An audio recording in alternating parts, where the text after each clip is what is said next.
and gate. Son of a gun. It's been a long day. Long day at the shop. Ended up, everything got serviced. Everything got lubed, greased. Like, I don't know why there was so far off. I don't know if it's just I really started thinking it was my gauge that was the problem, honestly. It didn't work quite as planned. It just literally, I gotta make sure. How do I run this thing? Can I run it like this?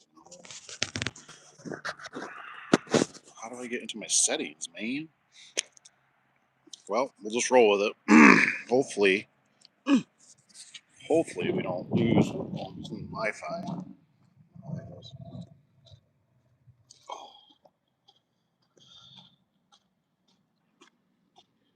So I gotta fill out paperwork. That's the thing. And if you come on, and if you catch me, I always do the lives are for obviously questions or anything like that. How do I get the settings on this thing? Because I really don't want to lose. No, we don't want to end.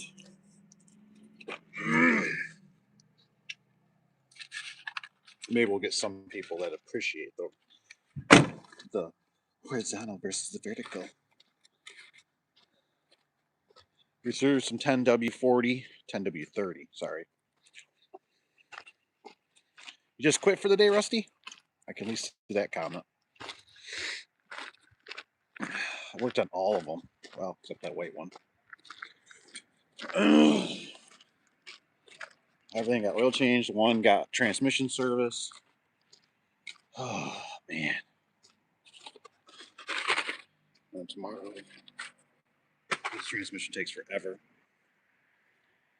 to drain in the dipstick tube. We will check it tomorrow, I think. Okay, we got the one band put the way he kind of wants it for the most part. I cut open the oil filters too, just to make sure there was nothing starting to be a problem, and everything looked good. Dirty, but good. Is that grease? It's like grease.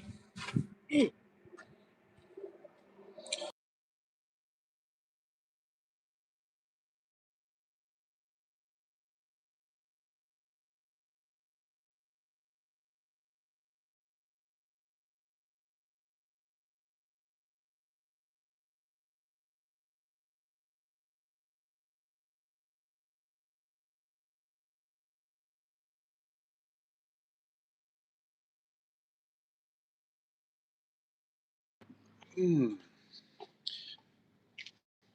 Ooh. Oh man. Here we go.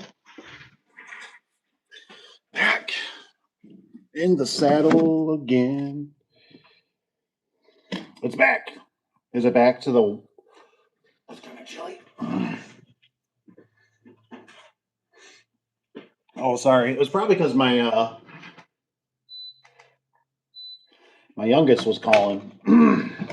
So, all right, here we go.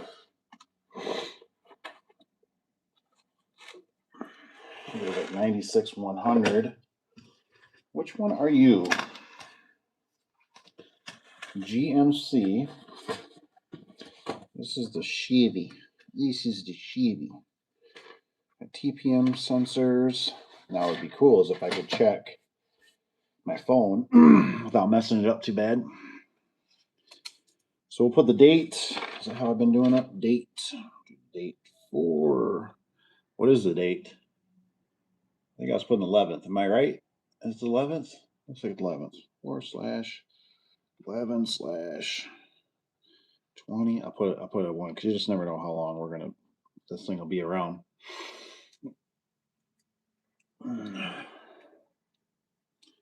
And let me see if I can check the old mileage. How do I check some of these comments? Here we go. No sound. Oh, okay. Here we go.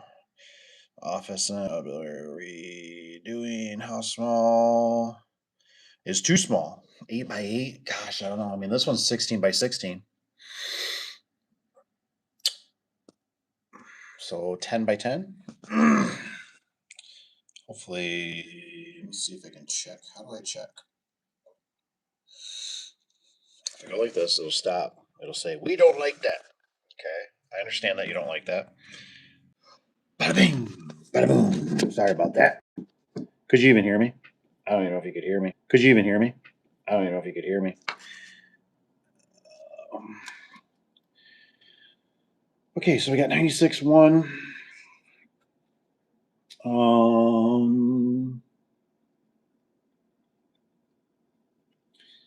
And refill.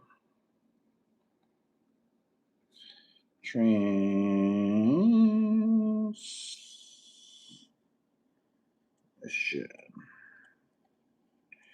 Fluid. I wonder what we should put on there. Seamed.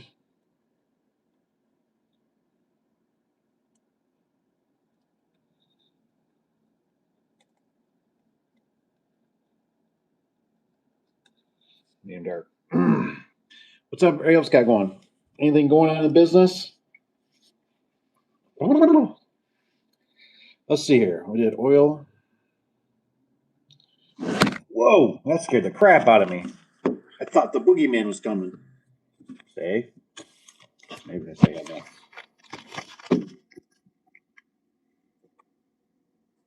Do a little kung fu.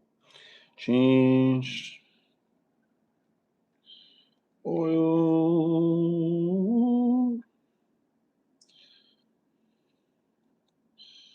Put 1030.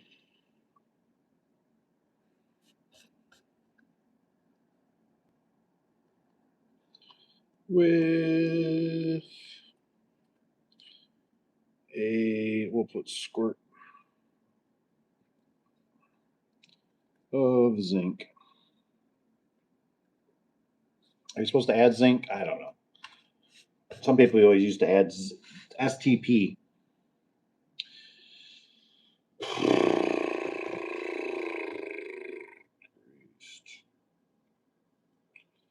Front. And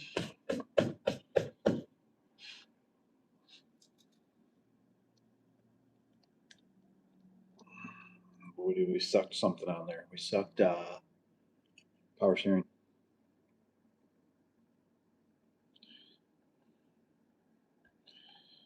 Fluid.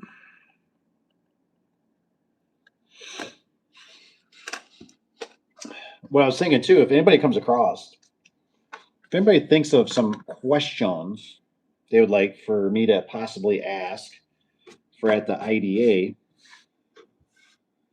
please let me know. Email me. Yeah, probably email's probably about the master text. Got my number, blah, blah, blah. I will see if I can get them answered. Oh, squares and greased front ends. That's about all I did. I think everything else looked good.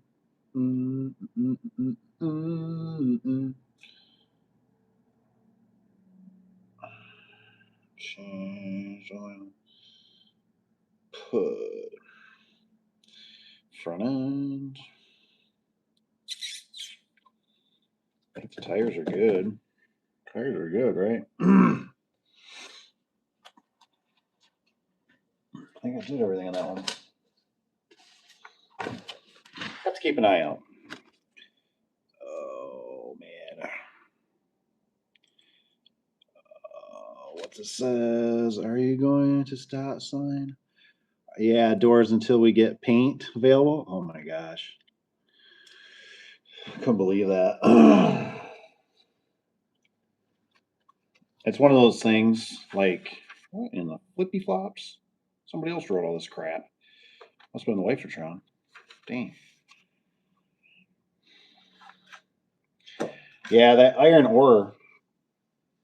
I think all I kept hearing from the tech, the one guy, he was saying, he kept going, he goes, it's the color of the year. It's what Clopay says. It's the color of the year. And I'm not gonna lie, I'm not real. I don't know. I just feel like Clopay. Did I say quality? I might say Clopay. I meant Clopay. I just feel like Clopay's quality has gone down. You know, I just wasn't impressed. The damage I could handle, and honestly, all it needed was just some touch-up paint. That's all I needed, and it would have been fine. There were a couple little crinks or whatever, but totally been fine.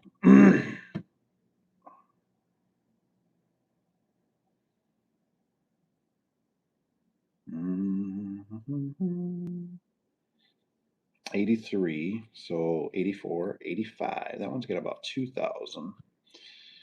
Filter. Darn, am I supposed to write on the back page? I don't know.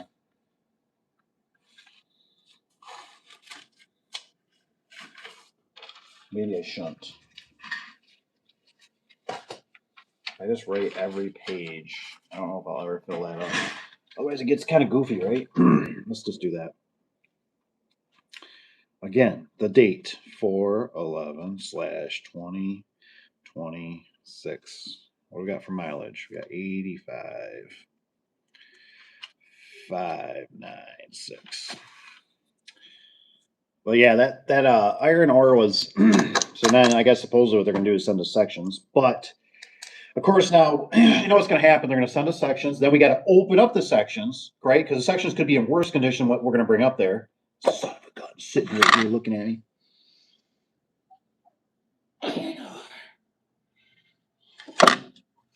Another one, iron ore.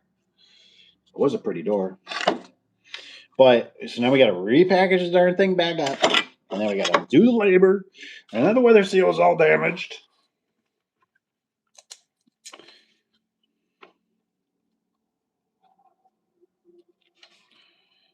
Oil. I can't see comments. I gotta swing in here and look at this. Evan, what's up, Evan?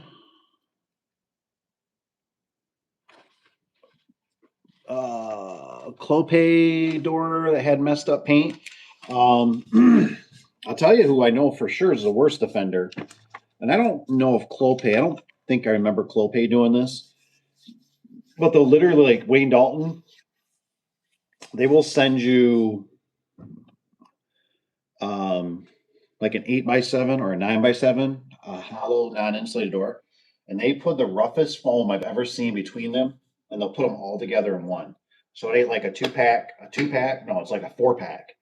And the whole thing, like you watch when the guy picks it up out of the truck, the whole thing goes, and that's all it does is constantly going like this, and it just rubs the paint raw. And I don't know, like that always just irks me still because I still remember when I was sitting in a meeting, and the salespeople they're trying to get us to try to go to their vendor, you know what I mean, be their vendor. And I just remember the lady sitting there, and she's like, you know, those are lumberyard doors anyways. Those are economic. Like, and I'm thinking like, yeah, like I get that they're not like high end, but I just thought I can't produce a product and it's like white and then it's gray because the paint's so worn off. Like that's just, and it doesn't matter. You ask for them for change. You ask them to fix it. They won't. They won't. They're like these car manufacturers. You know what I mean?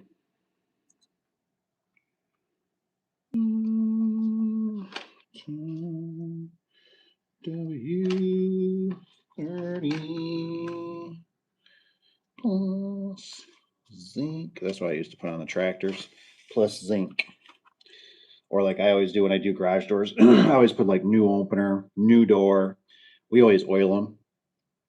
And so I'll put on there, I'll put like new door plus oil. Or I'll put, yeah, do I put plus oil? Plus oil.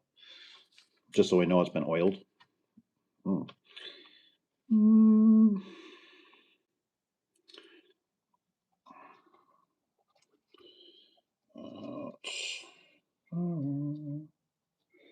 Steering.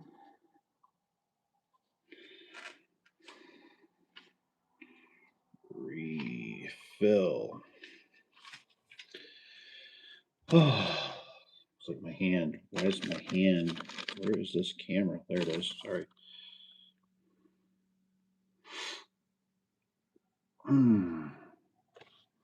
We got next week, Evan. You got anything lined up? Anything over the weekend? I was gonna message you today. Be like, working on any doors today? I was thinking about Evan today. I was thinking, what a good kid. You know what I mean? I was thinking about him yesterday because I was thinking about just like kids in general. And I just kept thinking you need, if you want some life advice for our younger generations, you need to be able to sell. You need to be able to be out of your comfort zone. You need to be able to sell. If you can sell, you can do anything. You can go anywhere, be anything, as long as you can sell. That's the key. Sell, baby, sell. Zinc, sector on the power steering fund. Put transmission fluid. What? Okay. But maybe next oil change.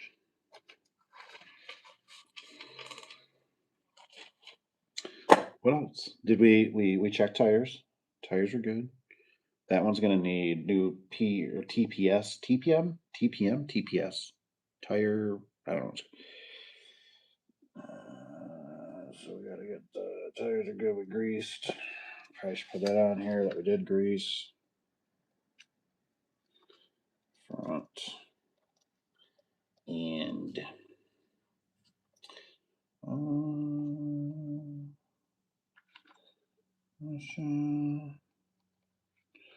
Cooler lines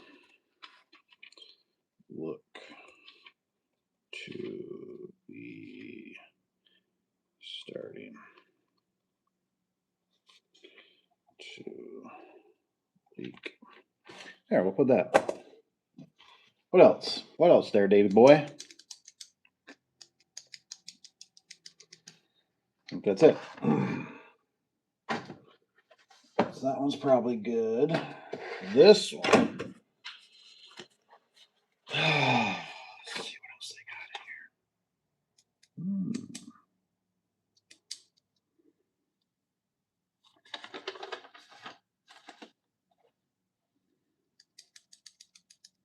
here. 18, 19, 20. It's kind of weird how these, it's all about do the same. They're all about 3,000 to 4,000 miles. And that was from January. But yeah, February, March. So, I mean, you're doing about, what, 1,000 miles a month or something like that? Where's the rear end? Fluid change was very black. Change in spring. Second refill. Yeah.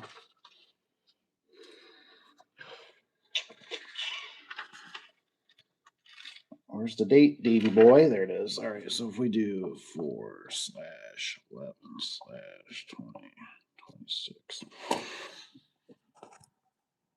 What's Evan got here? What we got? Oh no, well, I don't know for me. Which brand doors do you sell most? Oh man, just stock doors, really, and commercial. It's pretty cool because I guess Cap was saying he said that Jobber now is showing our I think it was I don't quote me, I haven't looked at it myself, but we have these now, they're called legacy customers. And so it's tiering our customers to how much. Now it isn't profit, it's just what volume, how much sales we've done with them. So that's pretty cool. Um I don't know. Obviously, we don't really have a um, way to tell for doors. We bounce all over. Obviously, we're doing Clopay. Most of the time, it's like a Stockton or it's a raised panel or it's a. But we do all kinds. We do a lot of rib doors for commercial. We do the sandwich doors. So it's really all over the place. There isn't really nothing that's really like, but a lot of white doors, a lot of raised panels. You know, a lot of been there's been a lot of non-insulated and vinyl backs. The vinyl backs have been pretty popular.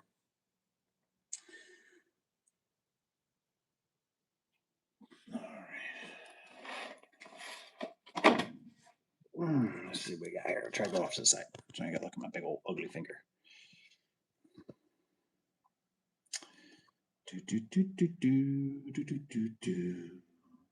Quotes on my doors, repair my quotes for my customers. We got one. That is our kind of our tricky builder, I call it. And it's gonna be tough. It's tough because then I looked up from what I could tell, because we had our quote. The quote was done a while back ago. And now we're revisiting because the building's getting closer to being built. But he added some more doors to the job. And so it's funny because I was looking at Menards, because it was late, like Friday, and I just thought, I just don't want to bug the secretary. And she can't do nothing anyway. It's just getting too late. Um, but I noticed it was basically $1,000 cheaper to go through Menards still than Clopay, and I was just like, and Cap's like, he's like, would you do it? Kind of, I mean, $1,000 in your pocket don't sound too bad. You know what I mean? I mean, it's the same product. I mean, it might come in damaged. You got to deal with the Yahoos, but it doesn't sound that too bad. 2005, 2. All right, let's go like this. Come on, pop up there. Oh, usually a day or two.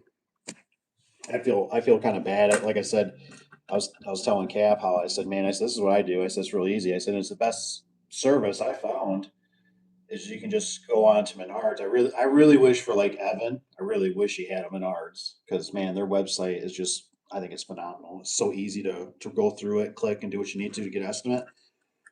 There's no logging in. There's no BS. There's no. Do you have an account? You just get it, and you're going to get basically the best price. But you got to kind of watch. You know, it's got its quirks.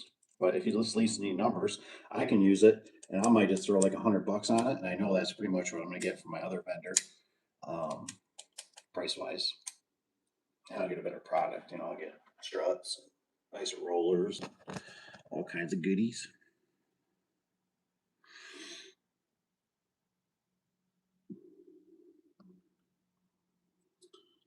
Do you have to be? You don't. Some states you don't have to. Florida has some requirements too, but don't remember what. Yeah, you just have to find out. You know what I mean? You know, for me, I already have the license, so it's not a problem. But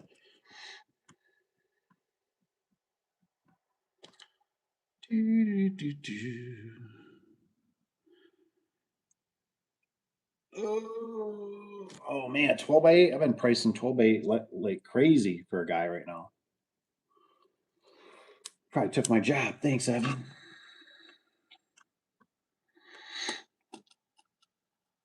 Made about buying Clarence Home Depot Clopay doors and selling them for installs with upgraded hardware. Should. If you can find it, if you can find standard size door, 8x7s. For us, it's always 8x7s. Or 8x7s are getting pretty kind of rare. 9x7s, all day, man. Any kind of 9x7, hollow, vinyl back, steel back, 16s, 16 by 7, 16 by 8. Those are always good candidates.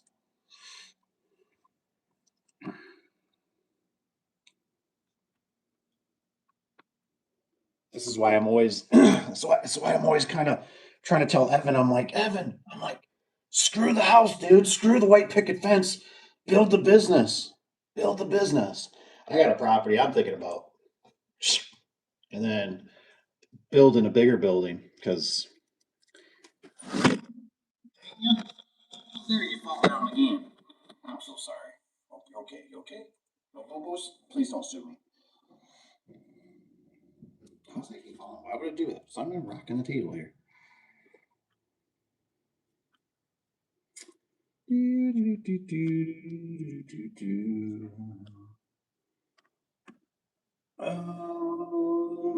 Equivalent thing.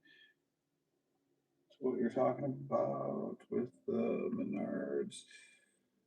Basically is you can only choose between easy set or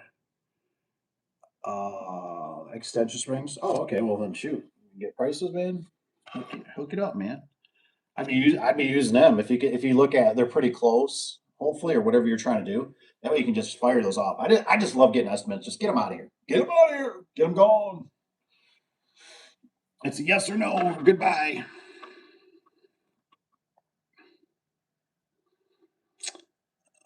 Repair if I am not licensed. And mandatory ask for 4 years of experience is kind of harsh. Dang, Florida. I just had a guy message me from Florida, and he was a subcontractor. So you know, that's what I would do if I was going down there. I'd just become a sub. You know what I mean? I'd just be working under somebody else. you know, I think our guy in the community here, Sky, I think he does something like that over in Cali. I think he's in Cali. Um, so there's loopholes. There's ways to get around it. Um, so I just do that. Tony, I see Tony popped up. I still never got. What did we find out with the van? Did we? I dug and dug and dug in for a video, and I could not find the video. I found one cutting grass. I found one like a highlight of one, but I never found the live of it. I looked and I looked hard. I was like, what is the stinking outcome of that van? Which one cost more, the Chevy or the Ford?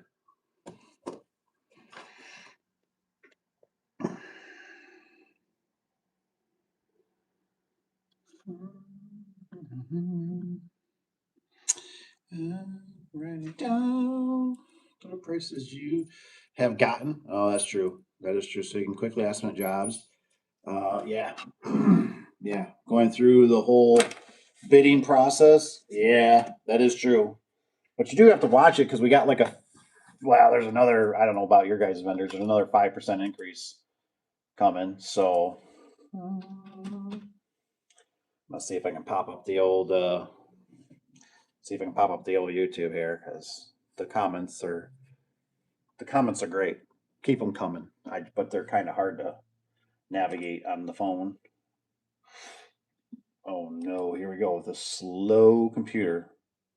What brand computer is this? But I would never buy. There's certain ones I just would never buy because they're so slow. And this one's always real picky if you leave it on. So maybe what I was thinking, we'll look back here.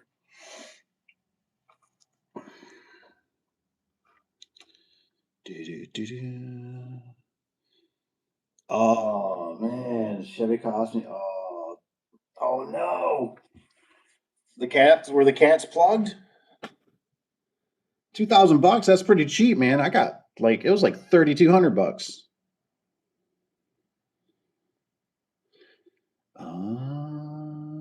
Write down all. It says I usually do that, Rusty. I've had a couple customers that want more than just a no window race panel.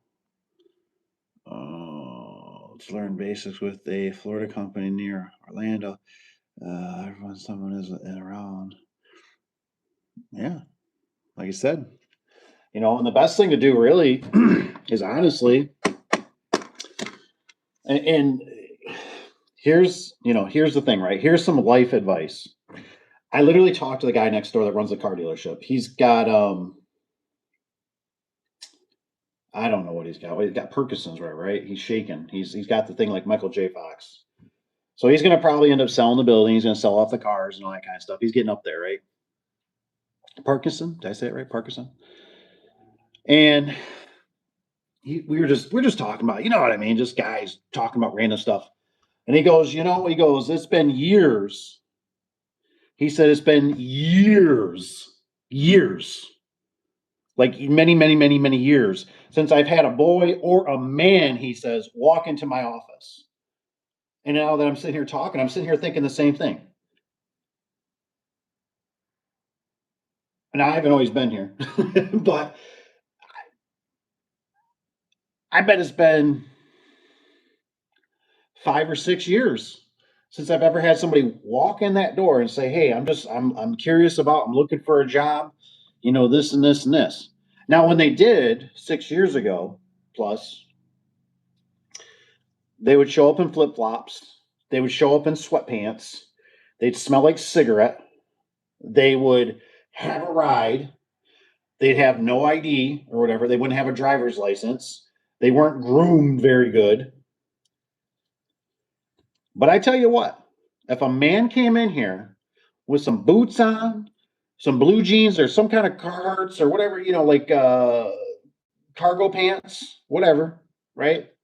Shirt tucked in, maybe a polo would be kind of nice, even, but I could deal with a t-shirt, ball cap, no ball cap, just looking groomed, not smelling like he just left the bar. You know what I mean? And said, "Hey, I'm looking for something. I'm willing to try. I really don't have no experience, but I really think this might be something I'll enjoy. I want to learn." And then you just grab them. You won't let them go. You know what I mean? Like, come here. I got something for you.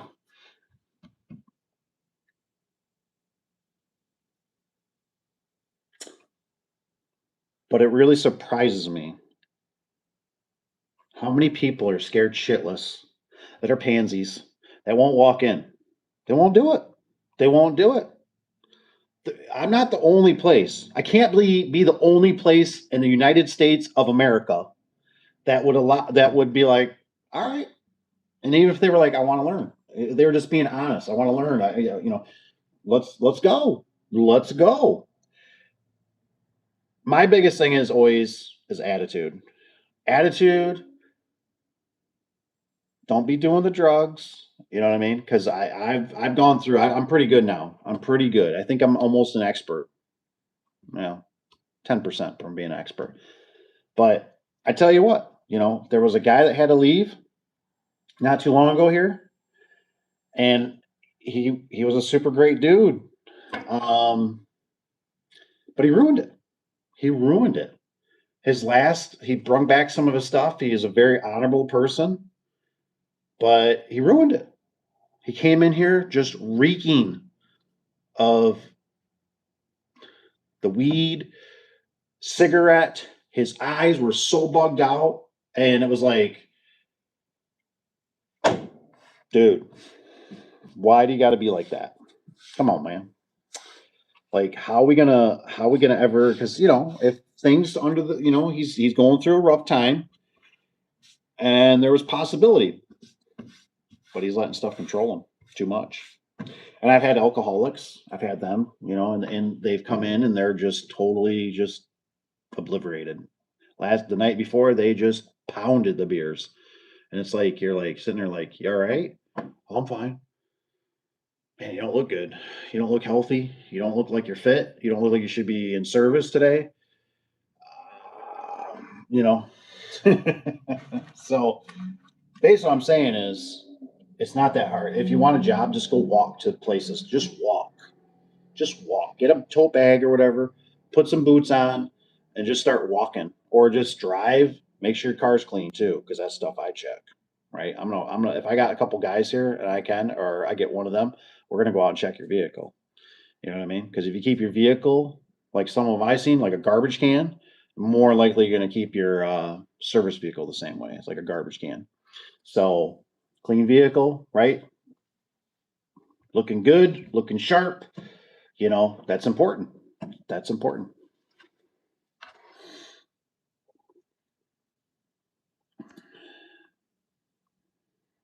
Dun, dun, dun, dun, dun, dun. Steven's here. What's up, Steven? What's he got? Ford wasn't even worth. Oh, I know. The Team Chevy. Steven, worth 9. That's what I got into it. I know. It adds up, man. The vehicles, they add up. Whoops. Hit somebody. Yeah, sell me the Chevy. I'll take the Chevy. I'm gonna be too far into my van. My van's gonna be too much. She's luckily I don't use it that very much. So she's running good, but I don't have no doubt that motor's eating itself. So we'll see. I'm gonna crack the oil filter, open on it, the next oil change. We'll see. But luckily I only make short trips. I'm a 5 mile famous guy, and so that works out pretty good for right now.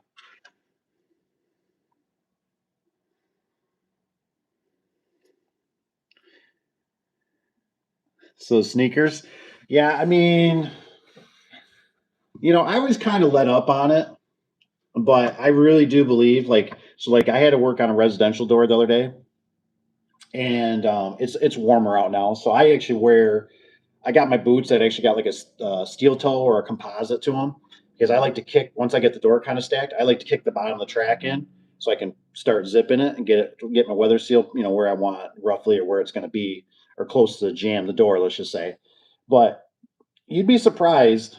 Um, and I'll tell you an honest to God truth. I was working with Caleb, and I've told Caleb this. I was working him out in Byron Center, and I realized when I was editing the video that he had really just kind of stained whatever pants and stuff on, right? And they were just blue jeans. But I seen when because he was like in the lift and I was like videoing or whatever, and we went to Dunham's. Is that Duluth? Duluth. Sorry, we went to Duluth, and I wanted to try them because I bought one pair when I was down working with Josh down in Indiana, and I kind of was on the fence with them. I was like, I don't know if I like these or not. You know what I mean? But they're starting to grow on me because they're a little bit thicker because I got some Wrangler ones and they're just not as thick. They're a little bit too thin, like they're gonna wear out too fast.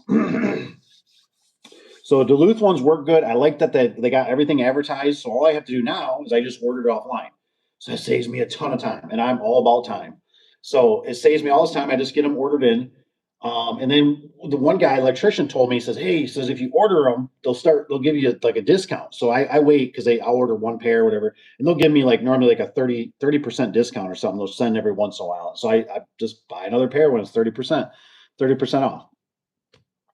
Anyways, we go to the job, and he's got those Carhartt or those Duluth pants on, those cargo pants, the fire hose, whatever they want to call them. And I'm sitting there, and I told him, man, I just sitting there like I'm staring at him. I said, "Damn, dude," I said, I'm like, I said, "Dude," I said, "You look like a man." I mean, I was just like, I just couldn't believe. And I said, and he's a taller guy, right? So I said, those pants just make you look just way better, way more just professional, way more, and even the electrician, even though he was a little bit on the hothead side a little bit because he was giving one of his apprentice guys. I wasn't really paying attention, but I had my Duluth, and he's like, "See," he goes, "even this guy wears Duluth," and I'm just like, yeah, like I don't think nothing big of it. I just wear them because they work. I carry a lot of stuff. I mean, I got electrical tape on me. I got a laser level on me. I got all my gear on me. I got a Leatherman. I got a cell phone. I got a flashlight with a laser. I got, all kinds of goodies on me. Um, and so I just thought it was funny. So it's just, but I had a guy too that worked for me, and he was a fencer, and I tell you what, the tennis shoes they're comfortable, and I always kind of cringed when he was wearing tennis shoes. I'm like, man, you're doing fencing. Like, I think he wore them when he was doing the dirt work, but most time he was working on gates and stuff. He was always wearing tennis shoes, and he was a little bit. I found a few things in his riffraff. I subcontracted him out. I'd find a few things in his garbage pail of stuff that he was, um, you know, he was he was he was tipping the bottle a little bit. Not, I don't think excessive, but he was hitting a little cold drink here and there. But yeah, so I mean, like if you're going to customers, in my opinion, if you're driving a Chevy, you're driving a pickup truck, and you're trying, you want to be a man, like a man with a Chevy, you wear boots. You know what I mean? You wear either nice blue jeans or you wear what do you call it? Cargo pants. You could either get a polo or have a button up shirt, ball cap, no ball cap, whatever, looking, you gotta remember you're what we're doing in this business, right? We're building a character, right? And that's why, like in our business, just like if you like roofers and garage door guys and plumbers, right? You don't see them in business suits because they're not businessmen. They're not business suit or attorneys. I'm saying, is what I'm trying to say. So you got to kind of fit the part, you know. Um, and sometimes you just never know. You just never know what's going to make it fly or not fly. I'm supposed to sign it so I can look at these comments. YouTube, where are you? Oh, come on.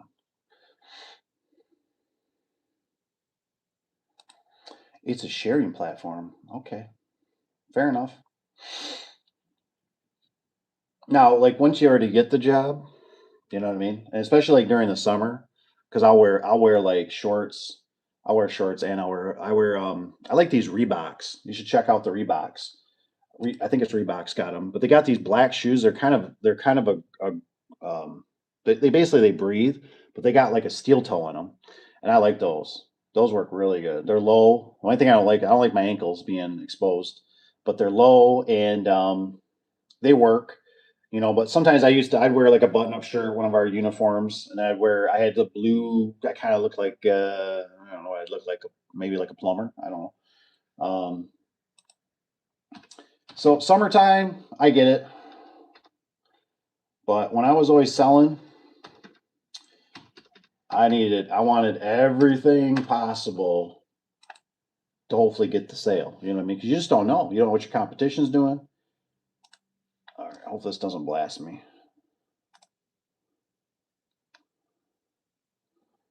I'm dreaming. It's all glitching out like a son of a gun because it wants to be silly.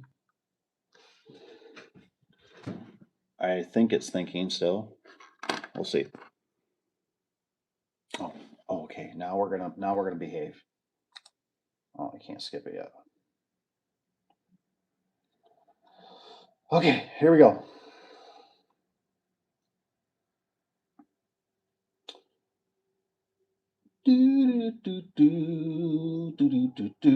So what's it got? Sneakers. Heart on place. Still wear Jordan basketball shoes to work. Comfy. But if I was hiring, I'd be looking for work boots. Easier to drive with. So what happens is you start getting older. I learned this from my dad. I always just bring two pairs of shoes. You know what I mean?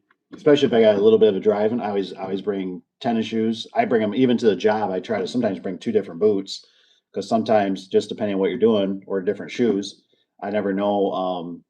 If my feet sweat, that's always a thing too. So having another fresh pair of boots, man, it's like Mario Brothers. It's like you hit that mushroom there, man. It's like bling bling bling. You just got like another, 25% of power.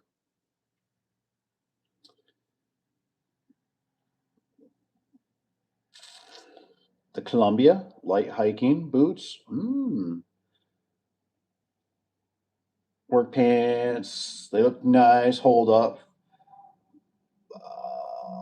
From blue collar work. Yeah. Well, like I said, I don't know if you have a Duluth up there, but it might be something My biggest complaint with Duluth has been, um, I wear the overalls or suspenders, and I got the trucker ones right now, and they hook to the side, and it's just not enough. I feel like my back is hanging out. I blame the wife. I always say because you chewed my butt so much, I don't get a butt anymore. So she just ordered me a different set though. So I got like two in the back and two in the front. So I'll try those out. But I took one, I cut a groove in them to make my old suspenders work. Um, and then like Caleb's starting to like the belt for keeping like your pointies on you. So I'm starting to like the tool belt, but I like my tool belt too because I got suspenders on my tool belt too. So I'm not really sure what we're gonna do on that yet. But if anybody's got like a sweet, they think it's just a Cat Daddy, Mac Daddy, um, tool belt, let me know. I always thought about doing a vest, but the tool belt just seems probably the best. You don't overheat in it either, probably. Mm, Furthermore than once we wash you wear them out quicker. Does seem like if you wash them, you know. What I've been doing is like I don't I don't work as hard as I used to, but if my Duluth ones, I'll just wear them for the whole week. You know what I mean? That hasn't been a problem unless I get something that drops on me or real nasty job or something. And then I just change all my undergarments every day.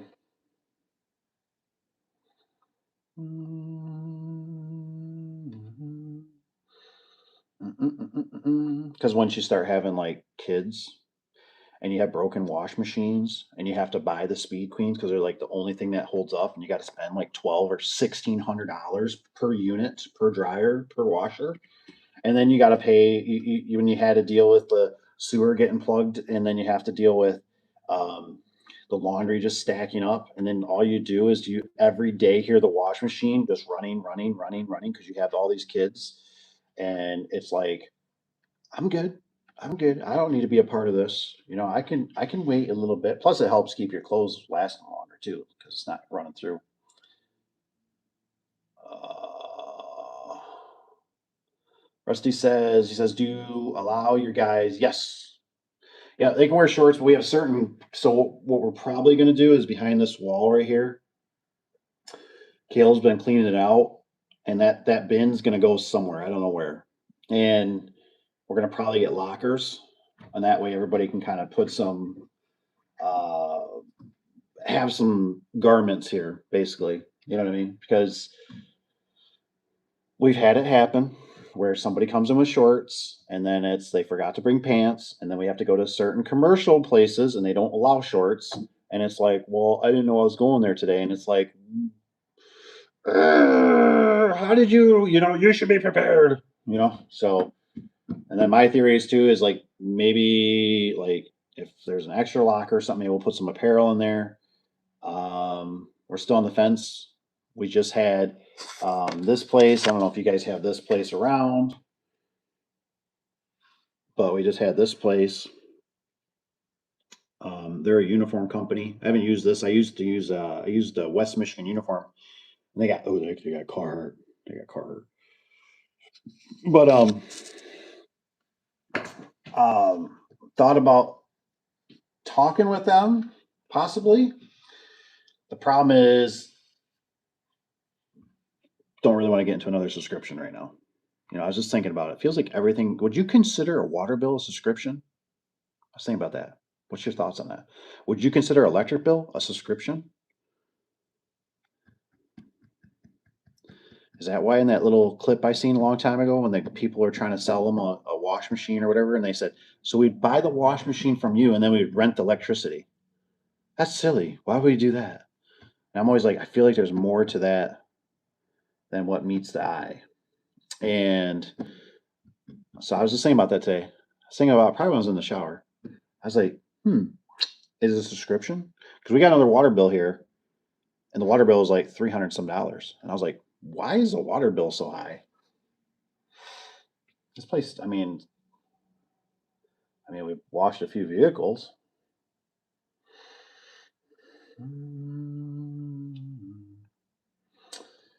Pulling up in a, there you go, pulling up in a van. Hey, I seen they posted today something on the thing that said the minivans are might be they're making a comeback. You know, nah, it's like I said, it blows my mind that like there's a guy that's the builder guy, and the dude runs around in a minivan, unmarked, everything.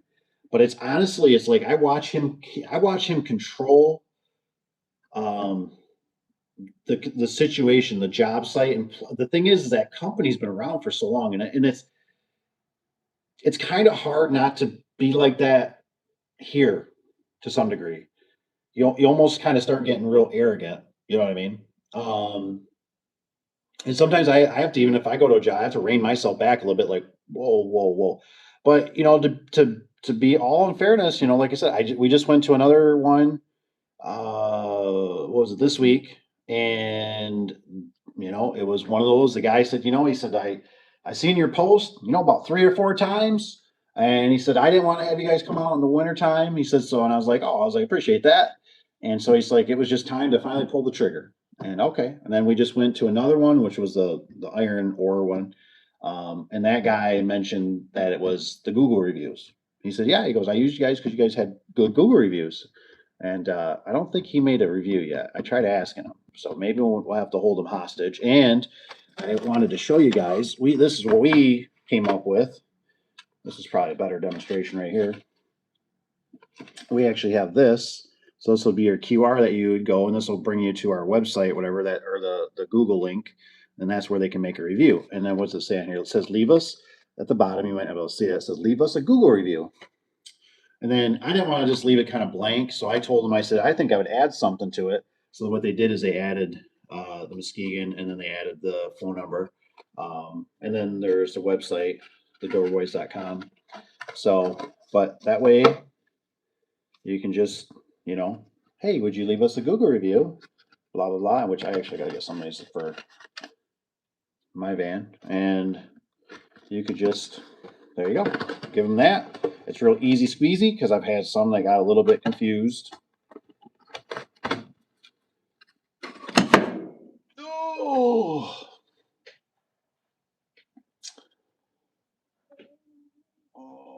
what's this? Wearing sneakers. Oh, check out the pictures I sent you. There's some alcoholics. They toast. Were they toast? Because they were giving me hip and back pain. Ooh. See, um I really don't do the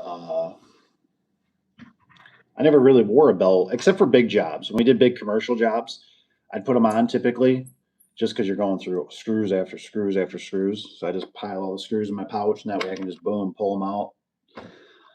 But I think I'm liking them. I left my half-inch wrenches and half-inch, 9/16 and 7/16. I left them in my pouch in my bag because I've been trying to think about like a go gear, like my go bag, like if you got to go to a residential, because that's what I used to do. Because I got a bunch of the pack outs right now, and they're just whew, they're cumbersome. So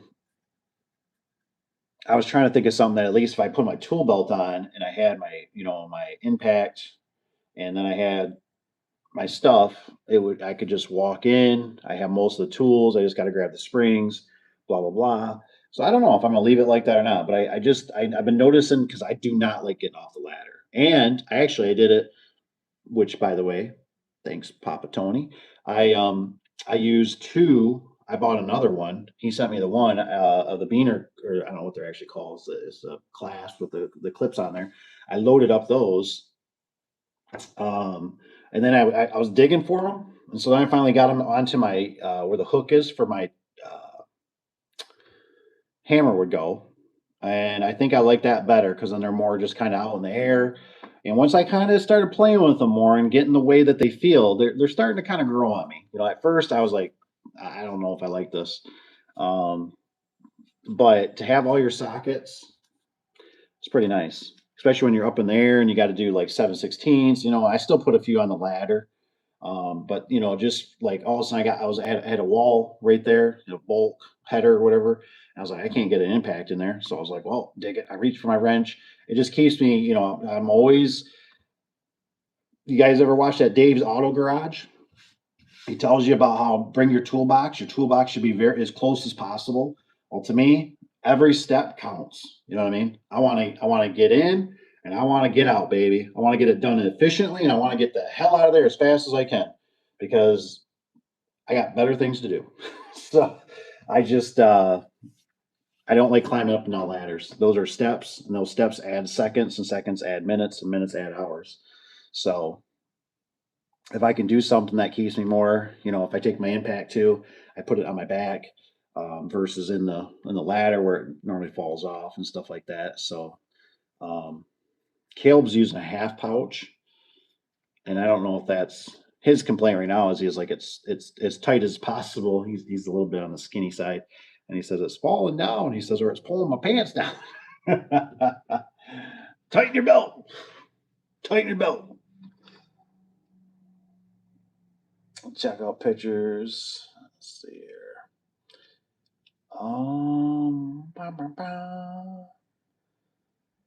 I would pull that thing tight like how was rodeo was a rodeo bull. Holy cow, man! Yeah, I keep thinking about the vest. I've looked them up before for I think for like electricians, but I'm just worried that the vest is going to get super hot in the summertime. And then I don't know why, but it's like, where do you put the vest?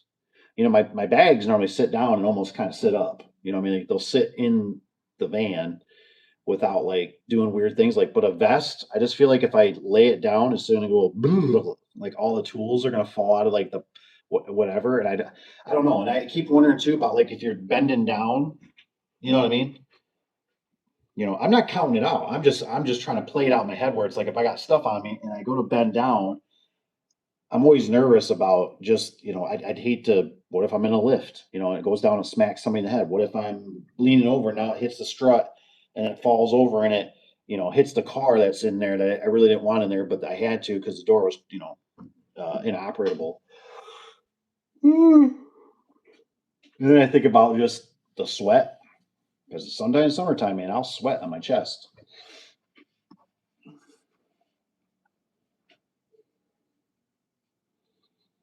I always thought it'd be cool. Like, I wanted to at least have like a custom one that was like sweet. I don't know how it would like work, but I could put like the winding bars behind me so I could be all like, whoa, like a sword.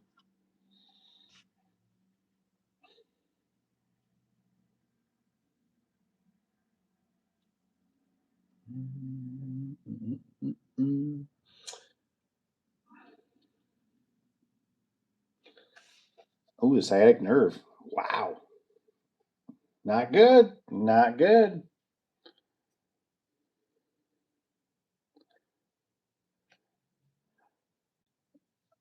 You like the Carhartt nail pouch, huh? I'm thinking like more open pouch area is probably about the best. I got like little compartments in my one, and it just seems like I don't know. I feel like it could be better. It's pretty good, but I feel like it could be better for a tool belt. But I honestly don't know. It's like one of those ones where I'd like to see somebody's. Like I'm at a job and I like see theirs, like another garage door guy. And I'm like, dude, that's bad to the bone. Like I see why you did that and you did that, and that way it doesn't fall in. And because like I was digging pretty hard for like my screwdriver, and I'm more on the conservative side where I want to like keep the stuff down low. Like I don't want nothing falling out. Like I don't want to put it on the outside and it accidentally falls out, and I'm like, oh no, you know, because I'm always worried about hitting cars, or vehicles.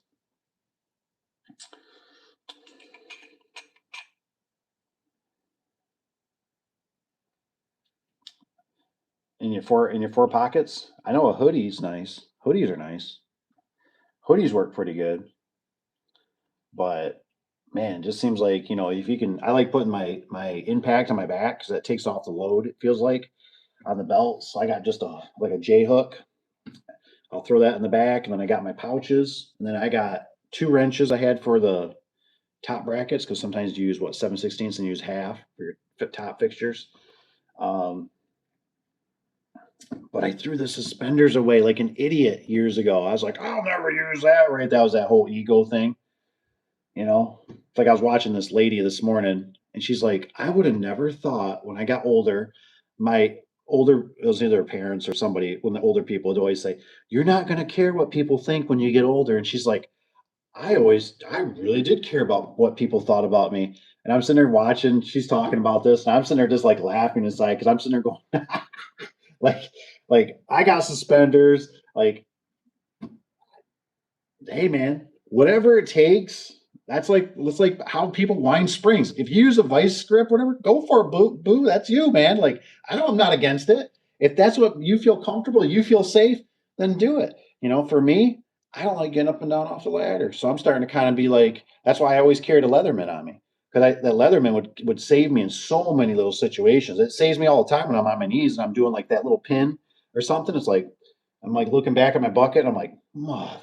And I'm like, no, just let me grab the Leatherman, just grab this. So I can get this right out with here. Or somebody needs to chop something, or I always need the little screwdriver when I'm working on gate operators. So just those little things may just help, you know what I mean? It saves me one more trip. It saves me one more bend with my knees or one more, I got to climb down the ladder. I'm having, whatever. I want to get out of there, man. I don't want to have to poop in a bucket. I got to go. Time to get out of here.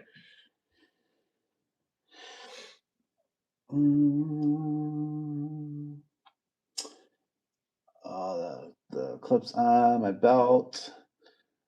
I like it, but rarely use it. I used to carry on my personal, because I used to go out and do a lot of details all the time, a lot of estimates. I always had for what do you call it? A big tape measure. I had a big tape measure holder on me. You know what I mean? I don't even know if I could fit it on me now with all the stuff I got on my belt. If there'd be room for it. But I still just don't know if I got the layout or like I've never had leather. Last time I looked at leather bags, I about fell over. I was like, oh my gosh. Like they're like starting out at like I want to say 400, but I think that's even still cheap. It was like $600 or $800. I was like, oh my gosh, I can't do that. I don't want to do that. I was like, somebody will steal my tool belt. I was like, some guys like those clips, for their guns. I think Caleb said he goes, "Oh, this one's got the clip," so he hung it to his pants. And I said, the only reason it's got the clip. I said, what do you think? I said, you think I took the other ones off? I said, I didn't take them off. I said, they rattled off. I said, I didn't ever take any. I don't take any of the clips off. They always just fall off. They always get loose. And but when what happens? Pants rip. You know what I mean? You start hanging them on your pockets. Typically, they'll start ripping the pants.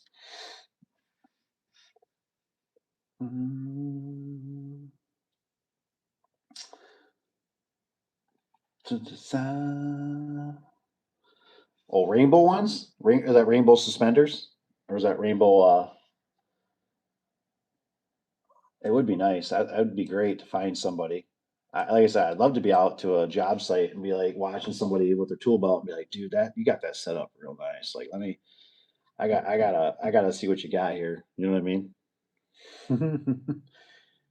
Oh, my suspenders? I don't have my suspenders on today. I'm wearing street clothes because I had to jump in like, I got one of those full jumpsuits. Um, and it's kind of weird, you know, probably looking back, I'm pretty positive. I can't say for certain, but I remember my grandpa having a jumpsuit. He was a mechanic, and you don't see many people do that anymore. And I can't tell you how many times that jumpsuit works out so nice, so nice. Yeah, so you got a Tyvek suit, right? But the Tyvek's not like washable. It's you got to throw it away. This one's actually a cloth jumpsuit. It's a car. Is it a Carhartt? It might be a Carhartt. I can't remember. I bought it up the Carhartt building or whatever. We have like a wholesaler Carhartt place.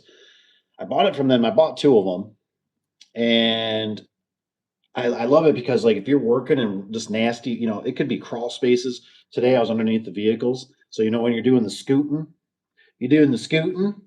you know, nobody wants the dirt going down your butt crack. You know what I mean? So you can just scoot all over the place and nothing goes down your back end basically because you're in a full, it's like a full snowmobile suit. Um, but boy, that thing is nice. It just keeps, like that's why tonight I was able just to take it off, and now I can drive home without getting my vehicle all dirty. And I think that's why, like, I think that's funny why a lot of guys, over the years, I've worked with a lot of guys, and they always, man, I can't believe you're wearing gloves, this and that. And I just tell them, I say, I like my hands to not be all cut up. And I said, for one, for another, I said, I don't like my steering wheel to be dirty. I can't stand my steering wheel to be a sticky and just glob with dirt. Drives me nuts. And I tell you what, though, they be working here, and I jump in their van, and it's like, oh my gosh! It's like, what did they do? It's like the steering wheel's gross, you know. And so it's I learned it from a factory a long time ago. I used to work in a factory, and of course, when I was young, what did I do? You start sweating or something, you just wipe your face. The next thing you know, you get somebody, hey man, you might want to go to the bathroom and check yourself. Whoa, and you got streaks all over your face because you're touching yourself with dirty gloves. Take the damn gloves off, then do whatever you got, or use your shirt or whatever that's clean or something.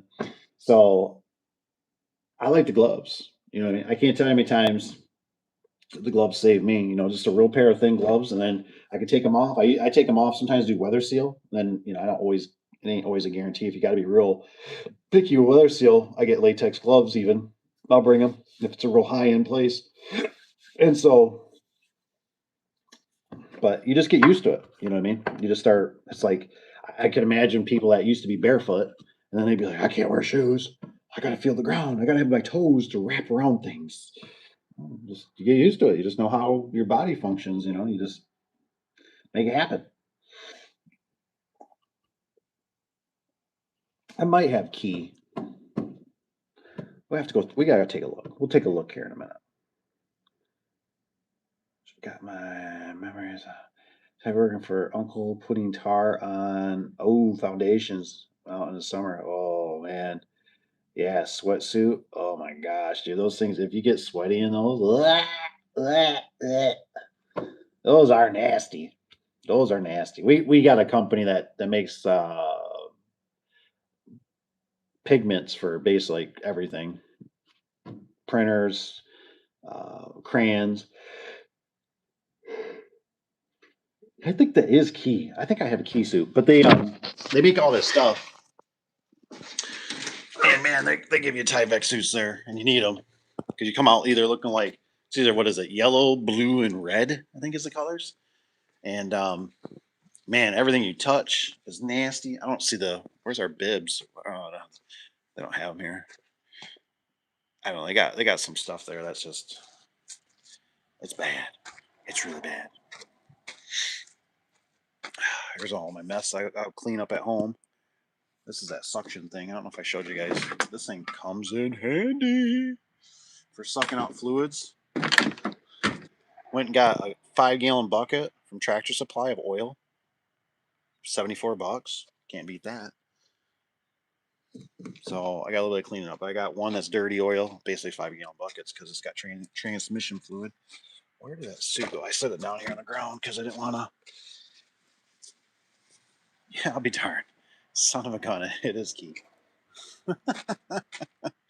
Yeah, that's what it is. There it is. 1908. Before my grandpa was born. Let's see, I bleached a roof for rental. And it got this all nasty. The bottom even. But I got two of these.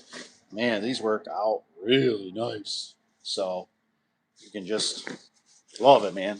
I love it. It's just one of those things. When you have the right tool, it just makes the job so much better. You just start building, you just start building your stuff. That's all you do. Just start building it slowly every time you run into a problem. And now, for everybody, including myself, we're like so lucky because we have the internet. We can just order the stuff. If you're so like, I got a list of stuff. I got to order some more transmission fluid, filters. Filters are good. I got to get some filters because AutoZone got me today. They got me. I looked it up online. I was trying to be a good boy, and I looked it up, and I was like, "Hey, it says they're in stock. Wouldn't tell me how many." And then I was going to either buy the mobile. I was like, "I'm going to buy the mobile," and then it was kind of like, the only reason you really need to buy the mobile if you're going to do full synthetic and you're going to run it for 5 or 10,000 miles. I don't do that. I do 3,000. I do conventional oil. Um, so I'm like, STP will be fine. Until I'll probably order Wix. I like Wix filters, just my preference, if they're a decent price. And so I go down there anyways. They don't have the one STP I need. I have to move up to their gold series. Or I was like, you little boogers. It's like I already wrote it all down that night, all the filters, and they got me. And I thought, this is why you order it online. I was like, and of course I had to deal with the lady, which she was really nice, but she was a little bit too nice. You know what I mean? So I just was like, and of course she had to do her little, what did she have to tell me? She had to tell me something about. She goes, "Geez," she goes, "that's a lot of oil filters." She goes, are you gonna need some oil? I'm like, no. I'm like, I'm good. I'm all set. I'm like, but thank you. Look, I know who this is. Somebody's been watching me. These are Caleb's.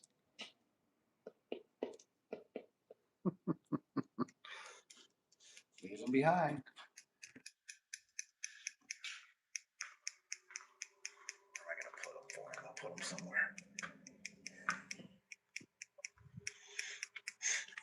Put them up with other guy's stuff.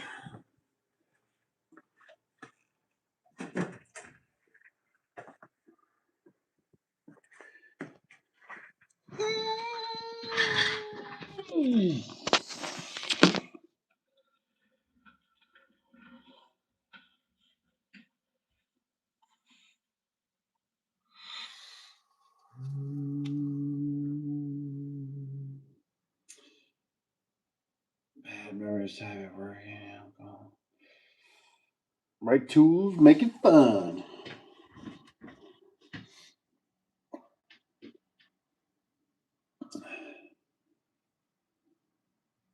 I stayed with no more rental fees. Yeah, that's true. The rental. I gotta give Rusty some crap, right? He's coming along. He just hasn't came to the van life yet. You know what I mean? He's got a Surewinder, and now he's got a lift. He's getting soft. He's getting soft. He's learning. He's learning. He's learning how to save that time. Now we just get rid of that truck.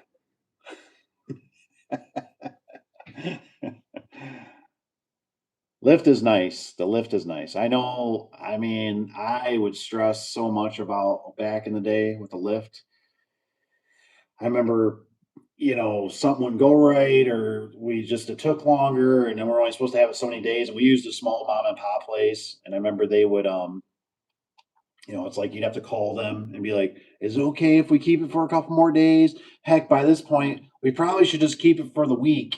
Like we'll just do a week rental." And they're like, sometimes they're like, "Well, or no, or can you bring it back and we'll give you a different one that's smaller because we got that one rented out or this and that." And you're like, "Oh my gosh, please no."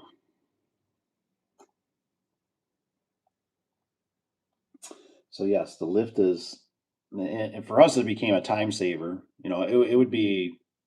Hell, it took like two hours out of your day to run down there. You got to talk to the lady.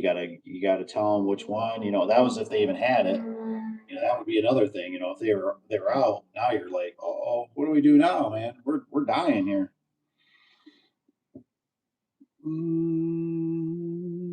Did you end up getting a trailer, Rusty? Did you guys figure out what trailer you're gonna go with, or what you did?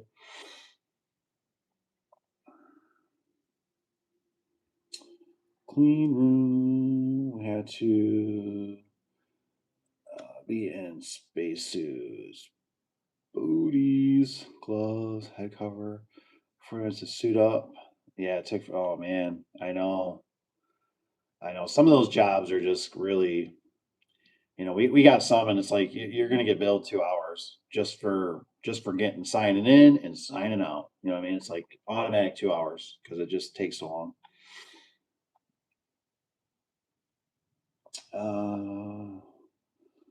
Opening down interstate guarantee. I never have been, dude. Dude.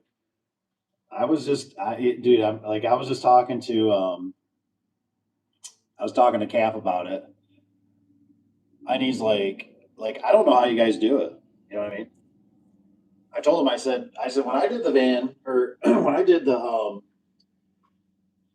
truck, I said sometimes I could get the sections up there. I said, but to get them down, I said I have to climb on the ladder rack, and I said it didn't make sense because the conditions were never right. If it's windy out and you're trying to unwrap the door, you're blowing stuff all over the neighbors out in the road. You know what I mean? You know what I mean? Then you can use, I guess you could use a truck insert, but I, the one video there, the doors were not completely closed. That wasn't how we shut one door and then we actually pinched the other door. And, I had a guy over from Detroit, Michigan, and he was mentioning, oh, something about truck. He says, and I thought, honestly, we've really never had a problem with freezing in the van because you normally kind of got your Carhartts and your winter gear on because you're going to be out working it all day. So, like, and our vans normally have good heaters. So, and it's weird. It doesn't blow in. I've never felt. I've had it where you crank the windows down, and it's just like when you have the window down, right? The wind comes in, and it's probably going out the back. But I've never had it where it's like you're like in there and you can feel the wind coming in. I mean, it's not like it's going to stay 100%, but you're blowing all the heat, so you got all the heat kind of blowing on you, anyways. It's almost like being at a fire. You know what I mean? Just you got one side that's got heat, your backside's warm because you're in a chair, that's insulated or cushioned or whatever. Um, like I just can't tell you, you know what I mean? Like how nice, even that job we just got done with weather seal, we had done with all our cardboard, we threw it in there, and nothing blows out. Like I don't know how you guys do it in a truck. Like you guys got to be like wrapping the stuff up. I mean, that's what I used to. I used to sit there with electrical tape. I'd wrap the stuff in big coils. Then I like stuff it all in there just right. Then I have to like sandwich it down. Like in the truck, everything got sucked out like a vortex. Where the van is all shielded. You got the back door. The worst thing in the van you got to worry about is your bucket. The bucket that sits back there. And if you have a tool, or not a tool, if you have some of the guys used to have buckets with all their screws. We had things that you pull out and have all your screws in. If that sits on the other side, so normally the door's closed, but if that was sitting on the other side, that puppy tipped out on you. Ooh, what a mess that was. Just nothing like throwing screws all over the place, all over the road for everybody. There you go, some flat tires for you.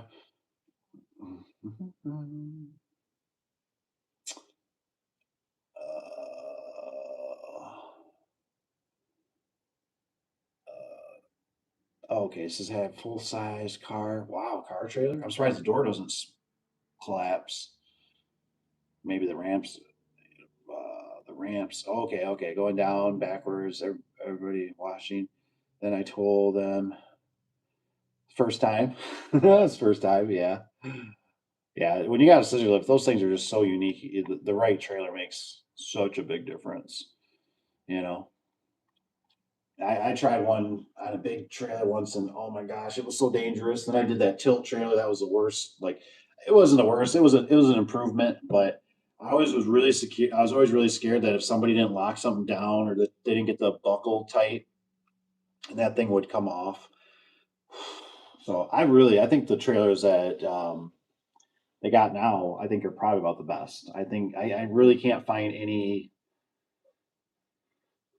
I wish I had a date on those. I should have something that's a picture somewhere so I can at least know. We got to be hitting 2 or 3 years old with them. I know there's two tires that are older that I'd like to see them get replaced because um, blowouts. That's a real thing.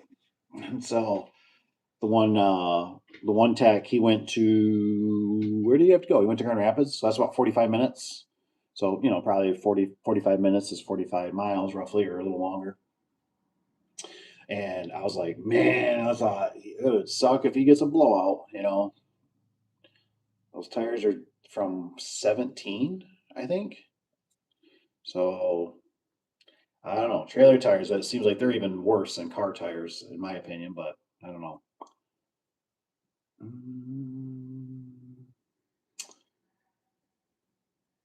Oh, that is an 8 hour drive. Yeah, yeah. But I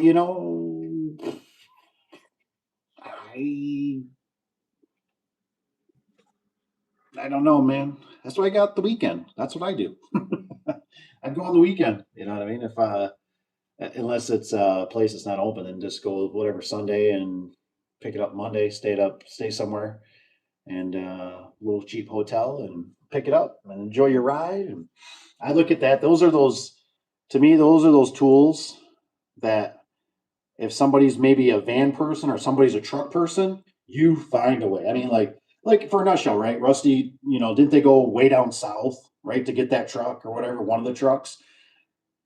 It's the right tool. It's what you guys want. You're happy with it. You're gonna love it. You're gonna be content with it. So to me, it's one of those things that money or time really doesn't matter because you got to get it. You get it once, you cry once, and then you got it for 3, 5, 10 years if you take good care of it, or depending on what kind you get. Hopefully, these galvanized ones will last a little bit longer for us. Toolbox got to go on the one, but the only thing I can see is probably like the axles or the springs or something possibly rusting out eventually and being pretty bad. I'm sure they're getting due eventually for a brake assembly and like the hub thing or whatever. I'm sure that's getting to be about that time where, which actually reminds me, I got the grease gun here. I should hit them with some grease. Because I know one of the cranks just finally went bad. They got another crank coming because one of the trailers they got it round. It's just a horrible crank. It's like you're like two body in it, and so it's the little trailer, and you're like, oh my gosh.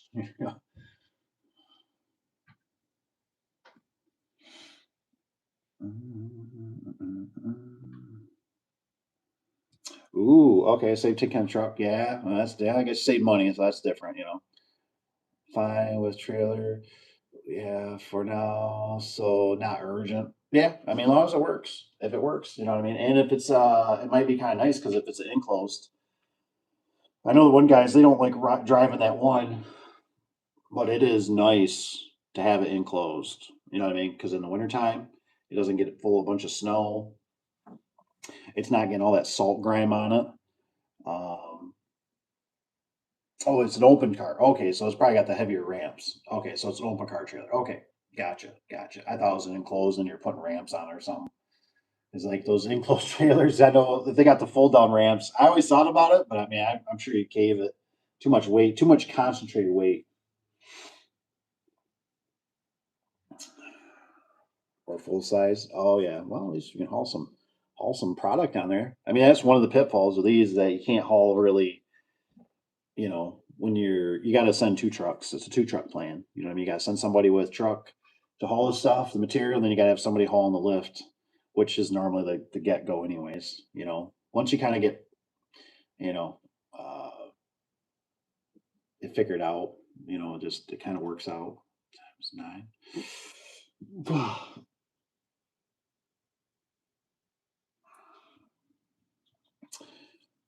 Oh, is it? Oh, okay. So that's your pickup. Oh, okay, section. Yeah. Right. I get it. I get it.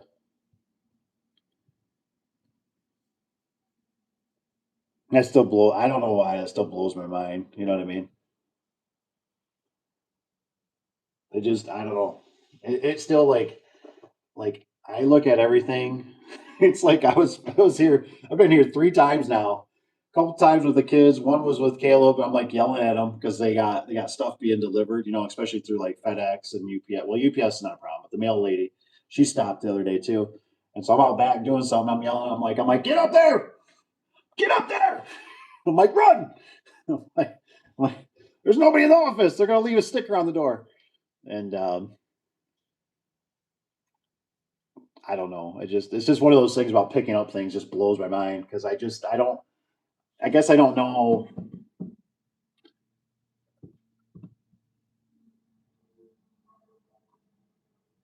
I don't know. I just think about the ecosystem. I guess once you kind of get everything in plans, you already collected the money, you already locked it up. Then if they got to wait, You know what I mean? It's just like that's just how I don't know how it works. Somebody's hauling crotch rocket. It's Saturday night. Time for somebody to extinguish themselves.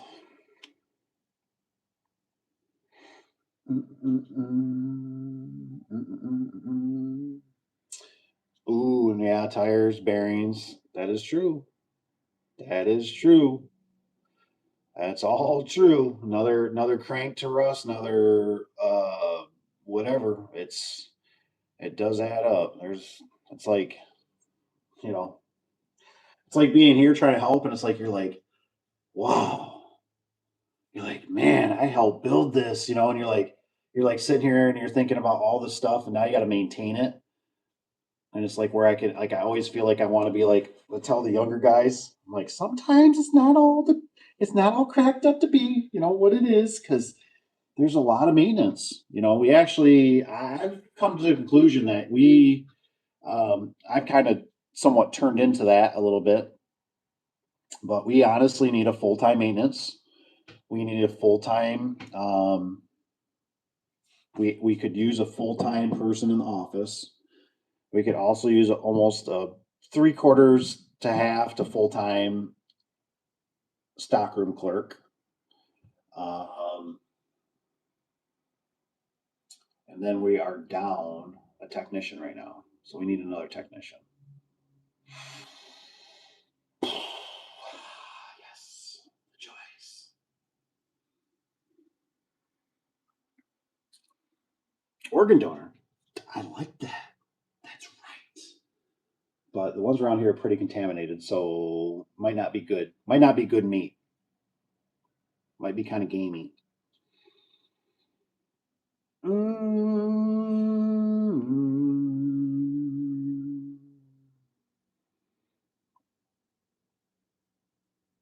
Absolutely, Rusty. Absolutely.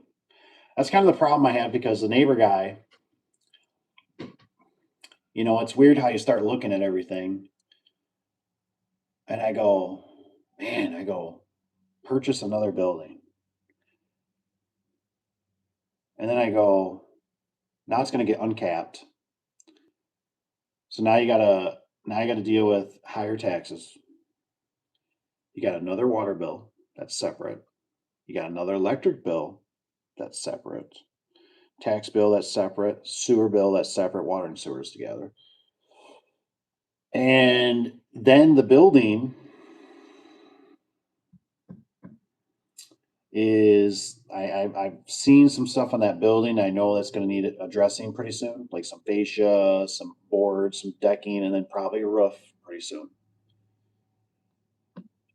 And I have learned a little bit over the years. Sometimes, not always, but sometimes it's better just to have all new. You know what I mean? Just new studs, everything. Everything's new, and it's built the way you want. Um, and so I just have a hard time saying that would probably be a green light. Now there's another building, but that's down a few miles there or whatever. That one would be nice, but that's got a flat roof. And I don't like flat roofs because I can't really do flat roofs. I can do shingle roofs, I can do metal roofs, but I can't do flat roofs. Um, because once you do it, you got to do it. You know what I mean? And so, not really sure. Not real sure. If things start looking like they're gonna be, but there's too much turmoil right now. You know what I mean? It's like, is the is the straits open or the straits closed? Do we have a ceasefire or do we not have a ceasefire? It's like it feels like a lot of insider trading crap going on is what it feels like. You know what I mean? Like all I have to do is say one thing and it will, you know. I think the oil is still down. I haven't seen gas prices go down that fast, so.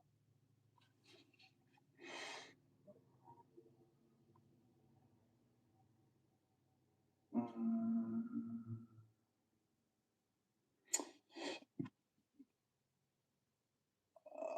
so if you sell a maintenance, some of our customers do two, and then some do one. A lot of times we charge by the hour. We'll do it more of a discounted rate. So we don't have, I'm I was talking to Cap about it a little bit, and we thought about doing something a little bit different, but we haven't quite came to a conclusion yet. So right now, it's just basically you do it at a little bit of a discounted rate.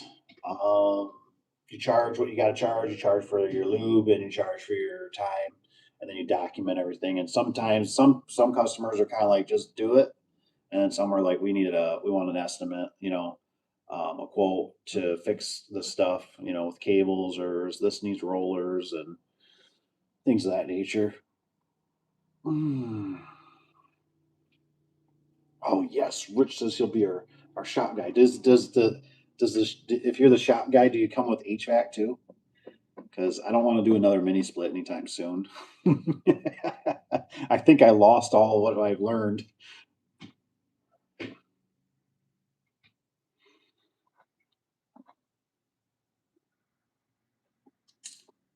Hit 50K in old building I bought, and I'm redoing. PS can be a plan or a B plan.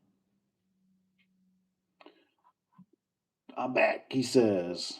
Had the wife help me sign back in. YouTube, what's up, Tanner? Get a new phone 2 weeks ago. New phone stuff must be going on. I just had one of my lawn care guys that takes care of a couple of properties. I seen him at Culver's. I don't know if you guys have a Culver's. I like to stop at Culver's once in a while, get some food.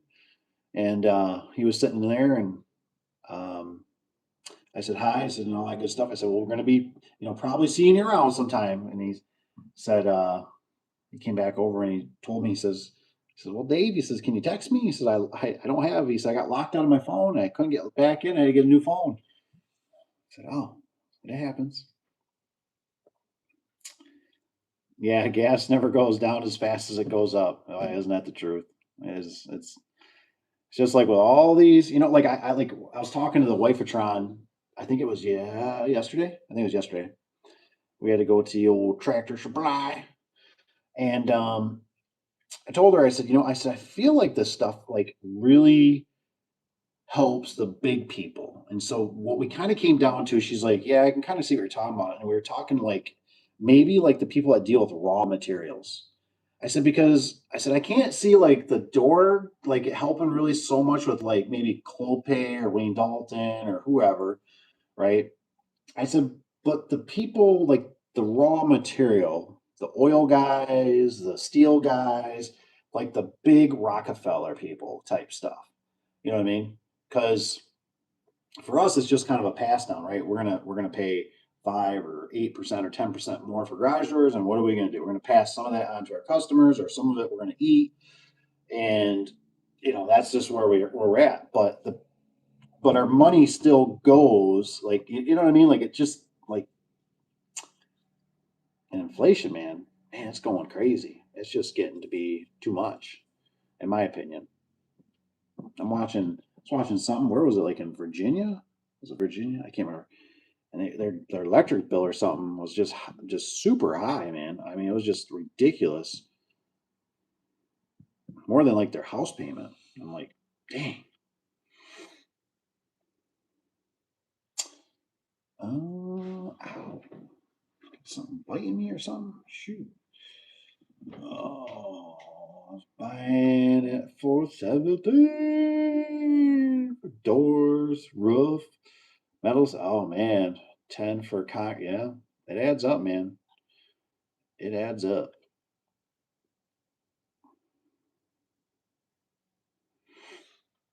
Oh, Tanner.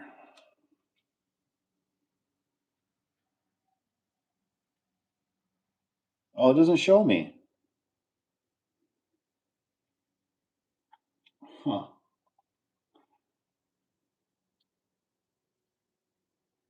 Not what's make it two IDA show this year. Too much going on.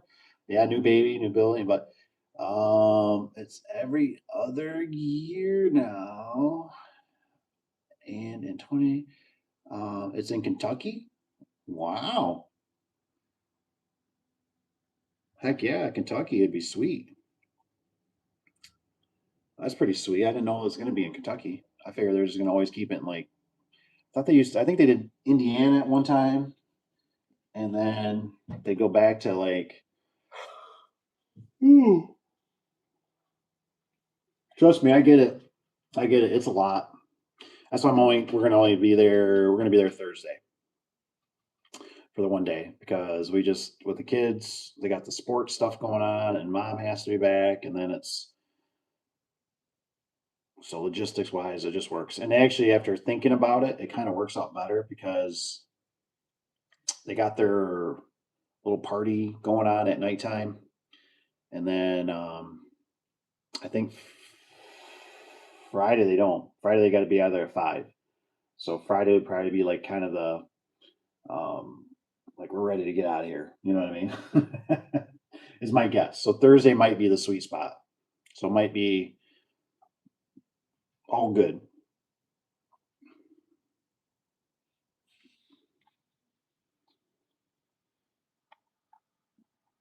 Mm, 2 before I get back in. Permits are done. Should be finalized next week. Then hopefully late next would say or a week after they can start digging footings. Nice, nice. And that might be, it might be really nice because it's just going to be be like a new build. You know what I mean? Oh, how are you guys? You guys learn trade where your employees and other creating yours, or did you learn yourself on the field? So for me, a lot of it, some of these guys came from other places, but you know, I always try to encourage people.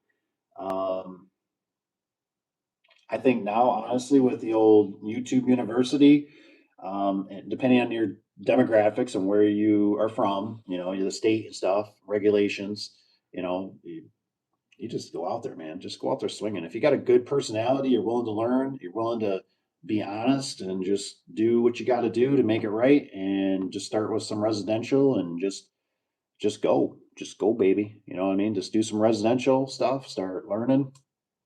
It'll start making sense how stuff learns and this and that, remotes and Wi-Fi and Bluetooth and 315 megahertz, and just do it. Just do it. Do it. Do it and screw it. Mm, mm, Rich he says Chicago would be better. Chicago's too busy. Too busy, man. The roads are scary. Self-taught, Chris. Yeah, Evan's self-taught. That's right. Still learning. Yeah, Evan just goes, man. He's doing good too. He just goes. Ours 89. Worked with him, kid teacher. Chicago.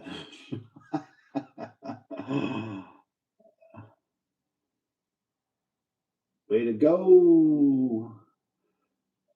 Yeah, it's nice. Evan is an inspiration for everyone who wants to start business and take chance. Well said. Well said. I would agree. I would agree. I I couldn't I couldn't be more proud, you know, of Evan, honestly. You know what I mean? He's just, he's willing to learn, he takes advice. He doesn't, he doesn't he doesn't he doesn't always listen to what I say, but that's okay. I don't expect anybody to. All I can ever do is give people my experience. You know what I mean? And there's my demographics, and it's just, there's nothing wrong. That's why we're here. We're here to learn, we're here to share, we're here to open our minds, think outside the box. And that's great. That's really good.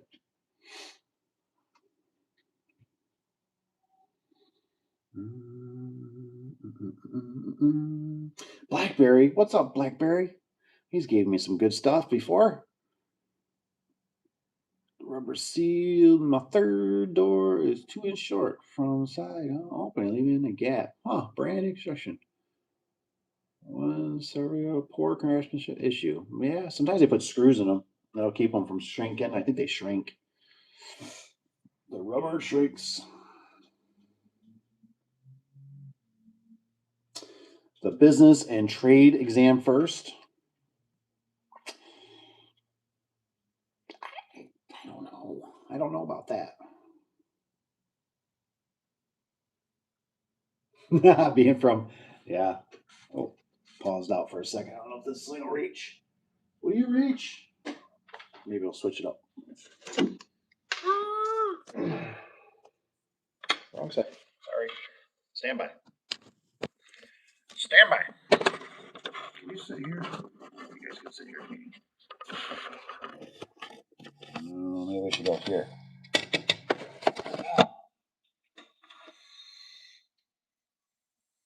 Fair enough.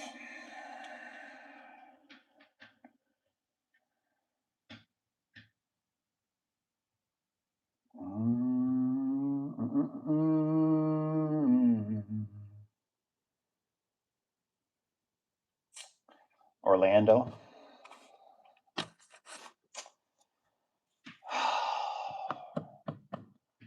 I don't know. I don't know. Here's my honest opinion. My honest opinion is I don't like to piss money away. I like to get into something and go, do I like this or do I not like this? Because once you're around it, for one,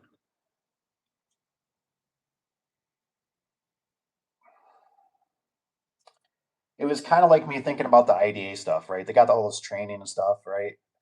And I'm like, kind of like, what are they going to teach me now? I know I'm more experienced in that, but, and it's not that you don't get nuggets, but you ever read a book and you realize they go through the, I'm this, that, blah, blah, social media. And you're like, whoa, there's the nugget. You know what I mean? But you got to go through all this stuff. And so I would rather spend my money into my tools, possibly myself, not say, you know what I mean? Because what I'm getting at is I see too many people, and this is an easy trade to get into, but I see too many people that they do things and they realize, crap, this isn't really what like when I was doing trucking, I realized pretty fast I didn't like trucking. It ain't like driving your car. But I already did the training that I spent $5,000 on, so I did it. You know what I mean? I utilized it, but I was thinking I'm not going to keep doing this. You really don't get to see much. You're just always constantly driving a big truck, trying to go through construction, trying not to hit cars, trying to block four ways, got to back up, blah blah blah blah blah. You know what I mean? You're away from your family. How you going to do this long term? So to me, it's like I just like going to people that are experienced, right? I don't need to deal with all the peon stuff. I'm like, I'd rather just go to the big dog stuff. You know what I mean? Like, show me the head honcho. Who's the decision maker? You know, and if I got to either work with for them or I got to subcontract for them, but there's somebody out there that is looking, that has a heart,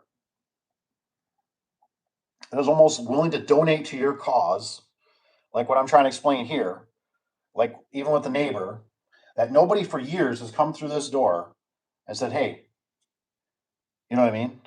And I think that's what makes, like, honestly, I think what makes Evan so much different, I think it's what makes Caleb so much different, is because they're young men and they're willing to work, they're willing to learn, they're willing to try, they're willing to make mistakes, um,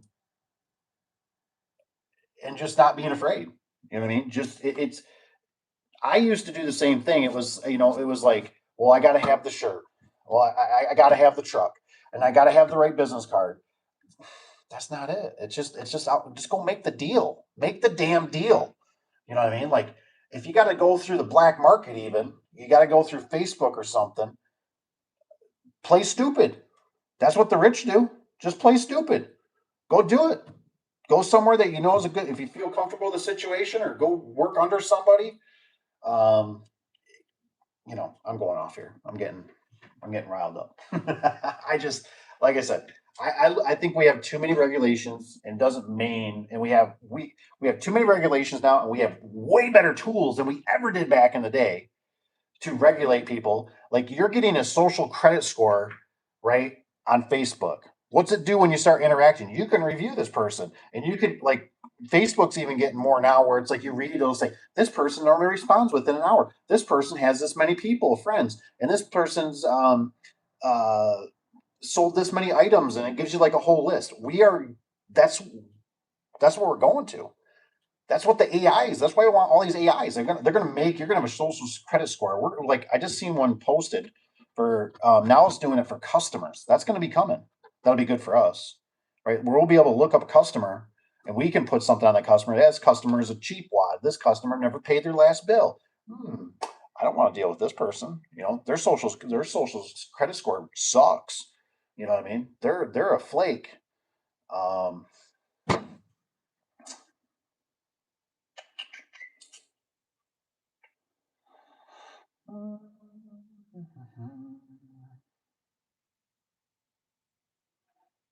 It's Blackberry guy.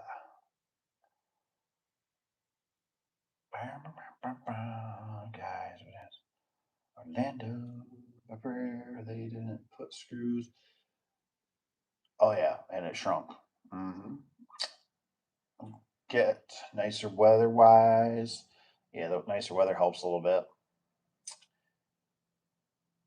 Evan does. He has a YouTube. I'll put it on here. Just have drive like you stole it.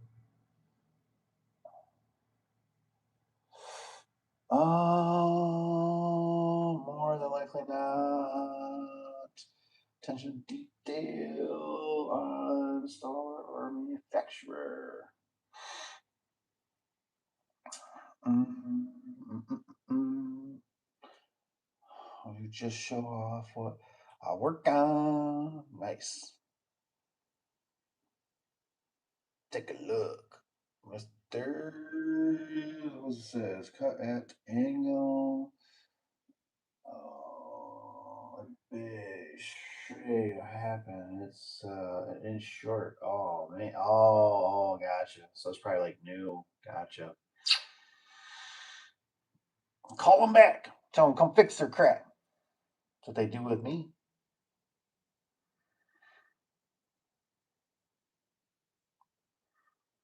What's this say?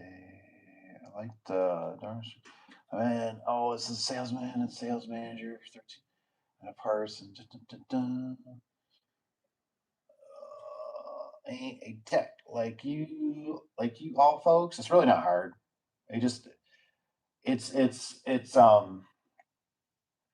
it's really just getting out there. You know, is the big thing. Like I was watching Caleb, and he's learning to hold the screw gun, you know, backwards when he's doing his track bolts. Um, it's just you know a lot of the guys here can relate. It's all just it's just getting to understand the muscle memories, how to flex, how to use leverage. Um, it's just you know you got to start with something just on like the weekend. You got to start with something small like a remote or a wall button or a opener. You know what I mean? Or just be with somebody.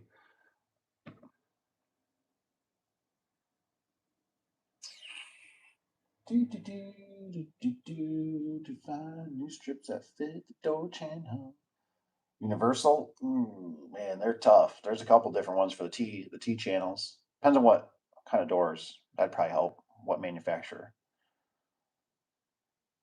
Does it work okay on manual door? Do they work better with opener attached? I don't like the sneaky brackets. The sneaky brackets, you got to have all three things. You got to have the hinges, and you got to have that tongue piece on so it smacks up against. I don't think you can actually use the sneaky brackets without a jet or a trolley opener, in my opinion.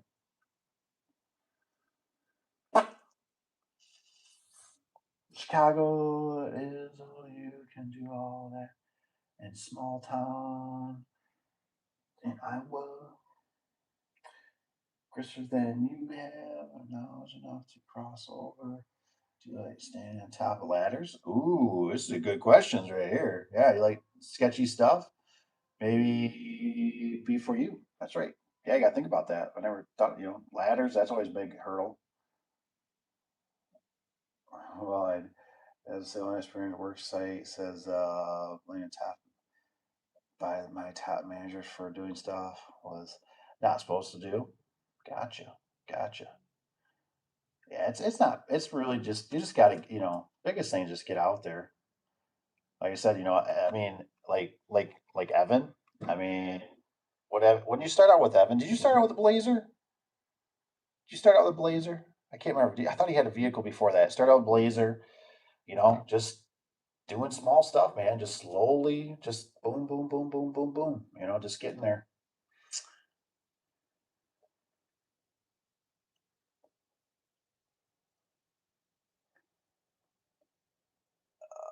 What does it say?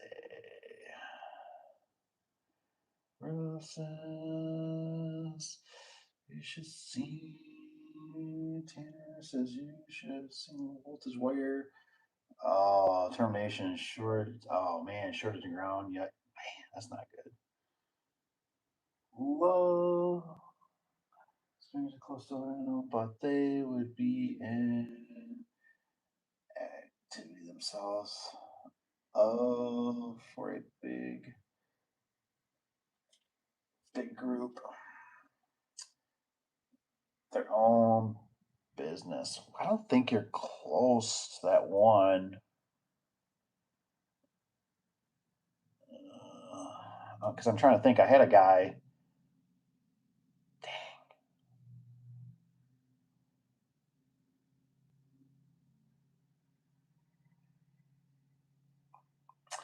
So, just to be clear, is it Christopher? Are you looking? Would you be looking for a tech? Because I had a guy reach out to me. And I got to find out where his locations is, though. I don't know if he's close to Orlando, but he was working for another company, and now he was a sub.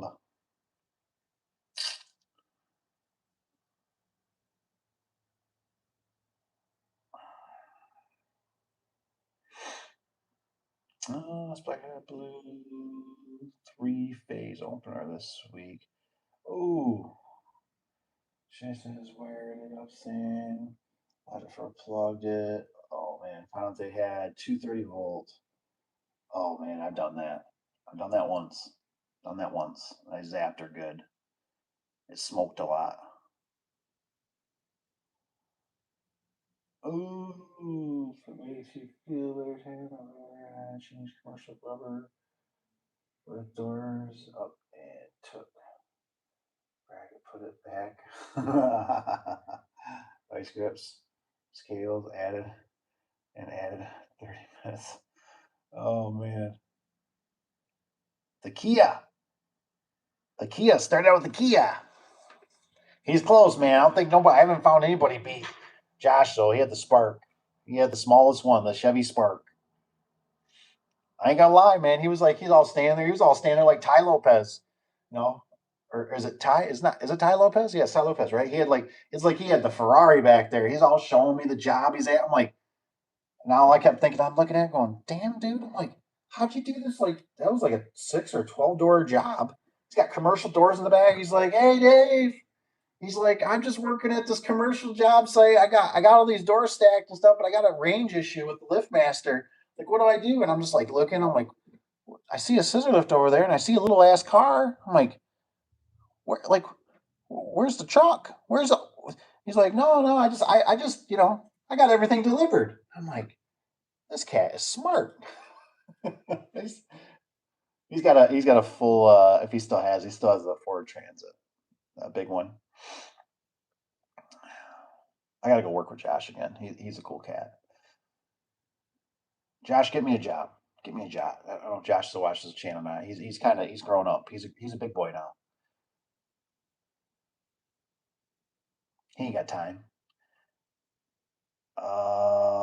Skia says, I don't know, man. It was lots of spires last year, buddy. He looked and said, well, I've gotten me on a good day. So that's made a place, power board and transformer and brand new opener. But yeah, Packers got like the power. Oh, Look for a tech. Okay, I'll try to see if this guy's in your area.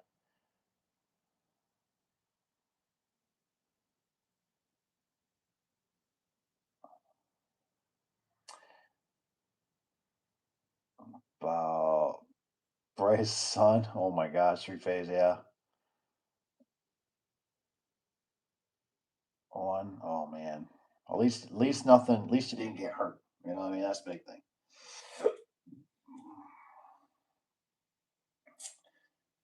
Two cars, two walls, red light, green. Oh man, yeah, there's a lot.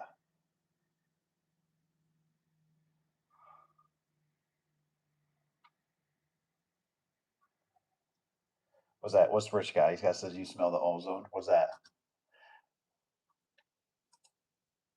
No, I don't want to sign it. Let's see here. That silly thing. Mm-mm-mm. Crazy, crazy. Yeah, I'm pretty sure all we did was we just had to put a new transformer. New transformer. I don't think we hit the board. I think we hit the transformer. But yep, we had a miscommunication there go on, and next thing you know, I was on the ground. My business partner was up top. Boom, man, I hit that thing. And just seen a big cloud of smoke come out.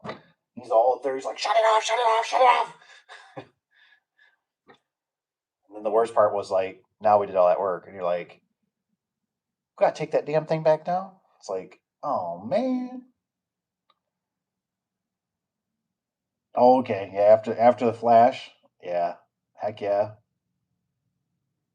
I can only imagine. Got to be some crazy stuff, man. That three phase. I think the last I remember that, I think we ended up putting a three phase in. It was supposed to be a two phase, and I remember the customer.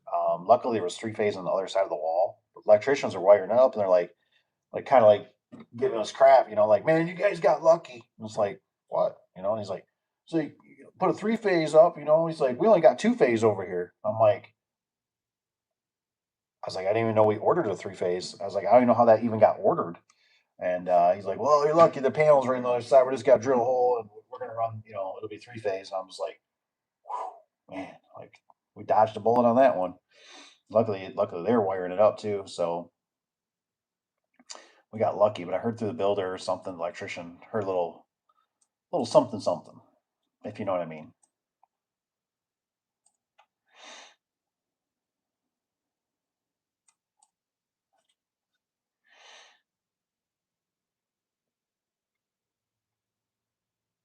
Tanner, did you get those heated floors yet?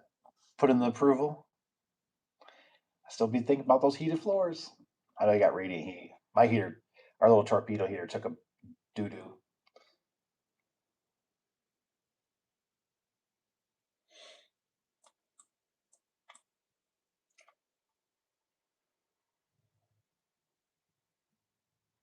What do you mean, Evan? For what, two phase or three phase?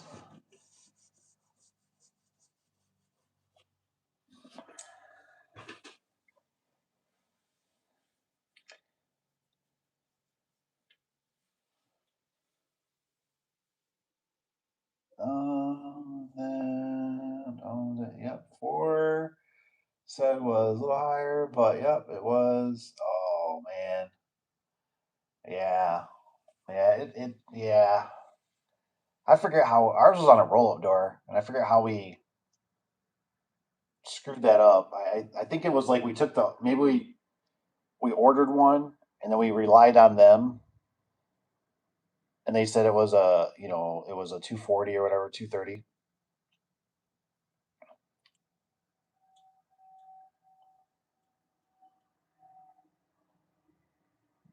Don't worry, don't. To be honest, Evan, I'm not really. I can get myself through a wet paper bag, basically. You know what I mean? When it comes to electrical, but you just got to, you just kind of know that the commercial ones they got harnesses now. It's even nicer. They can make it 115, or you can put it in the other slot to make it 230.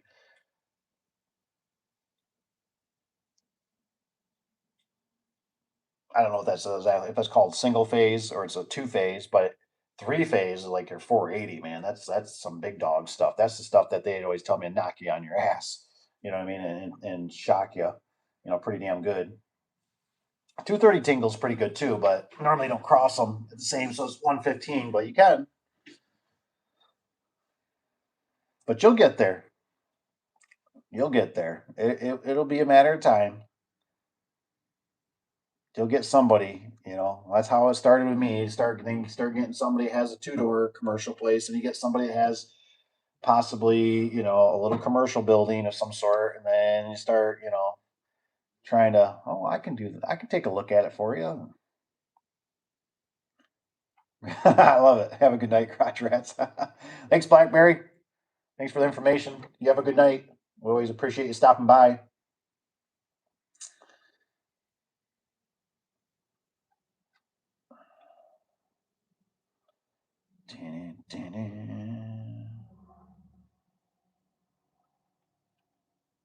Transformer. Phosphorus.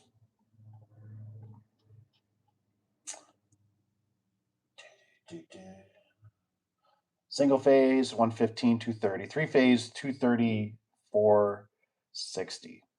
That's a perfect op. That's great. That works out really good.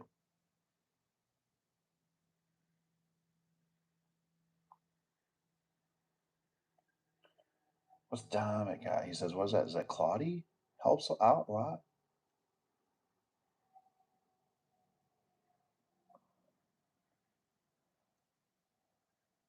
Yeah, three phase. Yeah. Well, I always kind of remember too, because when I first started out, I was kind of 115 guy. So like when we were doing gates and stuff too, I was always like, well, like because I was kind of scared, So I'd be like, we should do 115, but then I realized that 230 was a lot easier on the motor and stuff, and they ran much better. So everything was 230, single phase. But we do have some three phases out there.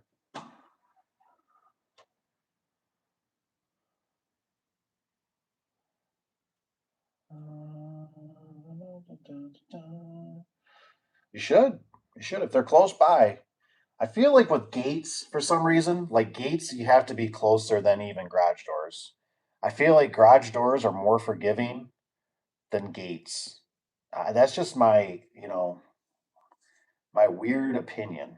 You know what I mean? I don't know why it is, but I'm trying to think of. I just know there's been many times. I think it's because I don't know. I just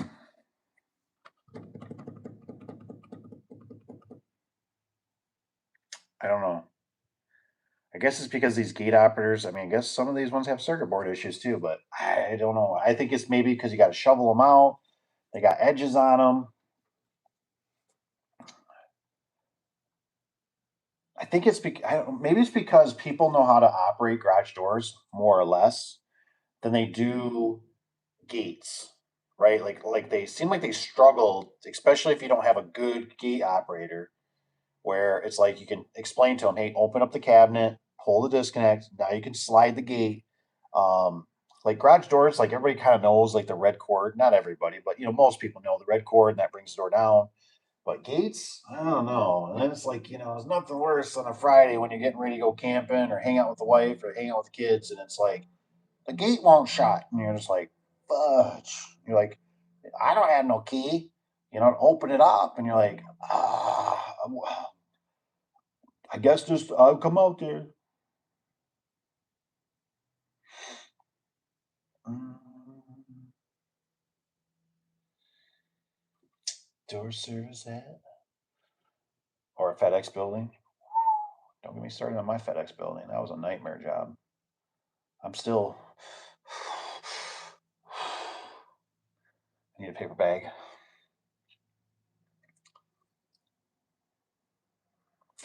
Cap's got one. Hell, he's down like supposedly I think it's barrier arms, so it shouldn't be too bad. He's got it stacked pretty good. I ain't gonna lie, but um, he's got to go down to almost like I think like Kalamazoo, Michigan, somewhere down there for I think it's a new. storage units, but he's doing it because it's for one of our fence contractors. So I don't know, but I hope I don't get roped into it, but I might. I will see. He already asked me because he had to write down with the fence guy to meet with the GC, and he's like, "You want to go?" I'm like, "Nah, I'm good. I like my running water, my crapper, and I like my fridge for my food. I'm good."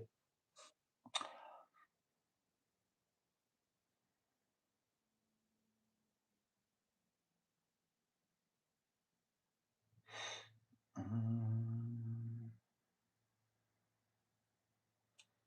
Oh, asking about electrical questions. Yeah, AI is getting pretty crazy. I was looking up just how headroom, and I was surprised how much information I got through AI. Even very, it's just getting so much faster and so much better. You guys are gonna have it way better than I did. Already do have it way better than I did. You know what I mean? Like I said, I just did the one that was I never even did a detail there. It was just all pictures. We just showed up with a door, bam, installed it. Thank you very much. I just had another one that came through, but I told him, I said, I think you might have a low headroom. He wasn't too far from here, so that was kind of nice. But I don't know which way he's going to go. Does anybody ever do pricing with square foot? Does anybody do pricing with square foot for like residential, let's just say? I thought about doing that with some of the marketplace ones. That way it would just kind of help like give them information. You know what I mean? Because this guy, this one, he goes, he says, I see you got something, blah, blah, blah. He says, do you install? And I said, yeah. So we install whatever. And then he said, well, how, can you get doors? And I said, yeah. I said, what do you, just send me a screenshot what you're looking for. You know what I mean? Because I get so bored, like with the whole song and dance crap. You know what I mean? You're showing brochure and this is who we use. You like this one? They're like, well, I seen one on Etsy or I seen one on Pinterest, and I'm like, what one was that? And then so I'm like, just send me a screenshot what you want, color, design, and I will find a manufacturer that will fit your. Well, he sent me one, and I'm looking at it, and I'm like, this looks like it's from Menards. And I just told him I didn't want to spend a lot of time with him, so I just told him, I said, hey, I said I would go buy those doors, and then I said I just do us, labor to install them. And I said he had wood doors, so I said it's $75. I said if you want us to take those old doors away, Um, and then he just kind of came back with like, let me check around. And I thought, oh, you cheap ass. I thought, let me check around. And I thought, okay, whatever. But I wanted to tell him because if he would have moved on it, right? It's all psychologically. It's like playing chess. You know what I mean? You gotta move stuff around. And so I was thinking about it. And I was going, all right, well, if he moves forward and says, "Wow, that sounds great," what do we need to do, or how, like, like if I order him, how long would it take you? He's not asking the right questions, and so I thought, but if he did, I was going to say, why don't you have me come out, whatever, sometime next week or something, and I want to check something because I think you might need low headroom track before you order those doors. And then it might come back. Well, I already ordered them, and it's like, well, then let's make sure this is all going to fit. But it's just weird. The more you do it, that's why I'm like, just do it. You know what I mean? The more you do it, the more you learn, the better you get, the better you're at playing the game.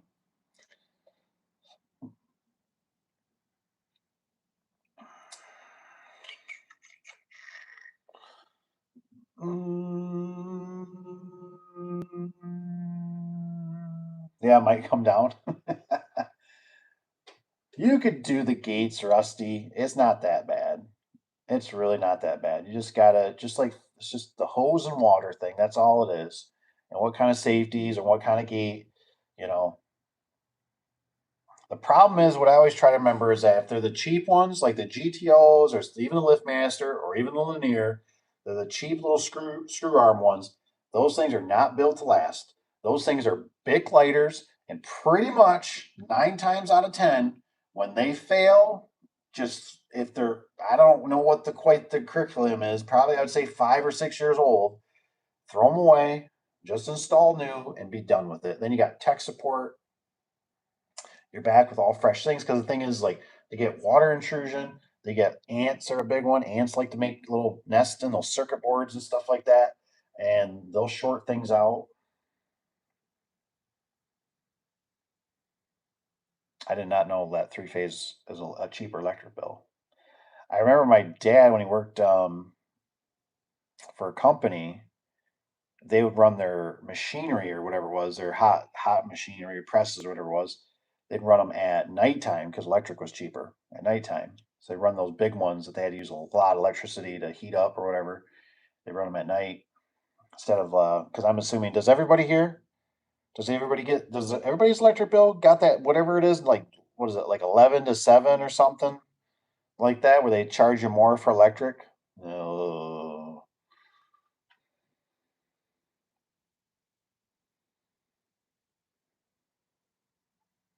dang! Had AI build your whole website, dude. That's amazing. I'm glad you mentioned that. I didn't even know that was even possible. Burke's in the house. What's up? Hello. What's up, Burke? Ooh, just got home from looking. What? Tell us about that 16x7. What's wrong with it? Is it buckling because somebody didn't put a second strut on it? Did it need repair? Did it have a broken spring? They want to replace it? I know a guy. I know a guy that knows a guy that knows a guy. So,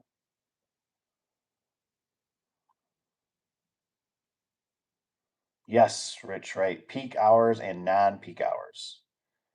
Definitely gonna have to start watching that a little bit more because electric is getting pricey.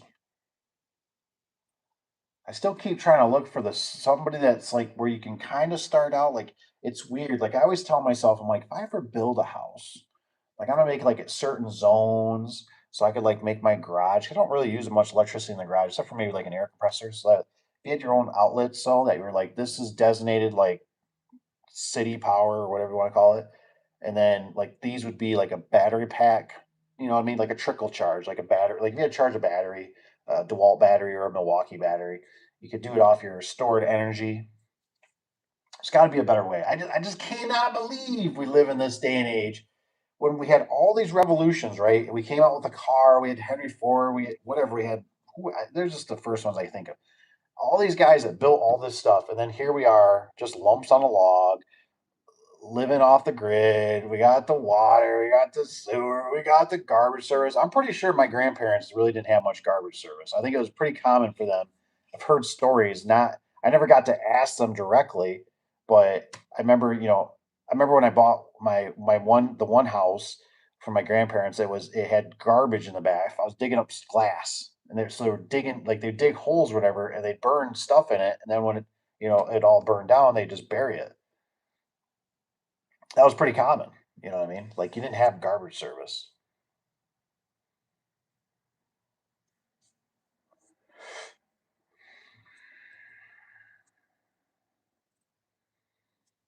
Hmm. Oh, that took me a minute. I'm sitting here thinking like that's why we have smart meters. So you're telling me the smart meters weren't put in for our benefit? Hmm.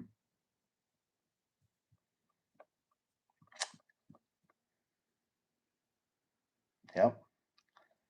That's why we have smart meters. I didn't really even think about that.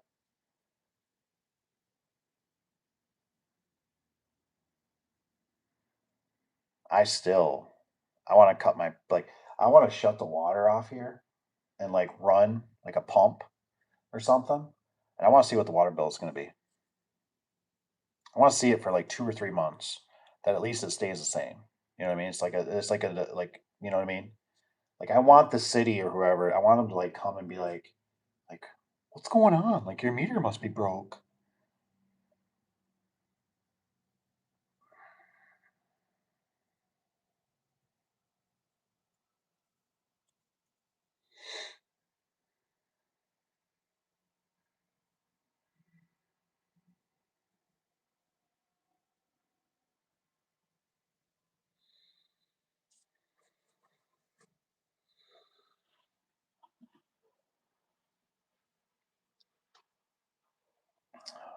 was the ad trail. That might be a way to go. If you could buy a house, not go through a bank, that'd be really nice. You just gotta remember that a house is not a typically is not an asset. I've been listening to a lot of financial guys, and they really, I think they're kind of recommending renting is right now, but renting is, I mean, like I said, every situation is different. You know what I mean? If you can get something at a good deal, like a good deal, Canada is ridiculous, in my opinion, for housing.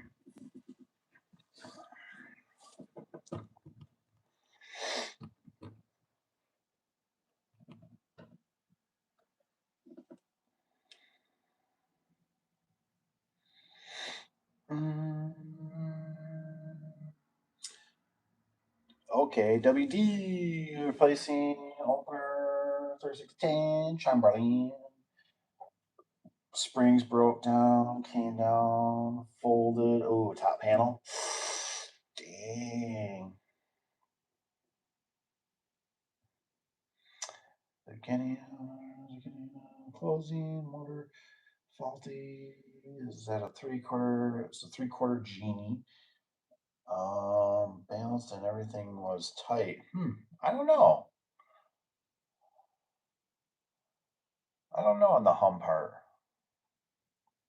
You can always take a video of their picture or something, send it to me. That always helps. Yeah, whatever you got to do to, like, I always love doing, like land contracts. I'd rather give a small person, or individual the um, money than a bank. You know what I mean? And then you might have a little bit of a lead way too, that if just in case something, you run into hard times. But see, here's something to think about for Evan, right? This is for Evan. This is not for his wife. The wife is excluded from this. This is man talk. So shut it down. Shut it down. This is man talk only. Here's something that you have to think about. All right, I'm just going to keep it real. Shit happens. If you go into a property and you can only afford it, you can only afford it with both incomes. I might reconsider, because that's what I did. And I'm not going to lie, for me, I was that little puppy dog, right? I was in love, and I had the whole, because I was, how do I say this, brainwashed by television, by my parents, you know, that it was the whole, well, you got to get a house, and you got to get the white picket fence, and you got to get the doggy, and and it's like, yeah, okay, well, now I got the white picket fence, now I got to paint the damn thing, and oh, I put the white picket fence up, but now the township's coming after me and saying I made an improvement, I got to pay more taxes. You know what I mean? I went and put out the white picket fence, and Honey Buns, she didn't want to help. You know what I mean? She wants to stay inside with the air conditioner. I'm out here busting my ass. So then it turns into, so you got all this stuff, and depending on your location and stuff, you're not selling nothing from it. Because we were going to turn our house in one time, because the like what you should do. I think every young lad should be reading the Robert Kiyosaki Rich Dad Poor Dad book, and that will seal the. I just watched another guy on a podcast talking about that, and he was like, "That changed my mind." And I thought, you know what? When I read that book, that changed my mind as well. I totally asset liability, asset liability, asset puts money in your pocket. Liability takes money out of your pocket. You know what I mean? Your truck is probably an asset. You do it for work. You're making money with it. You're a house. What are you going to do with it? So for us, we thought we're going to run a daycare. She's running a daycare. Well, then come to find out, to run a daycare, we have to play with the city or with the state. We have to have the house inspected. We can't have lead paint.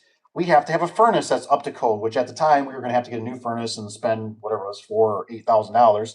Really didn't have the money. And then as we had the house inspected, the guy was trying to do something kind of sly, right? He's like, well, I do furnaces on the side, and I'm like, oh, okay. And I was young, I'm like, oh, okay, yeah, yeah, yeah. Like I don't know nothing about furnaces. And I remember he disabled my furnace. We never did the daycare. And then come fall or whatever, I go to fire up the furnace. It's not running. I'm like, what the heck, man? It was working before. Well, he disabled some stuff. He cut some wires and pulled some wires off. So I had to go through and get the furnace running. So I was really irritated with that dude. I was like, well, I'm never going to call him on the side. You know what I mean? He kind of screwed me, I think, trying to, you know, disable it, not tell me about it.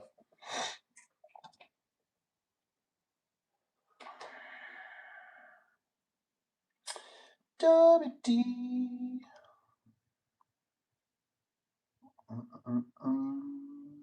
Screw job. I did.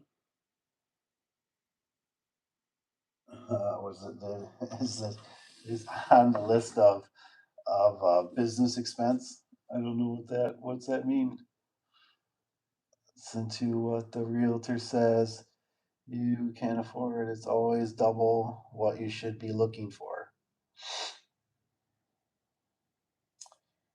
Trying to sell you, trying to sell me a new furnace. Oh, he was. But I guess what I'm getting at is I got, I got a personal house. It's, it's luxuries that I don't need. Let's just say bigger the house, you need a bigger vacuum. Takes longer to vacuum. You need to put a bigger roof on it. You have to heat it. You know what I mean? It costs more to heat it. It costs more to put floors in it. It costs more to put windows in it. We survived when I had my one house. When and what I'm getting at is that separation can happen. I'm sure there's people on this channel that would agree that we thought, hey, we will never get divorced. I was one of them. Or bad things won't happen. Somebody gets killed for, heaven forbid, or something bad happens, an illness, a sickness, a vehicle accident, and that crushed me. And I cannot express enough to be in that trapped. When you're trapped, does that make you know what I mean? And it's one of those things. I'm probably talking to deaf ears about it because I guess maybe you just have to go through it and feel the pain. I'd have to agree with Grant Cardone. You don't have to. Just listen to smarter people than you. And that's what I tried to do, but we didn't have this. You know what I mean? And now that I know even more than I know, I look at this stuff and I just go, yeah, I don't know about that. You know what I mean? I think it's a shame that we have. I never measured the road frontage. Probably 400 some plus feet of road frontage here that we don't capitalize on. But are you going to do that from a house? What if it's in the back country? You don't have no traffic. Well, that's kind of nice and quiet for you, but can't sell nothing. You know what I mean? Like there's all these layers to things to peel back. And so, like for me, right, married, we're just, we got to do this, right? We got to go. I'm making money right now. Things are feeling good. Well, the reason you're making money is because you're actually physically healthy enough to do it. And as you're growing, it can be an illusion, that you're thinking, oh, but I'm going to make this, and I'm going to actually start dark charging more and double the price. Well, then you start getting neutered. You know what I'm saying? So there's all these layers, but like I said, when I got divorced, the economy wasn't doing good. I remember, I had to rent out my house. I had to stay in the back of the garage, and I remember I had to sign up for food assistance. I remember just weeping at night, just, do I pay my taxes or I pay my insurance? I couldn't pay both. Um, and so I couldn't do it. But when I had her income, I could do it. Um, so there's just a lot of things, and I didn't bite off a lot. Back then it was only an 82 or $84,000 house. So I couldn't imagine buying something in the twos to four hundreds with whatever the interest rates are right now. And then dealing with everything that's out of control right now, which is what's scary to me. And that's why I'm saying, like, I got this water bill that's like $300. It's like, for what? There's only a couple guys here in the morning and in the evenings. We're not using that much. I think the township is doing something that isn't legit. I, uh, we get the electric bill. You're not going to just not have electric. Those are like out of your control. So there's there's flex with easement, or if you can move, or you can. Um, so like Caleb right now, he's going to be moving into renting out a basement. Now he doesn't have the whole, you know what I mean? But there's no contract, and I'm like, this is probably a good move. The price is right. I'm like, that's probably a good move. You know what I mean? Like, but right now, houses are still too overpriced. Um, but like I said, there's deals out there. It's not to say that you can't do nothing. There's always deals. It's just something to. Like I said, I like bringing this. You know what I mean? It's just we got my wife's side of the family. We have another. Um,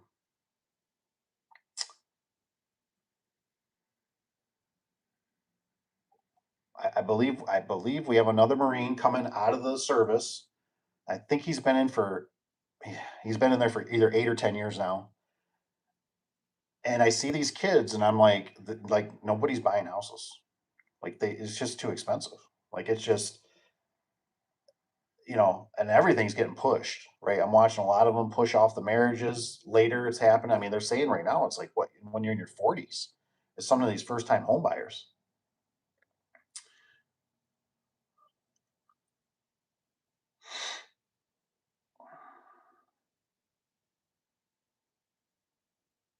But it would be a lot better if, like I said, you can find somebody that do what do they call it? It's like rent to own or something, but or land contract. You never know. You might find a good deal.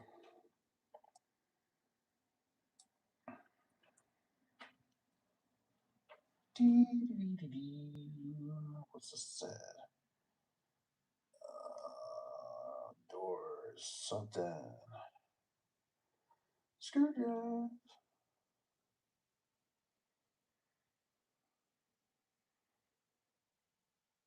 Oh, I did mention she makes. So I thought this was great. I don't know if you guys ever watch it. It's dang it, Evan. If you really want it, I'll find it for you. But I think it's the Coffee Group or something. And when I was listening to him on there with Grant Cardone, and he was saying you should do a prenup, and I was thinking like he's like, but listen to me. He says why? And he talks about it. He says you should already be coming up with a contract before. And I thought, kind of what he's talking about kind of makes sense because you always do it after the badness happens. You know what I mean? Like I was like, I can't describe it. But I was thinking about it, and I thought he's right. Why you don't like just buy a car and they go, we'll figure out the price towards the end. Might be another 10 grand, might be another 40 grand. No, we figure out a contract now. When we do garage doors, we do a contract now. We come up with an agreement. I thought I think this dude's onto something, and but like for us, it was kind of the house was kind of zoned commercial in a sense. So like we couldn't get the township to refinancing was going to be a nightmare. There's just so many things behind the scenes that you don't know about until you kind of go through it. Um, and so like I wish I would have played this stuff out in my head a little bit more and been more instead of been just like so like feel like you're devastated, like, oh my gosh, I can't believe this is happening, and like, "Oh, I should have thought ahead on this." And maybe that's just what experience does to you. I don't know, but it's just stuff to consider.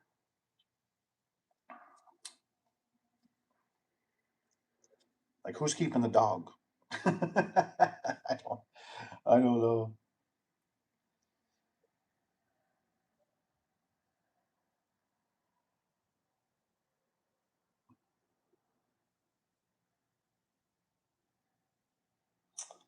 Dun, dun, dun, dun, dun, dun, dun, dun. Realtors. What does it say? He should stay in. Uh, all to Putin.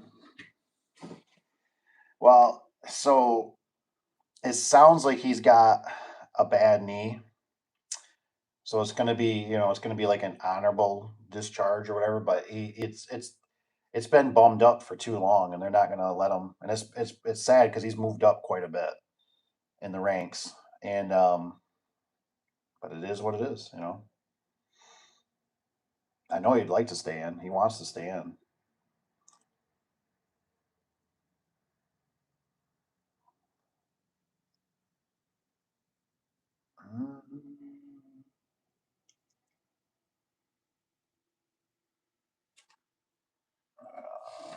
Just to impress. Yep. Yeah. Yeah. Down. That's right. I mean, yeah, that's what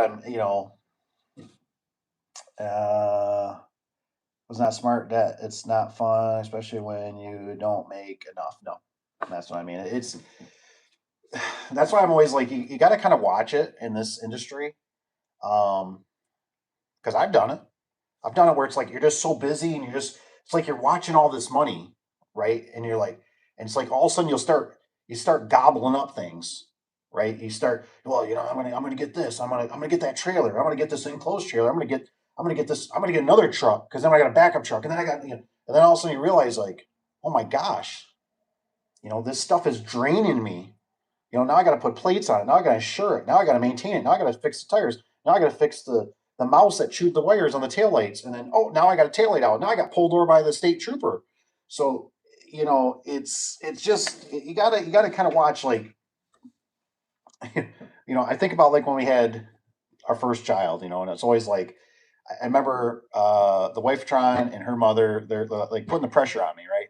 You know, like, well, we gotta get the baby room done, and it's like, you know, and I don't want to be a piece of crap if we don't get the baby room done. So I'm hiring contractors. I'm trying to help paint. I'm trying to get stuff done. I got other guys coming in, and then on top of it, I am just submerged in affordable door and gate, just beat tired. Nobody's even home because everybody's out still working.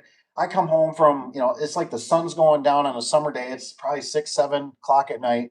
I come home, park the truck. I'm all just whooped, man. I just want to shower. I just want to sit and watch the news or something. And bam, there's a business card stuck in my door. And I'm like, who is this? And I pull it out and it says like tax assessor. And I'm like, oh my gosh. And I got all these things that, and it's like, it's amazing because you don't own it. You think, oh, I'm going to own a house. You don't own it. Quit paying the prop.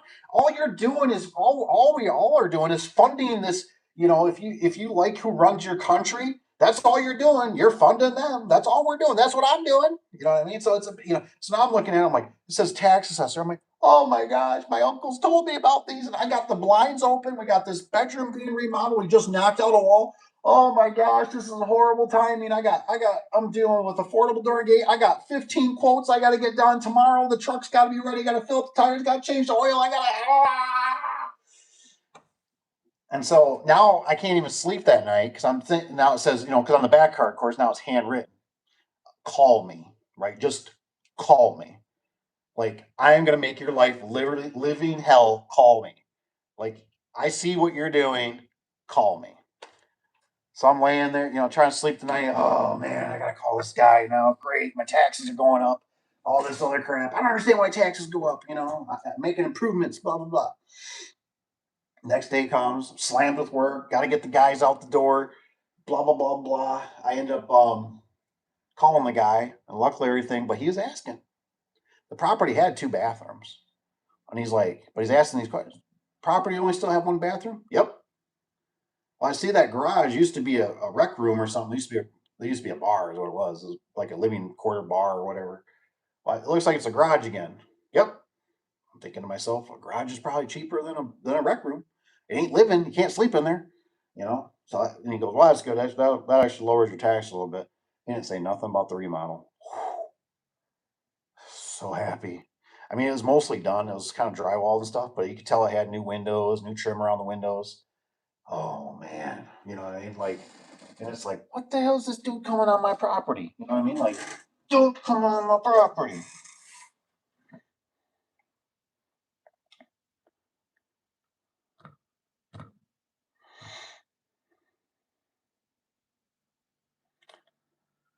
That's Rob Booting. Nice coffee hour podcast. Dave. Yes, that's it. That's the one. That's a very good one. It was a long one, a little bit longer, but it had Grant and the 2 guys on there. Was the one guy Graham or something? And towards the beginning and whatever, but towards the end, it started really. I thought, boy, he's really resonating with a lot of stuff with the kids. You know, how people, you don't think they're going to want to own these older houses and stuff like that. I mean, you got to imagine what they're talking in the U.S. right now. There's there's a decline, and they were talking about how, like, I think this happened. I thought it was Japan. There was a city, and they, for the longest time, they never had any births, and how the city declined. And it's like when you learn that stuff, you realize how this whole ecosystem kind of works a little bit. Um, and they're always, we're always kicking the can down the road. We're always expecting the next generation to pick up the tab. But if we're not expanding, we're kind of dying in a sense. So it's just, and with whatever is going on, this stuff is just getting. I'm assuming pretty much everybody here can contest. I mean, it's nothing's gotten cheaper. It's kind of, to me, it's getting worse. You know what I mean? We're getting crappier products. We're getting higher prices. We're getting stuff that's not. What did I just do? I was just doing something the other day. Oh, I think I was under the van today, and I'm looking at the plastic radiator. I thought, they used to make them out of brass, and I'm looking at the clip they got in there, and I'm thinking, how many times can that expand and contract before that's going to let loose? And I thought it's plastic. It's got plastic jugs on it. It's got plastic retaining clip. I thought a lot of plastic, but boy, if you go buy this van new, oh, you know, it's way more expensive, but we're getting more plastic, and it's like I don't know, and I was thinking about the dipstick, where I could service it from above. I can see, and I thought, why don't they give you a dipstick? Why don't they give you a dipstick? Because they don't want you working on it. Um, and it's weird because when you do think about it, think about how many men that you see, younger men, in a sense, most of these guys, including myself, right? We didn't come from a farm. So a lot of these guys don't even know how to work on stuff, and then they're making stuff so high tech now. I mean, I like this blows my mind that I had to deal with these damn tire sensors on a van. Probably cost whatever a couple $100 because I did it myself. But like, I can see why you pay somebody. What a pain in the ass. I had to drive somewhere and buy the scanner for it now. I was supposed to be able to just do it from the vehicle itself, I thought, but I bought the Alltel ones, and then you got to have the scanner for the Alltel ones.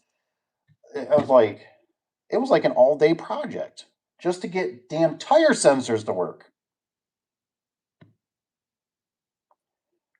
And then we take the wife's car in. Hers is about $400. We just had to do it. Just do it. Do it. All new sensors, and of course they call. Well, do you just want to replace the ones that are? No, they're all the same. They're all the same age. So we ain't onesie twosie in this crap. Just get it done. But $400 for some stupid tire sensor monitors and not to have a damn dash light on. $400. It's not a lot of money, but it is a lot of money when you sit there and think about it. I always relate it to is go pick up pop cans and feel how much your feet and your ass would hurt from picking up pop cans. Go pick up pop cans and make them 10 cents at a time.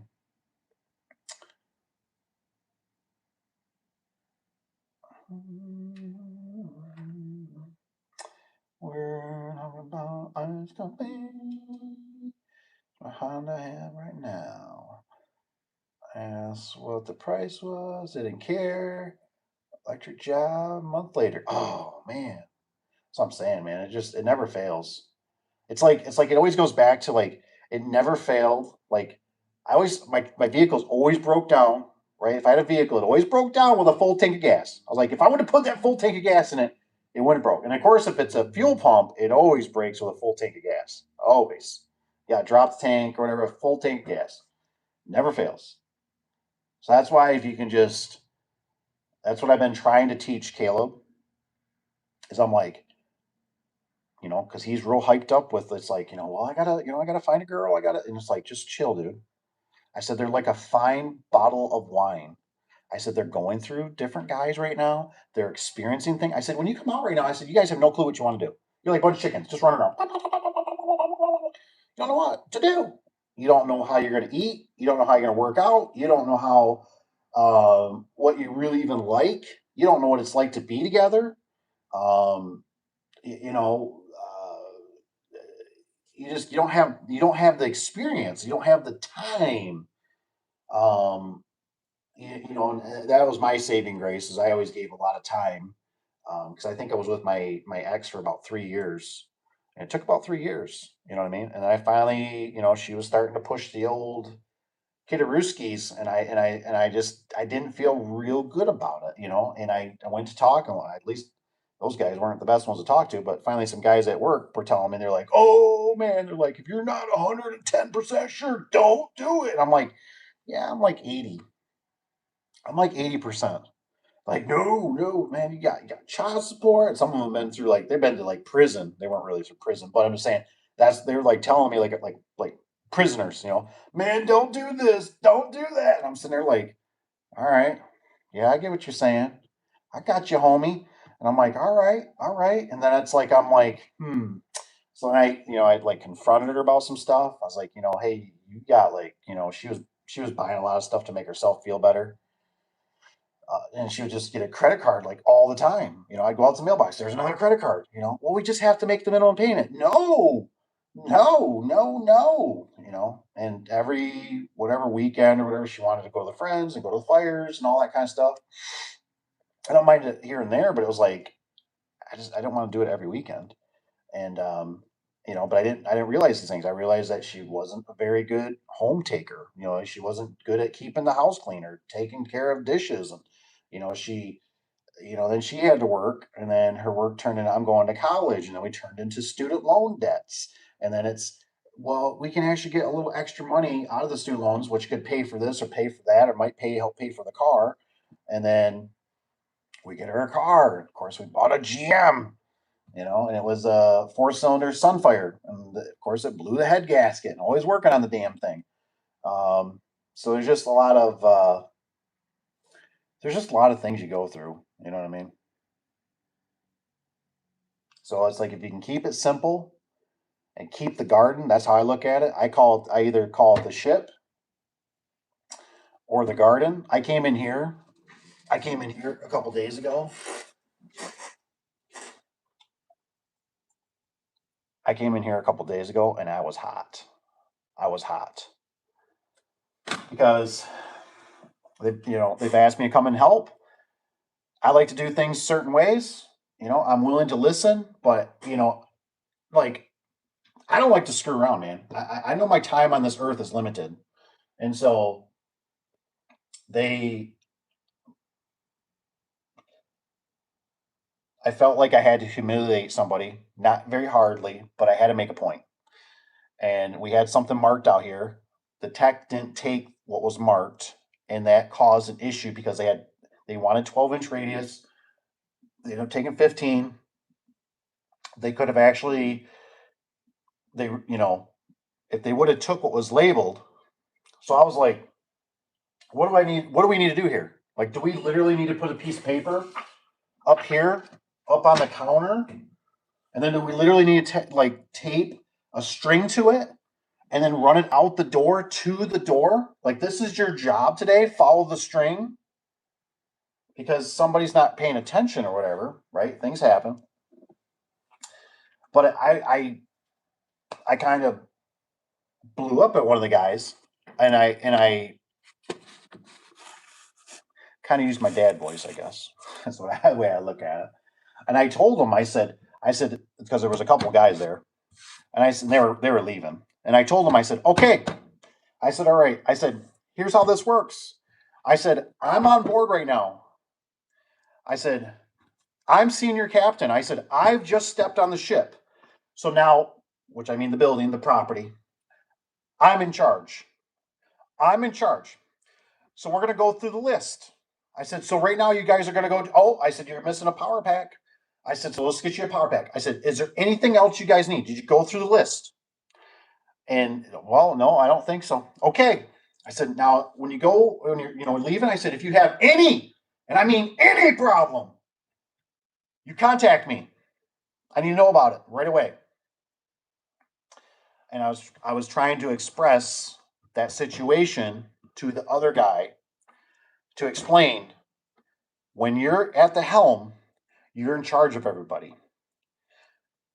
Because he said one of the techs said something that like I guess all we have is 15. And I said, that should have been your indication right there. That should have been your indication. I said, to get out of the chair and walk out there and look at what the hell's going on.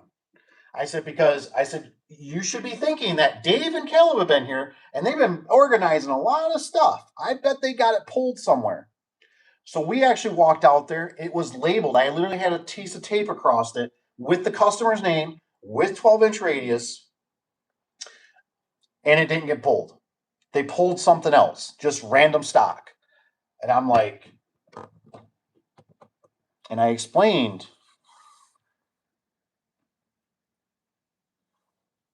when there are guys loading up in the morning, and what always really pisses me off is that I watch all these people. They love sports. They love whatever sports, the hockey, the football, this stuff, right? Well, you guys talk about players on there. Well, this player, he's not so good. This one's going somewhere else. And, oh, that coach and this coach. When it comes to business, when it comes to business, you're the coach. So you want your players to do good. You want your team to do good. So you got to watch them.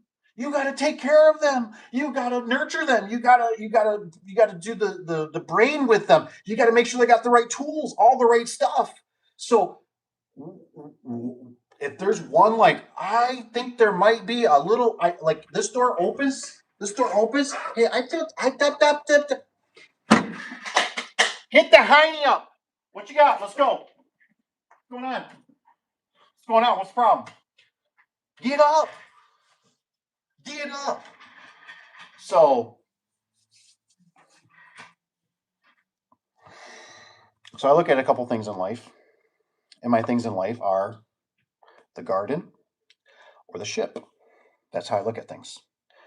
And when we're on the ship, there is a captain, there is a second mate, wherever it's called, there's the engineer, there's the chef, there's all these different roles that we're all taking, but we're on this ship. And we don't want this bad boy to sink. You know what I mean? And so who's at the helm? What's going on? What's the report? How are the engines doing? How's the water? What's the weather look like? What's the fish report?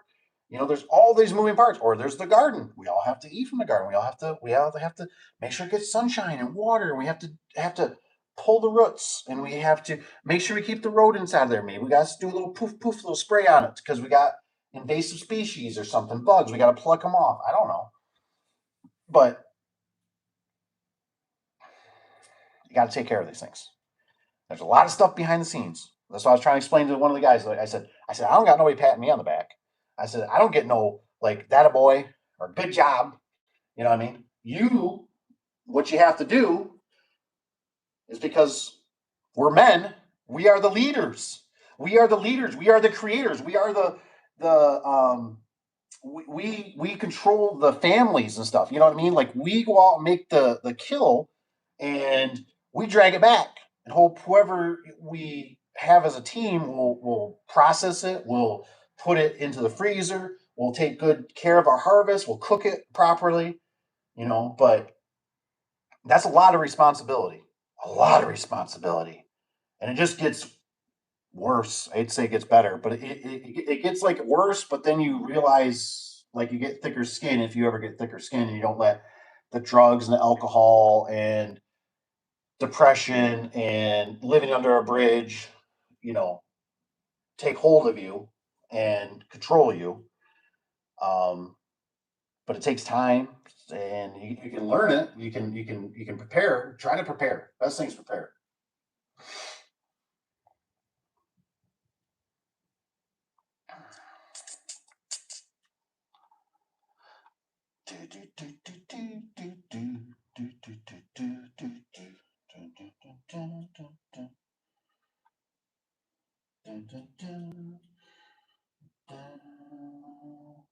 If you have workman's comp. Yep. We got one because we have to pay unemployment tax or unemployment, not unemployment tax, pretty much tax, everything tax. We got one. I'm working my way backwards, I think. You the one guy, we're not gonna fight it. Even paid him for a week. Paid him for a week. Um because he's just in a bad situation. He's not gonna fit this culture anymore.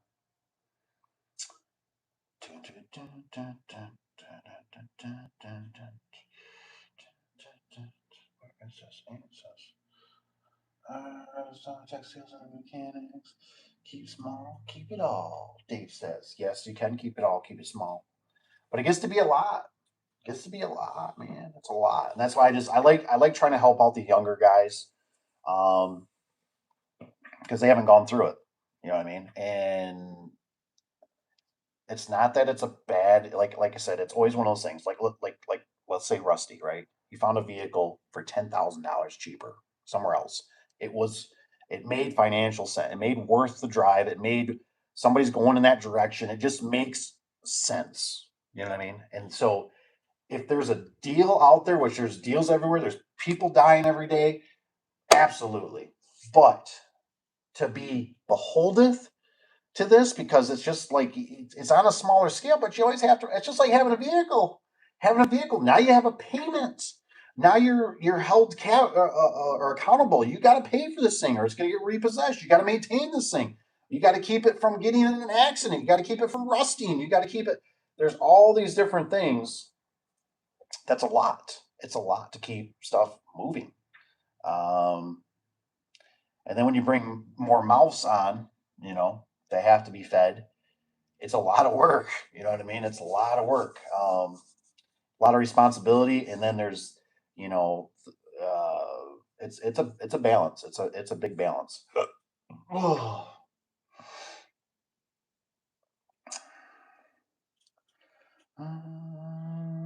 Says Evan says, yeah, it'd be great. You know what I mean? If your dad helps, and maybe you never know which way the roles will go. And I would definitely, and I would cherish that time with your dad because what was hard for me, and I did kind of the same thing. We had we've always had, I don't remember what time we had workers, but we've had them for a long time. But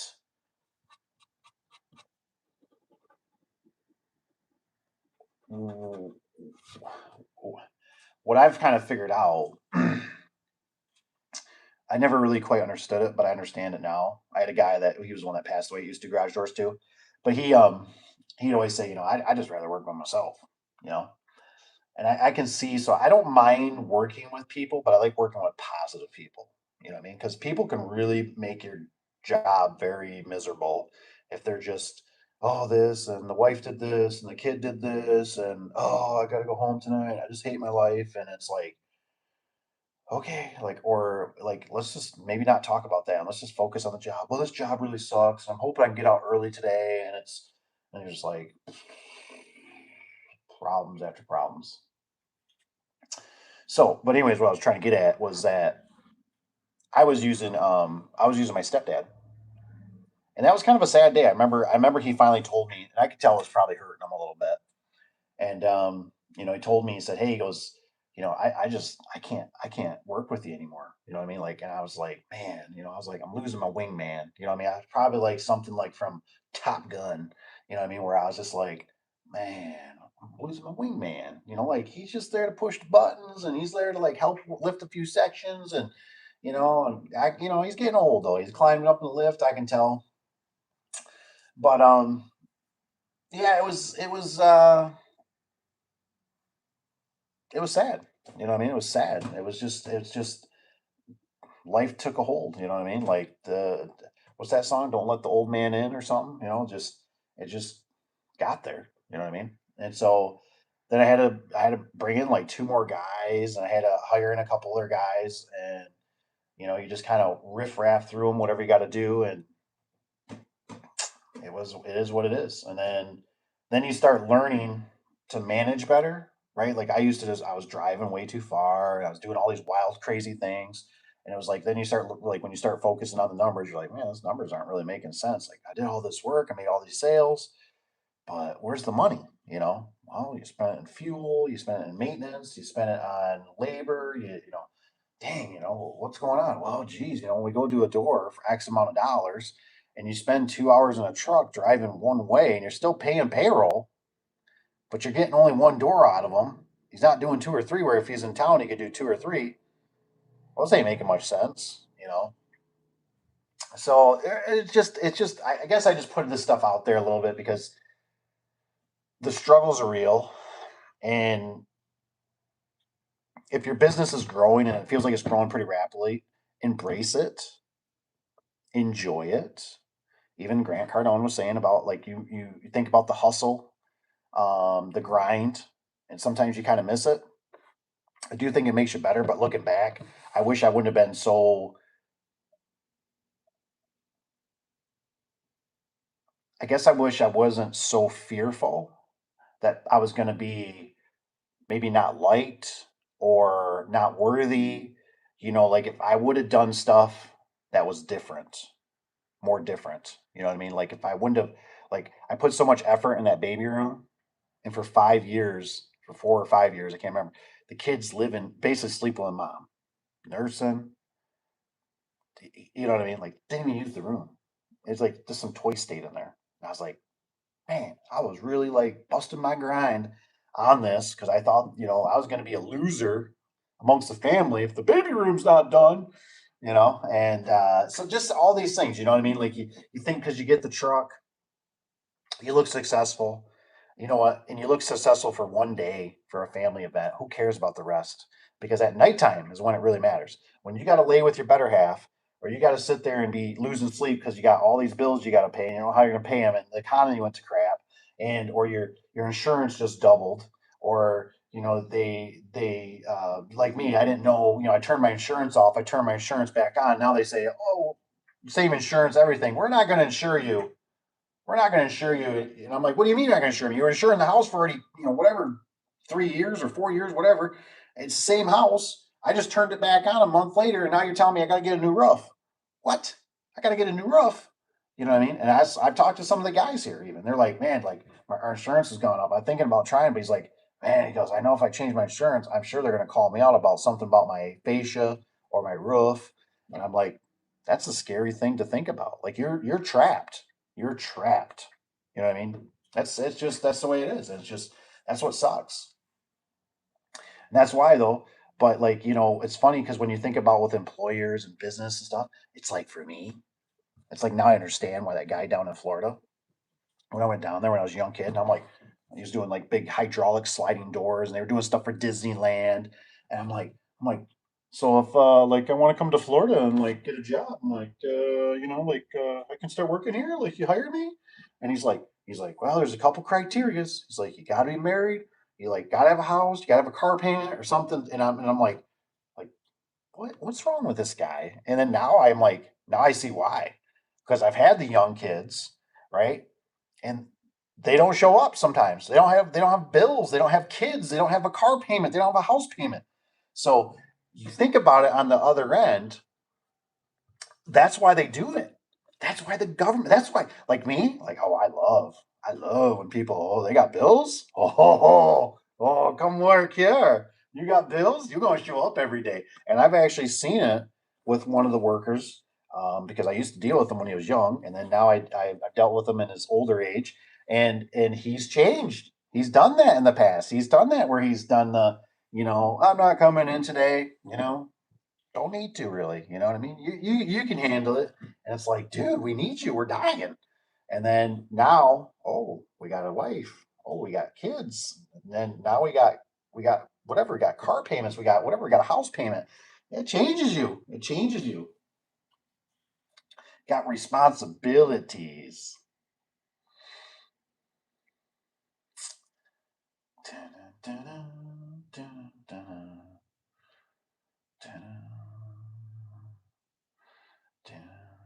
What's it says? Single mandatory have to find a tech when you start. Clues harder accept getting clues be harder accept getting clients. I don't know, but if you get a tech, some things probably what's going to happen around here is there's going to probably be background check, and there's going to probably be a drug check, and that's going to weed out a lot of them from even just trying because it's just tough. It's the mind does not work that wonderful when it's being influenced by whatever, you know what I mean, and too much of it. And so, yeah, yeah. But you got to remember, and that's why, like, in a nutshell, I mean, Christopher, I don't know. Like, I always think this is a bypass. What about starting a showroom? I mean, like, think bigger. You know what I mean? Think bigger. You know what I mean? Like, since I've been here and I've been trying to advertise, we're starting to sell more stuff out of the shop. I'd like to see more of that. We got one guy that used to deal with the vendor that we went to. He's been buying stuff here now. Um, so what about just leasing an office space or one of those, like, I think like a little strip mall? You know what I mean? Like one of those where they got like a little UPS store, they got maybe a nail salon, they got a burger joint, they got whatever, something with a glass. And I mean, you did sales. So what if you use your experience to draw those people in, or even if you buy something a little bigger, even maybe you want to start warehousing some of this stuff, or you're just the person that would like I would never be opposed for somebody calling me say, hey, I got this client. I think it's a good lead, and what I do is if everything goes through, or you pay me advance or whatever, because I mean, do it with already like Angie's List and Home Advisor, and you just say it's a good lead. What I request is $20 or $40 or whatever. Like, I'm not opposed to that. You know what I mean? So what if you were to build leads, and then you just don't even have to deal with the whole, well, I get a tech, or I'm going to be a tech, and I got to get the truck and the insurance and the power tools, and I left the charger at somebody's house, and that was $200 gone, and all these variables. You know what I mean? Or you could probably even still start out small. I mean, doing it just from a house. You know what I mean? Like, who's to say you don't just, put out like you're the advertiser? Because that's what the big guys are doing, right? The A1s, the Precisions, they got the ad money, right? They're just ad. So if you just do ads and try to start building on that, and then it was to like if we had somebody call and say, hey, I got this customer in your area, and I'm like, that sounds all legit. Can you go out there and detail it? Blah blah blah. Sure, it's just something to think about. And then you're just dealing with more time and phone than you are dealing with physical, getting my hands dirty, or dealing with a technician that, he doesn't really have the nice truck, and he doesn't want to, what do you got to do? Put him on payroll and all this other crap. And then you ain't really got enough work for him, or does he turn into a sub? And I just think vending machines sound better.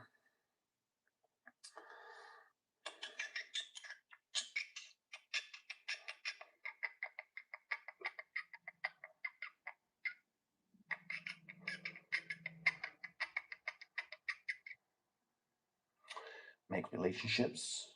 Rusty's got some good stuff. The bandit signs. Yeah, I mean, there's a lot you can, you know what I mean?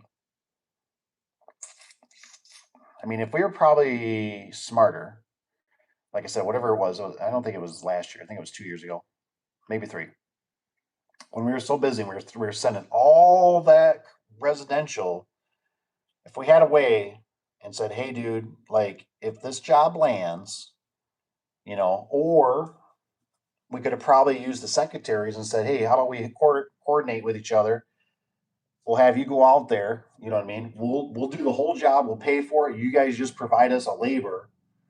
Um, and done something like that, we probably would have made a few bucks. You know what I mean? Instead, we were just like, we don't want to deal with it. Just go, just go call these people.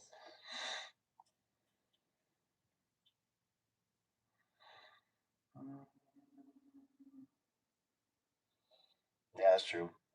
Yeah, stay away from Yelp. Yeah, I don't hear nothing good from Yelp. There was who's that guy? Louis Rosman. He's the guy that used to do the laptops, and he was like in New York. He told you all the horrible politic crap that's in New York, and you think about how bad that is, but then you think about how bad you still have it, and how it gets worse. And now it's just spreading like a plague for everywhere because nobody stands up. Nobody's going down and or shutting the crap off, right? Everybody just keeps buying the new cars. Everybody keeps paying the electric bill, you know, and the stockholders just keep making more money while the peasants just keep working their heinies off, including me.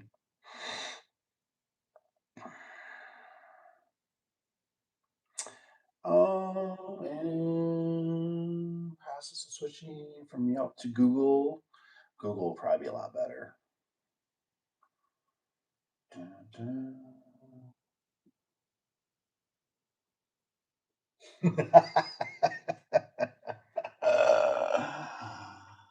If we weren't smart, we wouldn't endorse. That's a good one. I like that. Hey, good job. That's a good one. Yeah, yeah, exactly, exactly. That's it, man. That's it. I always remember my vendor, the one that I always talk about. That he's seen his dad because like this stuff takes a long time. I could make this stuff. You guys are. I'm so lucky that you guys are here. I really do enjoy all you guys. I really do. I really do. But I know I could sit here and make this look way glamorous.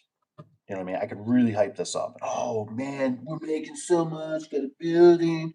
We got this addition. We got the trucks, and oh man, the money's just flowing out of my pocket.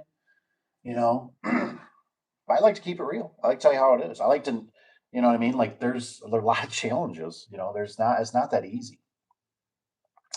And but anyways, that guy always still like I think he was mind getting me a little bit. I want to say something else. I won't say that word. He was mind molesting me.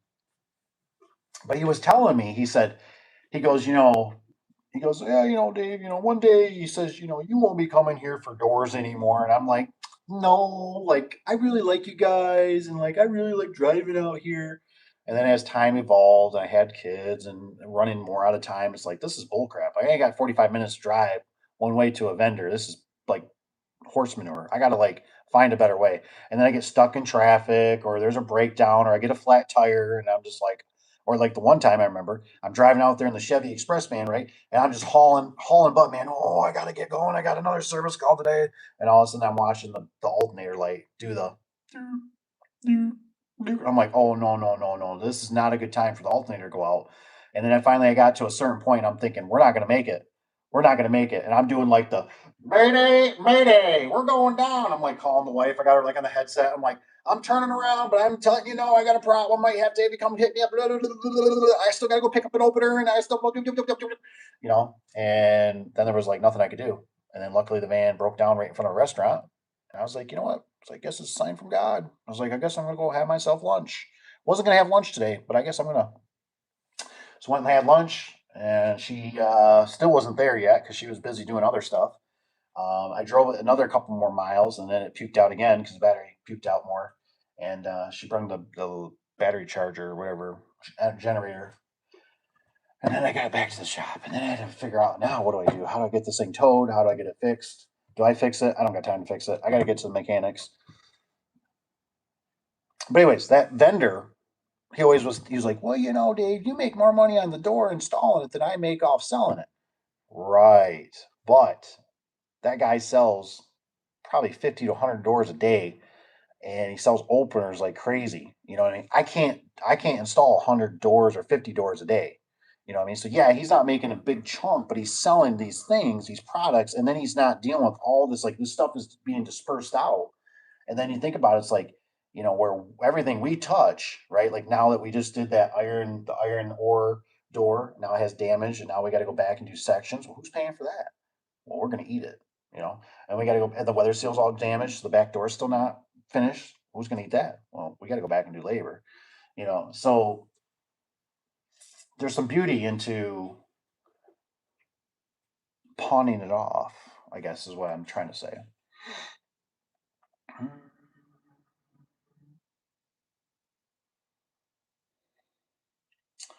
Uh, uh, Easy money, right? What's that? Victorson? Victory Concrete? Easy money. Mm, let's say goofball stays 2 leads for 300 a month, and one was two fake lead call. Yeah, I don't doubt that they do that kind of stuff. The test for neighborhood community. But as soon as I get a request, I got to have the tech. Yes, Yelp is expensive for not so good returns. But see, like Christopher, I keep thinking, I go, why do you have to have the tech? Like, why couldn't you build a relationship with a door company? You know what I mean? Like, that's what I think about. Like, like for instance, here we go. I've thought about doing this. So Christopher, all you need to do, right, all the way from Florida, is you start advertising up here in Michigan, and I give you like a radius, and you can do it for me, you can do it for Rusty, and then you contact me and say, hey, I got a lead, I got a customer that's looking for this, and this, and this. Okay, not a problem. And then we, move forward. I don't know exactly how. Maybe we do a percentage off of it or something. Like the sale. You know. And then could you imagine? Like, I don't know. I know there's going to be scammers. But I look at that and I go, like, that's what I've always wanted from advertisers. I'm like, then prove it. They're always like, oh, we're going to get you 50 leads and blah blah blah. And if you do the Google or do the phone book, and I'm like, okay, how about this? How about you produce them and I'll pay for the service? Eh? Instead of like the other way around. Because I mean, for them, they're not really out a ton. We're out a lot. We got to pay for this thing, then we got to go out there and install it. It's on our dime. We got to warranty it. We got to make sure it's not scratched and dented, and the customer's happy, and they give a good Google or good review just in general. So, for instance, you could just stay in Florida and you could work. You don't even, like I said, even if you just want to use a local, call around. There's got to be somebody down there like me. There's a lot of garage door companies. I'm pretty sure. I'm sure there's more than what's around PT and myself or anybody else. And say, hey, would you, why would I say no? What I mean, especially if I don't have to, not if I just pay you after the fact or whatever, or if you start showing up and it's like I put a face and a card and then, oh, hey, what's up, man? You're working basically 100% commission. You know what I mean? Like, what? You're not on my payroll. You're just bringing me leads and I give you money. You know, just an idea. Just an idea. But the problem is, I look at it and you go, if you get a tech, you got to keep that tech busy all the time. And then what happens when he wants a vacation or wants 2 weeks off because he's like, and then what? Oh, now I need another tech. So now I got two techs. And then what are you going to do on the job? You're going to pair them up, because you really don't got much for them. So now you just got to, you know what I mean? You got to keep paying them. There's a lot that goes into it.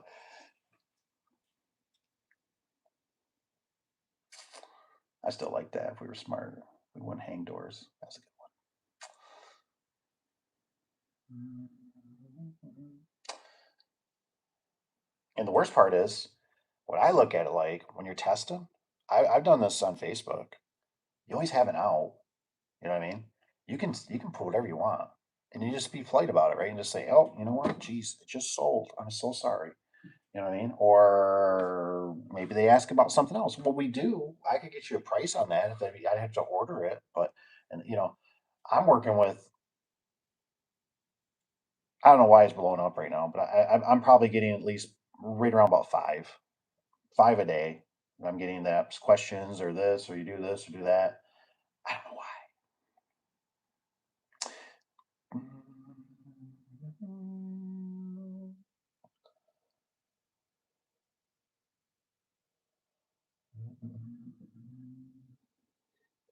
Rusty like to say it would be your tech if you're in Arizona. Arizona.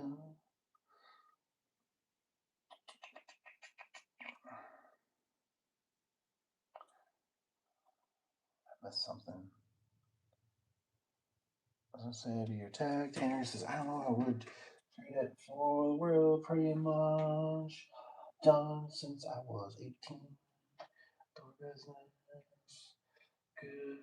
Wish best into outrageous by long shots.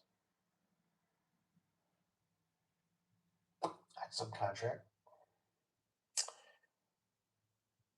10 months. Mm. Just struggle getting guys, good guys, yep, getting them trained, making sure they have common sense. Also, but after 2 years, we have great crew, killing it. Just took a bit. Now I'm back to normal. Let's say, this is days, everyone. Once in a while, I have 10 days. Cause I get lost. Actually, what I do and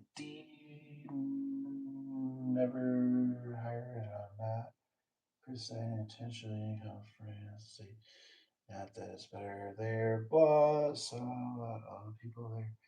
That's probably due to low unemployment, market volatility, partnership. Thought about. I'm just saying. I'm just saying, you could literally do this from another state. You could be up here advertising of some form. You could either be doing maybe like Nextdoor, you could do Facebook. I don't know what you do. I mean, people are doing it through Google and stuff. I just think it's one of those things. If you build the system, it's kind of like what I always go back to. It's not like it's one of those things. I don't want to put shame on it, but I would never do this again. I would, if I could go back to, I would be I would have invested in like vending machines or something. You know what I mean? Because there's so much volatility. Like, we're at the job, we got damaged sections, right? It's not the end of the world. Luckily, it's close, but it sucks. And it's like then you find out through the vendor, and you're like, they don't have touch up paint. Who the hell builds a freaking door and they don't have touch up paint? They got to paint the damn things. So put the stuff in a bottle. All we need is touch up paint. No, they're just going to send you sections. I don't know if that's good or bad. Like that might be worse. Then you got a guy that he's like, man, my trim nailer is like intermittent working. Well, shoot, what are you gonna do about that? That's a $400 trim nailer. Then do you retire it? Do you throw it away? Do you keep it for like up at your hunting cabin? Do you use it? Maybe I use it. You know. Then you got TPM assessors on trucks. Then you got to deal with employees that are just the subcontractors. What if he's a subcontractor? Okay, so what if he? I always had to kind of schedule around. Well, I'm going to be busy. I'm taking that week off. I'm working for somebody else, and blah blah. Oh, okay, okay. It's a juggle versus. Think about how many of these things you could do that you could be getting leads, and if you built a reputation, like I said, I have no problem. Somebody wants to send me 5 leads a day, and they turn in legit leads, I'll pay. You know what I mean? I might pay 20, 40, 60, $100 per lead. And then you think about how you start multiplying that. That's the thing, right? You build the system. You don't do the work, you build the system. It's like whatever that one says. I'd rather make 10% on somebody else's 100% of labor or whatever. You got to be, you know, build the system. And that's the thing. If you can build something, then you learn to maybe you learn. Oh, well, I could start doing this, or I could start making the software, or I could start doing this, or this is working out pretty good, and I built a good reputation. I'm gonna move into another door company and do this. Um, there's a way. There's a way to do it.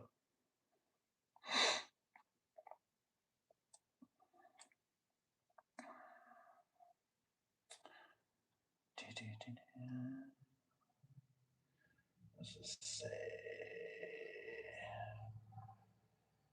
I just thought about it. I'm not sure. Do concrete is money. It says it's expensive to be good for big enough jobs, profit, right equipment. It can be. Let's say.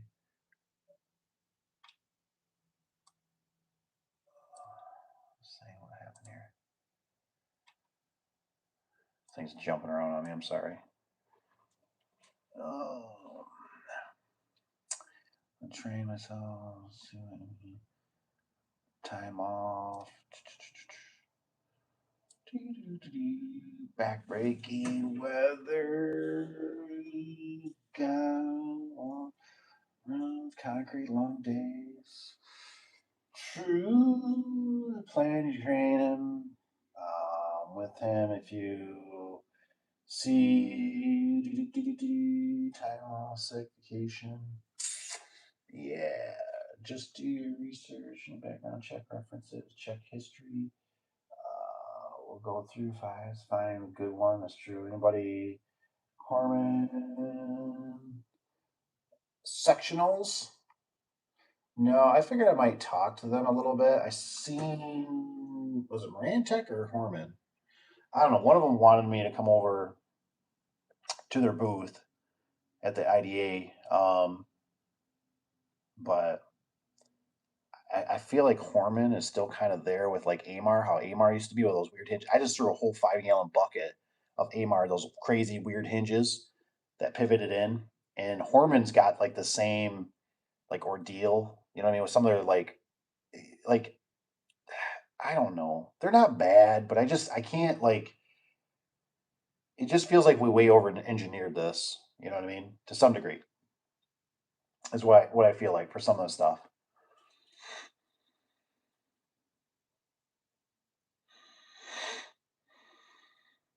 Give me a club player, give me death. That's funny.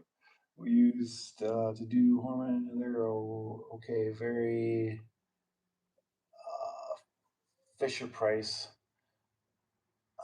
Let's see, Clope is best from our experience. So they have good efficacy show customers like a customer builder. I mean, Clope's got everything. You want like the Mac Daddy. I mean, I always remember like Wayne Dalton could do quite a bit, but like Clope could always go a little farther for like certain designs. I mean, they got just so many models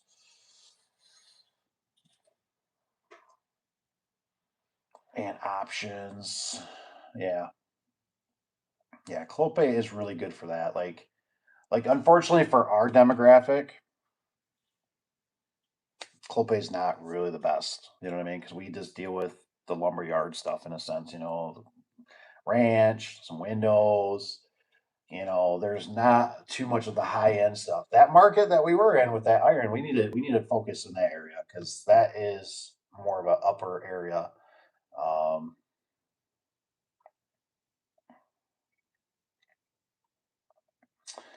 Doors, I think a red label company used to put them in when they were had a location here. And yeah, it's Troll Dave. That's all good. It's all good. It's nothing but love. Nothing but love, Mr. Rusty. Um, Difference they make and Sparta. Huh.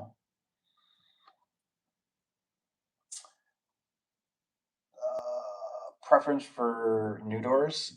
I couldn't even tell you. I think they all stink. I just always try to find the cleanest one. We got a builder right now. We're looking at the Menards doors, which are ideal slash Clopay. We got, we're gonna probably look at two different models from Clopay, and then we're gonna look at the price from Wayne Dalton because right now, lately, we're getting the one job was what $9,000 swing from Wayne Dalton to Clopay. Some jobs are $1,000 per door. It's just all over the place. So we like to kind of, my biggest thing is the bottom seal. I when we were talking about the Wayne Dalton, the 5150, all I sat there and he's like, well, the one guy, he's in the shop here or whatever. He's like, that's not a bad door. I'm like, it's not a bad door. It's like, but the bottom seal sucks. And you got to put it on. I only put bottom seal on. But my biggest pet peeve.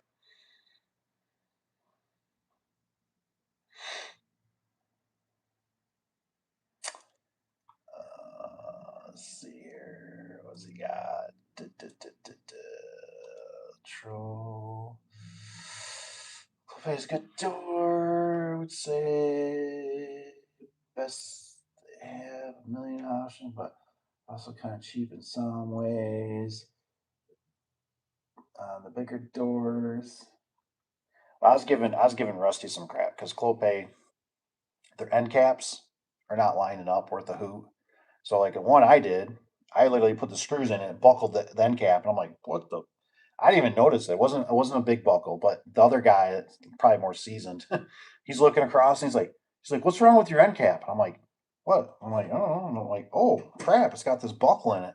He's like, I had to take all mine apart and put them back to where they need to be. He's like, so I'm just giving you a heads up. And I'm like, well, I'll be damned if I got to take all these end caps off. So I started, aiming the screws in, and then it kind of worked. So I'm like, all right, whatever. That's kind of a pet peeve.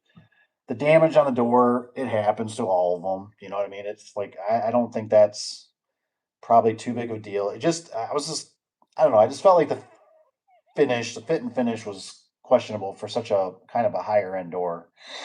I expect this to be more of a Rich B door or something, but Rich B always impresses me, right?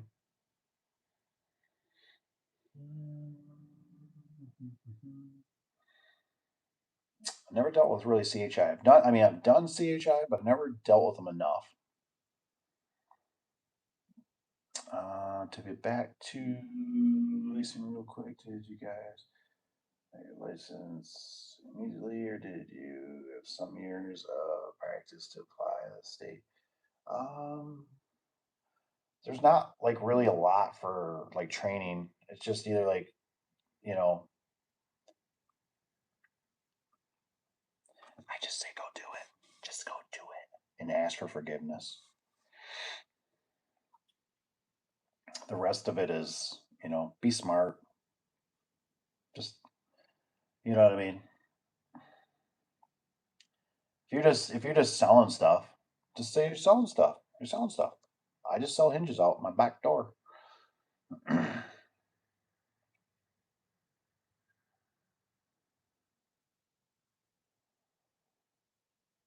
like CHI. Rusty, have you put in any doors yet? Oh man, that's some high end stuff. Tanner, other brands may offer more heavy duty commercial. Company start to finish. Beat right now. Northern, I found a job that needed one. Yeah.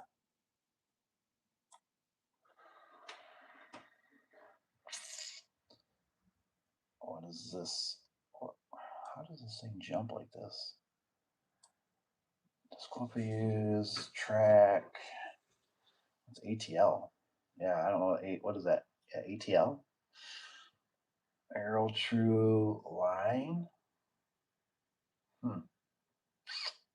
I don't know if that's like the lines on the panels. Copy sometime get sent.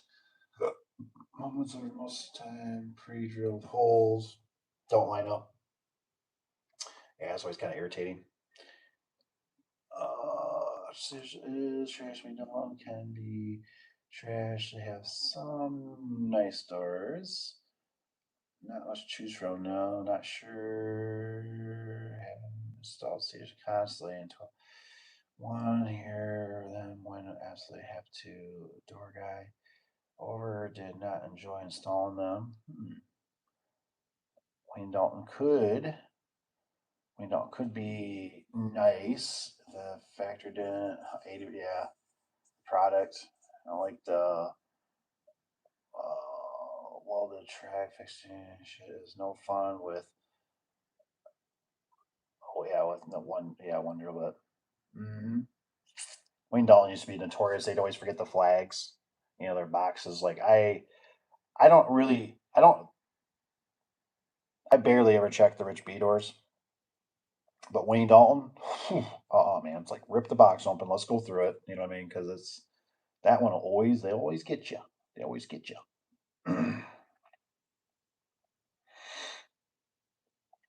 One track is so track they supply stage in Harmon. Dun, dun, dun, dun, dun, dun. You like that? You like that? Yeah. No, I'm just honest. Like I said, I honestly think a lot of it's fear. It's fear mongering. And there's so many different ways to either get in the business, which is just get around it. You know what I mean? Come through the door. Come through the door. Come through the door. Say hi. Say, hey, I'm looking. Is there anything? Leave a name. Leave a card. Something. Just whatever. Sticky note. Um, Whatever. You know what I mean?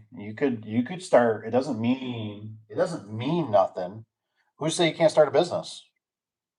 If you got all this license, make it something that's generic. Garage door parts and more. I don't know.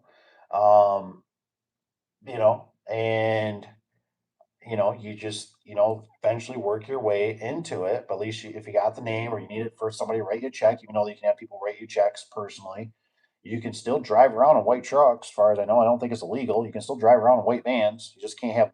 I think Florida's a little more stingy. You know, um, you maybe you're selective with your customers. Maybe you don't want to be in a main drag where maybe that township has a certain building inspector that's a real jerk, or maybe you just want to do openers right now, or certain things. There's just so many different ways. It's just getting around it, and then also sure, go ahead and get your whatever license that you need to do or whatever you want to get. Um, but a lot of stuff's kind of a crock of shit, really, because it's just like with insurance, right? We got car insurance, you got the Mac Daddy of whatever, and then whatever it was a while back ago, we just got some the Cadillac catalyst converters or whatever they want. Cadillac converters were cut off, and then it's like you sit there and you're gonna possibly make a $6,000 to $8,000 to $9,000 claim, and you know damn well your insurance is gonna go up. So you're like, do I really want to make that claim, or do I just want to bypass it and do something different for $300, and then because the system's rigged against you. So I don't know. I'm kind of weird like that. Screw the man. You know what I mean?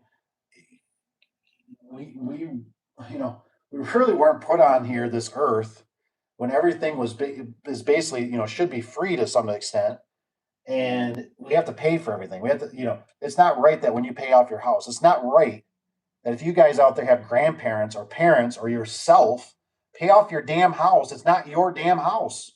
Oh no, you still got to pay rent. That really always irritates me. I don't know why people don't uproar about that shit because I don't understand that. You know what I mean? It's just like a car. Even though, I own the car. Oh, okay.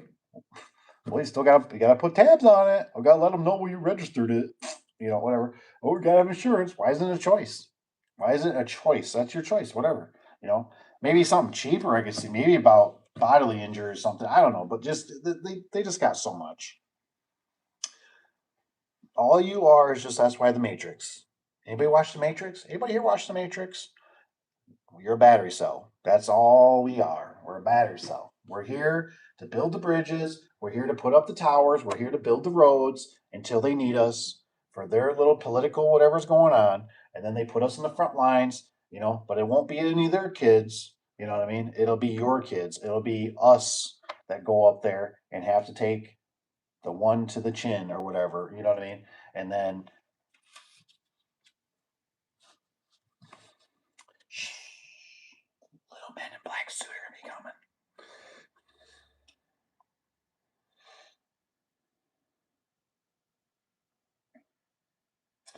Enjoy. We are a dealer, but only sell like 2 years, 6 stores, man. Use them. Service.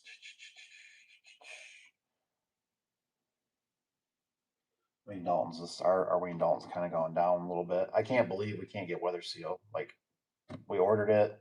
They don't have 7 foot and 9 foot in stock. Come on. So Haas, he says. Station track is a little different, not much. I like their rigger track bolts. Tend to chatter more.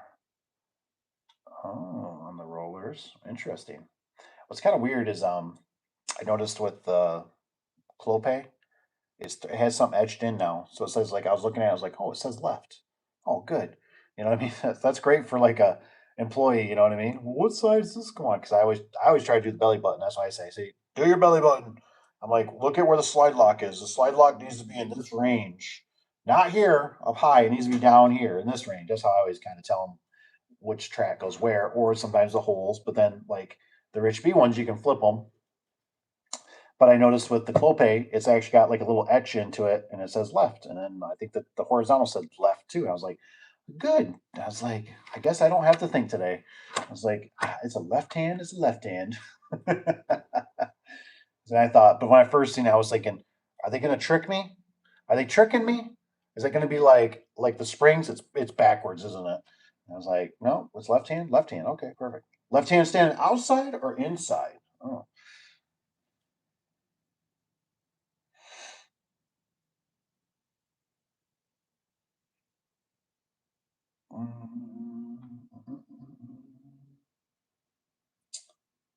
Oh, you'll see an stamped on.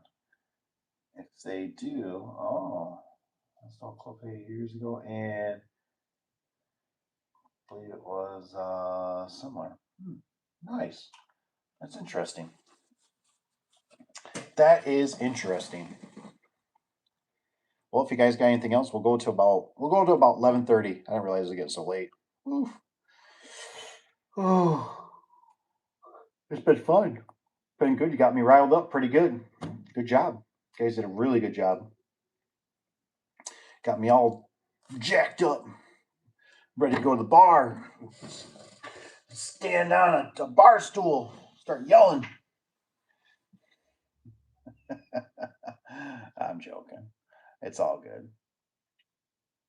Go home and lick my wounds.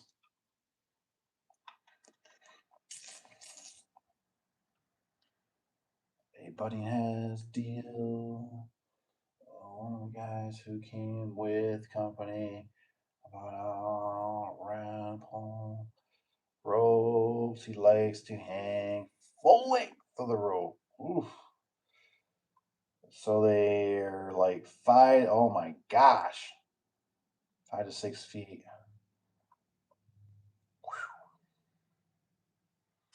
That's a tough one. That is a tough one. Yeah, I'm surprised. I don't know if there's a video out about that or anything.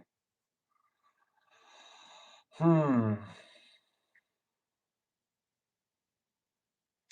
Yeah.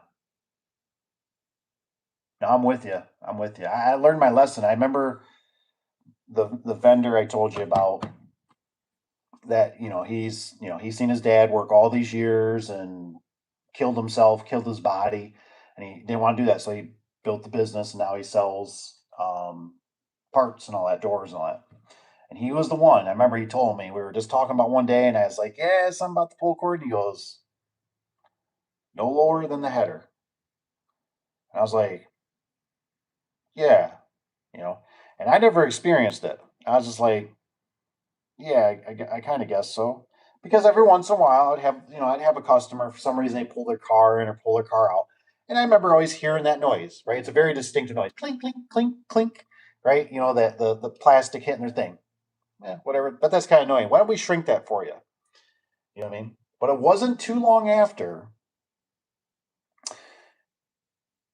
we left one at a car wash, kind of long because the door would fail quite often because it was a car wash, older opener, and we left the pull cord. And I remember it was a weird situation because I came in the office. It was we were working. I think we were working Thanksgiving Eve, and the secretary that used to work here, she was in, and she's like, yeah, she's like the car wash place called, and she's like, I guess they like caught the rope or something, and she's like, they didn't make it sound like it's too big a deal, so like if you want to wait till like Monday, that's fine, or something like that.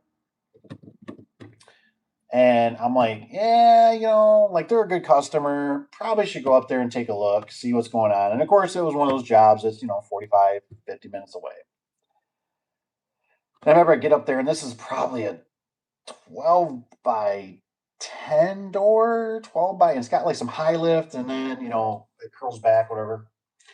It ripped like three of the sections out of the, like, however it did it. I forget if it had high lift. Maybe it didn't have high lift in it. That's what it was. It must have been standard lift, but it was taller because we had to go up the wall. That's what it was. Something like, anyways, it ripped the freaking door down. And I got there and I'm just like, oh my gosh. I'm like they got the whole place shut down. I'm surprised the owner guy hasn't called me yet going, what the hell? We gotta get cars through here. So I'm like, this wasn't like this could wait till Monday. Like, so I'm there and I'm like, oh my gosh, I need help. And so of course a dude over in the corner, he was bugged out big time. He was out smoking the good stuff. And he's over there like standing in the corner, just looking at the wall, and I'm like, you. And he's like, me? I'm like, yes, you. Me? Yeah, come here. Come here. Come here. You're going to help me. You're going to be my assistant. He's like, I don't know what to do. I'm like, that's fine. I'm going to train you really quick. And so I'm like, what I need you is I need to lift this up and I need to like get these rollers popped in.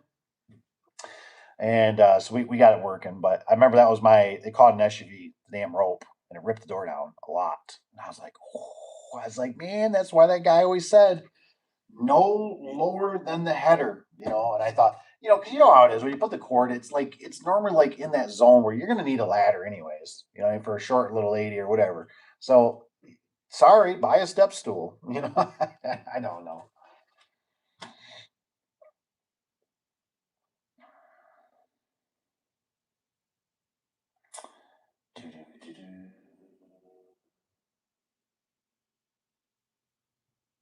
A band start asking to be a dealer. I settle with a brand and start asking to be a dealer. Mm. Get mad when I go to jobs. Release the handle openers. It's upside down. I don't know. I don't know about that dealer one.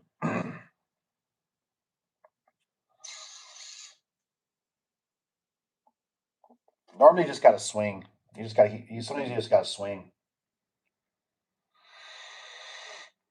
But it's like us.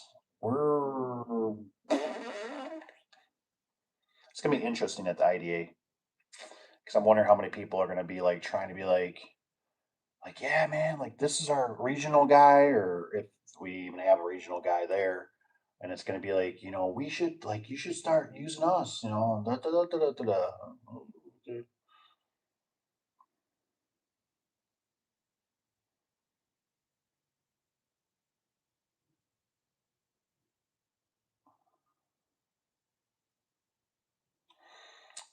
It says the code is 6 feet off the ground, but I don't really care.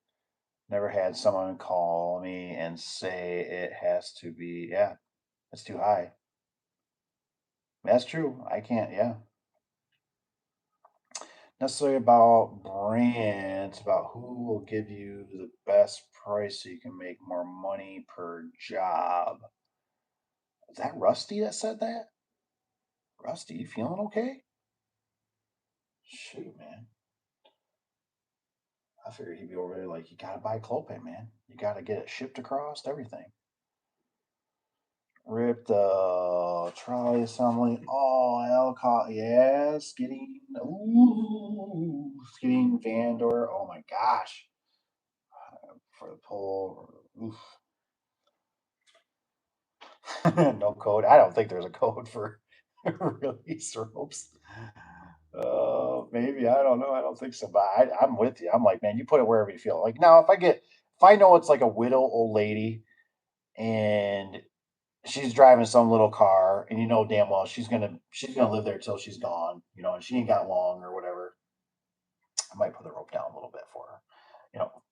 But any other time, if the cars aren't there, I had the last one. I remember the guy had a truck, but he wasn't there. We were just installing it. I'm like, too bad, so sad. This is where it goes. He doesn't know how long the rope was. That's all they gave me.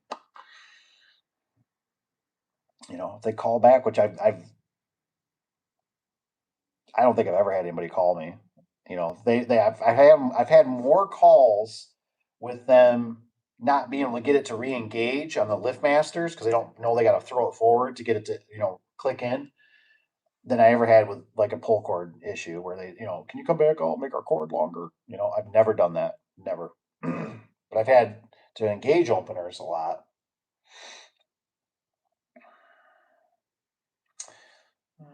Anything that says.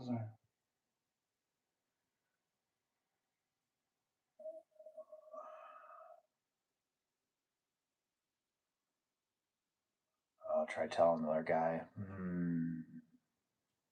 Tell him, say, I'm gonna dock you $5, $10 every job you do.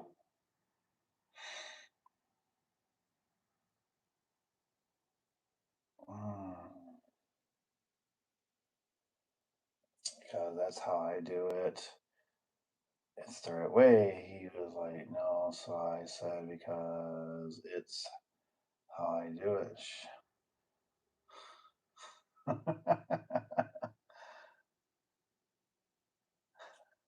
To be too. Let it run. I wonder why I got that text. Man, I was like, Tanner knows that. I was like, put in B2. Was it C? Because what is it? C2, whatever, is constant pressure. B is button with the photo eyes. The photo eyes working. So I just normally do it. I switch over to B2 and run it, man. Just make sure the limits, are up a little bit, that you're in control, and then start inching it down.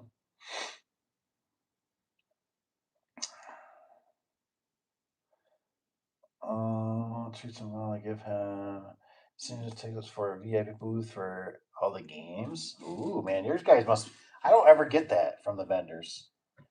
I get that from one of our customers. I used to that we did a car. No, it was a different car wash guy. He would take us to like baseball games, and he'd get like he'd bring a whole slew of people, but like he'd get like the whole room with food and everything. It's all air conditioned. You can sit in the glass and all that. He would do that, but never had the vendors.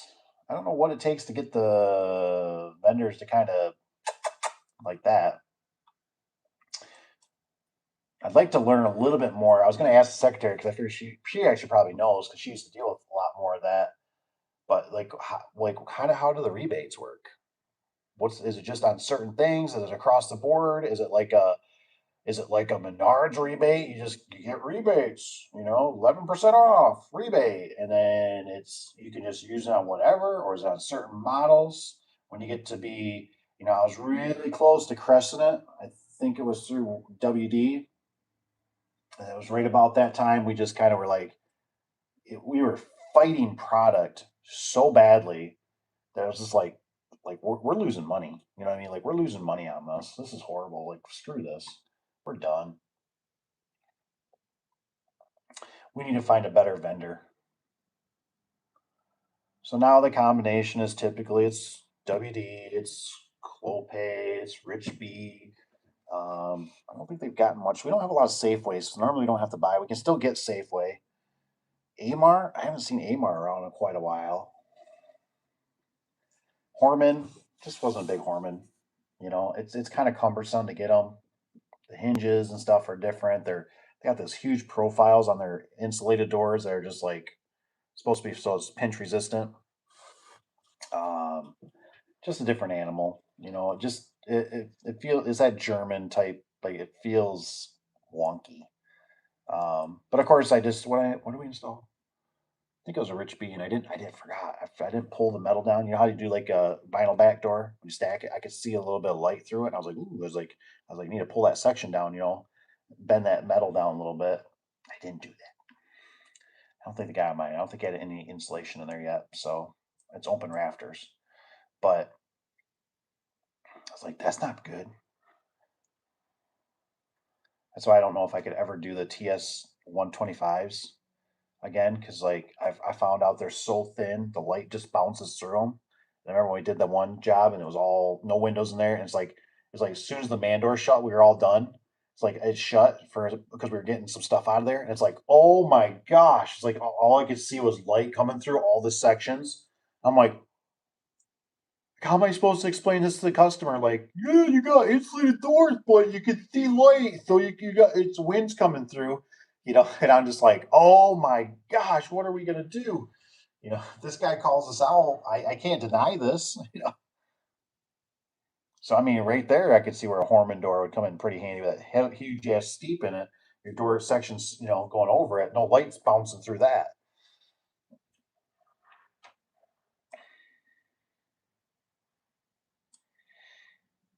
Mm, uh,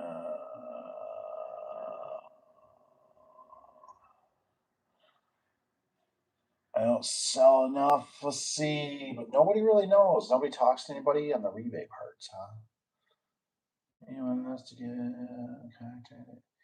Well, issues just in case I ever need to change one of their goofy bottom seals. Maybe. Do you guys do line on the springs and count lines or count holes? That's a good question. I do lines. I like to write. I use those one markers. They work pretty good. I don't have one here. I don't think those ones I get from Lowe's. Stretch a line across there, or use it. We use paint. Sometimes we use paint. I like it because there's a couple reasons. There's I look at it like, for one, I'm always, this is just me, and it's just a personal thing too. I know I'm always distracted, right? It's always customer shows up, start. Burp, burp, burp, burp, burp. It's the phone's ringing. Hello, got a problem. Truck's on the side of the road. Fudge. I'm too distracted. Another reason I like it is because I like that from the ground I can visually see something without getting up in a lift, because things happen. I've had technicians, I've done it myself a few times. Something's not right. I've actually showed up to the job and it's like, that spring's not wound, or that spring's got like it's underwound. Something's wrong. You know what I mean? So I like the lines, but I can't sit there and tell you about holes. I can't tell you like, oh, I can it's got yeah. No, but I can see a line across and when it's wound, because I had somebody kind of like, same thing, kind of like what you're Tanner, like kind of fight me about it. I just count holes, Well, good, count the damn holes. I don't care, but still put a line on it, because then you can visually see it from the ground. Help out the next person, which is probably going to be me.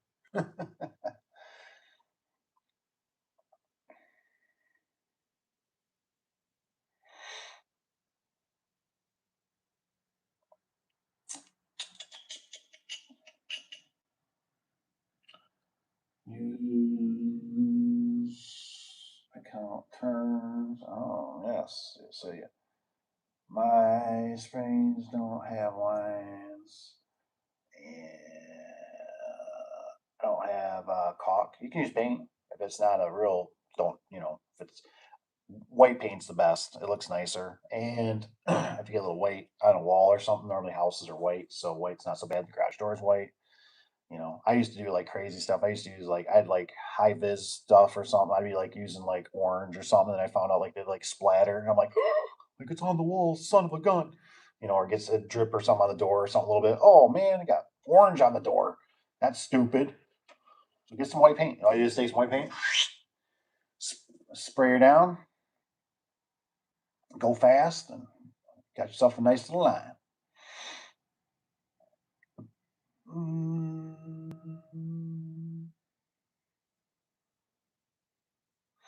Installing Clopay. Yeah, and see, here's another thing you got to think about, right? If it's got a line on it, it gives you one more step to if a customer, let's say a customer calls and said, "Hey, something's wrong. The door's not going up," and you're like, "Man, like that door's only a year or two old or something." And they're like, "Well, it's got your, we bought the house, or it's got your sticker on it, or do you remember us? Blah, blah. Yeah, yeah, yeah. Could you take a picture?" And customers take all kinds of weird pictures. Some take them close, some take them far away, some take them on angles. But if you had a picture and you could zoom in, you might be able to see that spring and go, maybe the cables came off. But you could see the spring is dead if you constantly are practicing that. You're like, or you maybe just see the line, and you're like, or you see it only has like two turns. You're like, whoa, like something's way. Don't use that door. Don't try to, or something's what I mean. So that's why I like those visual. I like the lines. You know what I mean. Now, have I cheated? I think the way I found a solution around it is like I've done it when I've gone to existing doors. And I'm like, man, I don't want to think about this. I want this door works perfect. All I got to do is I got to get the bottom off or something, bottom brackets. I got to do something or whatever, right? Change cables. This door works perfect though. I don't want to mess up. I'll literally I'll spray paint a line, but I'll spray paint it on the back side. You know what I mean? Because it's all rusty and old. You know what I mean? So I'll like spray on the back side so you can't really see it from the ground. That's how I think about it, anyways. Maybe I'm wrong with this. Correct me if I'm wrong. So I spray it kind of on the top or on the back side a little bit, and then I'll unwind it, right? And then that way, when I'm winding it back up, I don't have to think about it. Like, man, what was this at? I start looking. Okay, oh, yep, right there. It's back on the line. Perfect. Tighten her down. C'est la vie. You know what I mean? And I'm back to where I was at. And then that way, I look at it at least it's just kind of neutral again. So that way, because I know there's a polar opposite to that where if I paint a line in the front, if it was me looking down, I go, I think that spring is dead. Like it's got a straight line. It ain't looking right.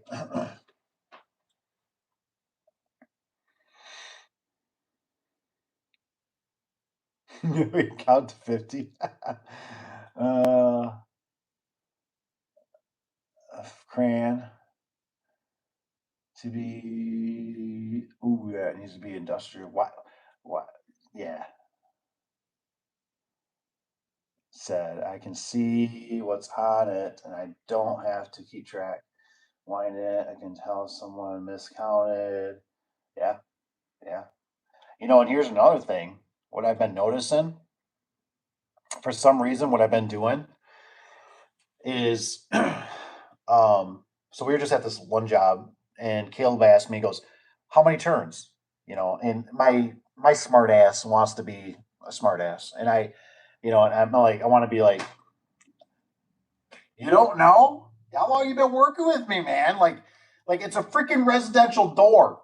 I just want to like blow up, and say some stupid stuff or something like it's 7 foot, 7 1/4, 7 1/2. Shoot for there. Well, then of course he's like, you don't count the first one. I'm like, it's kind of like like I wouldn't count this one. It's already on the back. Like so, okay, let's just 1, 2, 3. I said I'd give it another, whatever quarter, whatever. So he does this thing, right? He winds the springs, and I'm like, we roll up the door, and he's like, I don't know. He's like, I'd like your opinion. Okay, so I start running it. It's not really running. It's kind of got you can feel the lunginess to it a little bit. It's kind of dead at the bottom, more towards hot a little bit. Geez, I don't know, man.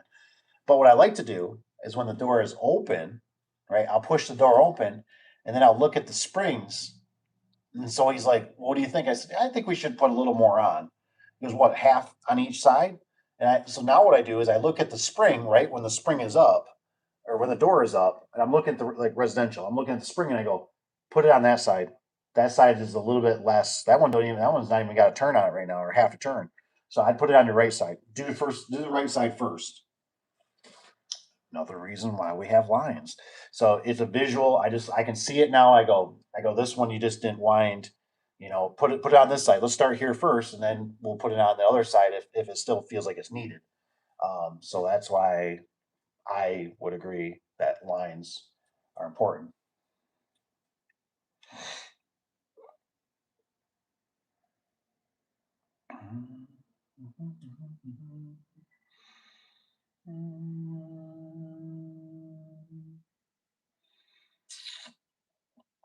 Richard Richard must be. I wonder if those Richard Wilcox doors are going to be pretty good because the one vendor I believe is selling those now, And so he's fussy about stuff. So my guess is if he's using them, they're probably good stuff.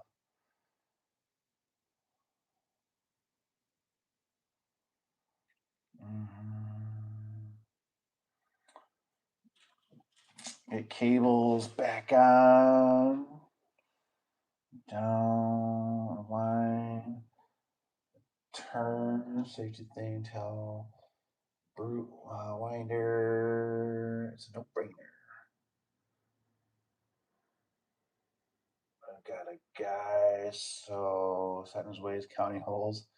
I told him fine, count holes. I don't care, but I have a line on it either way. Any bonus on the doors? You don't do it. There you go. There you go. I get it. I get it. No, I think the lines are super important. You know, what I mean, they're just. I can't tell you how many times I've walked up with the guys too, and I'm sitting there and I'm like, I know they count holes, and so I'm looking, I'm going, so that spring guy, where are we at? Like all I need is a line, dude. I don't have to go get a scissor lift. I could literally look from the ground and be like, that's screwed up. Like that's not right. You know, I'm a very visual.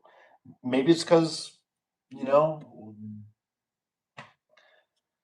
we got to pay the paychecks, we got to pay the bills, we got to put all the long hours in. I don't know what it is, but it's like, please, like.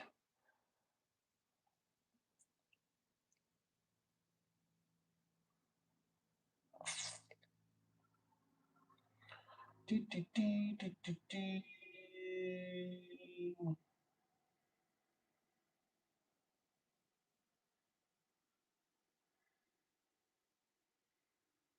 Yeah, do springs.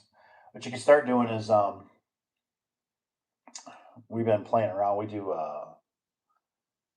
it's only residential right now, but it's like a checklist they go through. It's part of their basically like they're part of their bonus on it. So they gotta have pictures. They put it in Jobber. You know, it sucks, but sometimes it's like you got to get guys to slow down. You know what I mean? It's like, well, slow down. Just slow down. We got to do this. We're trying to make a procedure here. And I know you're the best, but we need to make a procedure for the next guy or for the next guy. And then everybody, we're trying to make things better, more efficient.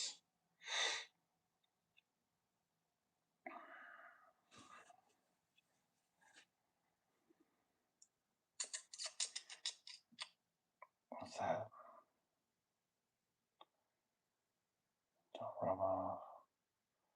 Pretty good. Tanner sent me something. Let's see. Uh,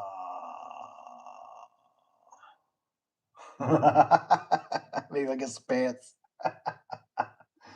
Hey man, I'm just trying to help your sales, and so I think you should be in cargo pants, more robust cargo pants, like whatever Wrangler or somebody, not just like the ones that you used to wear at school with your hat backwards and with uh, your Pontiac Sunfire with your 10-inch sub in the back. Like real work cargo pants. Some boots, throw little boots in there. You know what I mean? Make sure they get used a little bit. They don't look like they're brand new. Make sure you got a few marks on them. Get a nice shirt. I don't know if you have to go polo, but polo's nice. I think polos are always kind of nice. You got the nice truck. So you got the nice truck. You got the nice truck. Show up, young kid, man. They'd like to support you. It's like Caleb. He's wearing a nice jacket yesterday. He's got his Duluth on. He's got his boots on. I'm like, man, this kid is growing up, man. He's turning. Well, he is. He's a man. But I'm like, man, he's looking sharp. Like I told him. I said, dude, like I got an open sign. Where is that open sign? Open.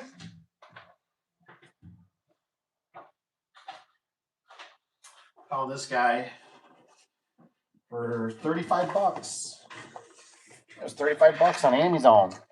Everything else was like $200. So we're gonna put this. We used to have one. Got rid of it years ago. Oh my gosh, it does come with chains. Sweet. That's how I hung the other one. Don't know how long it's gonna last, but wife of Tron, she had to decide that it had to be the vertical kind. She couldn't do the other one I wanted. You know, you know how the women are. They always gotta fight you. You know, keep you young. But look at that. That'll be nice. But that's what's happening. We're changing. We're starting to get more customers through the door, buying stuff. We're getting more contractors or more installers, which is good. So might as well embrace it. Keep it going. Oh, why not? It's like the last guy that came. He's like, "Yeah, you looking for any installers?" And it's like, "Yeah, leave your card here, man. Like, we're game. You never know." Mm, mm, mm. This is holes. I counted holes for 8 years. Stuff for a guy who used a line. It was dumb to get it right away. Weaker Kelly says, best thing ever. Won't ever go back. Get some paint. Yeah, get some paint. That's what I did that for a long time. I got the markers. The markers are actually kind of expensive, but the reason I like the markers that I get from Home Depot is, or I'm sorry, I get them from Lowe's, but they're basically a tire marker. You know, if you get a tire markers, they rate like on everything. What I like about it is it'll I can run a line across on oily surfaces, and for me, I also like it because I can keep it in my bag and it doesn't take up a lot of room. So it just works, and I don't do a lot anymore. So if I did a lot, I'd probably just go back to paint because the paint's cheaper and paint will go across oily for the most part, but this thing's just a monster and it'll just right across anything. I don't have to spray. I don't have to worry about cans not spraying, shaking, rattling, all that stuff. So I like the marker. I got a chalk one too. I might use on some residential here and there, but it doesn't like to stick very good. It's like you got to sit there and grind it, you know, a few times.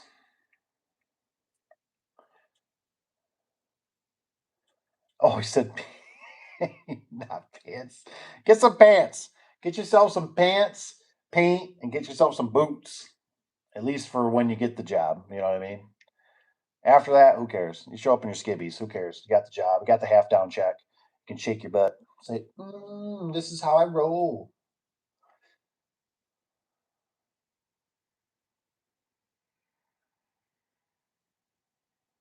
Oh, thank yourself.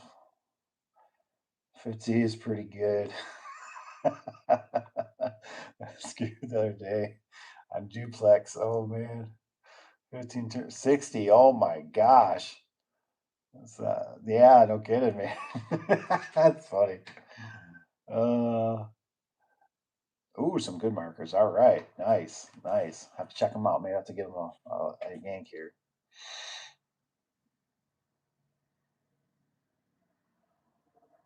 Canada is weird. The pants are not mandatory for the job. Oh, all right, guys. It's been fun. I really appreciate all the comments and everything. I think we had a great session tonight, and so I hope to see you guys again soon. You guys have a good night. Keep those fingers. If you got anything, text me, email me, all that good stuff. We'll see you. I'm gonna see if I can make it home. Over.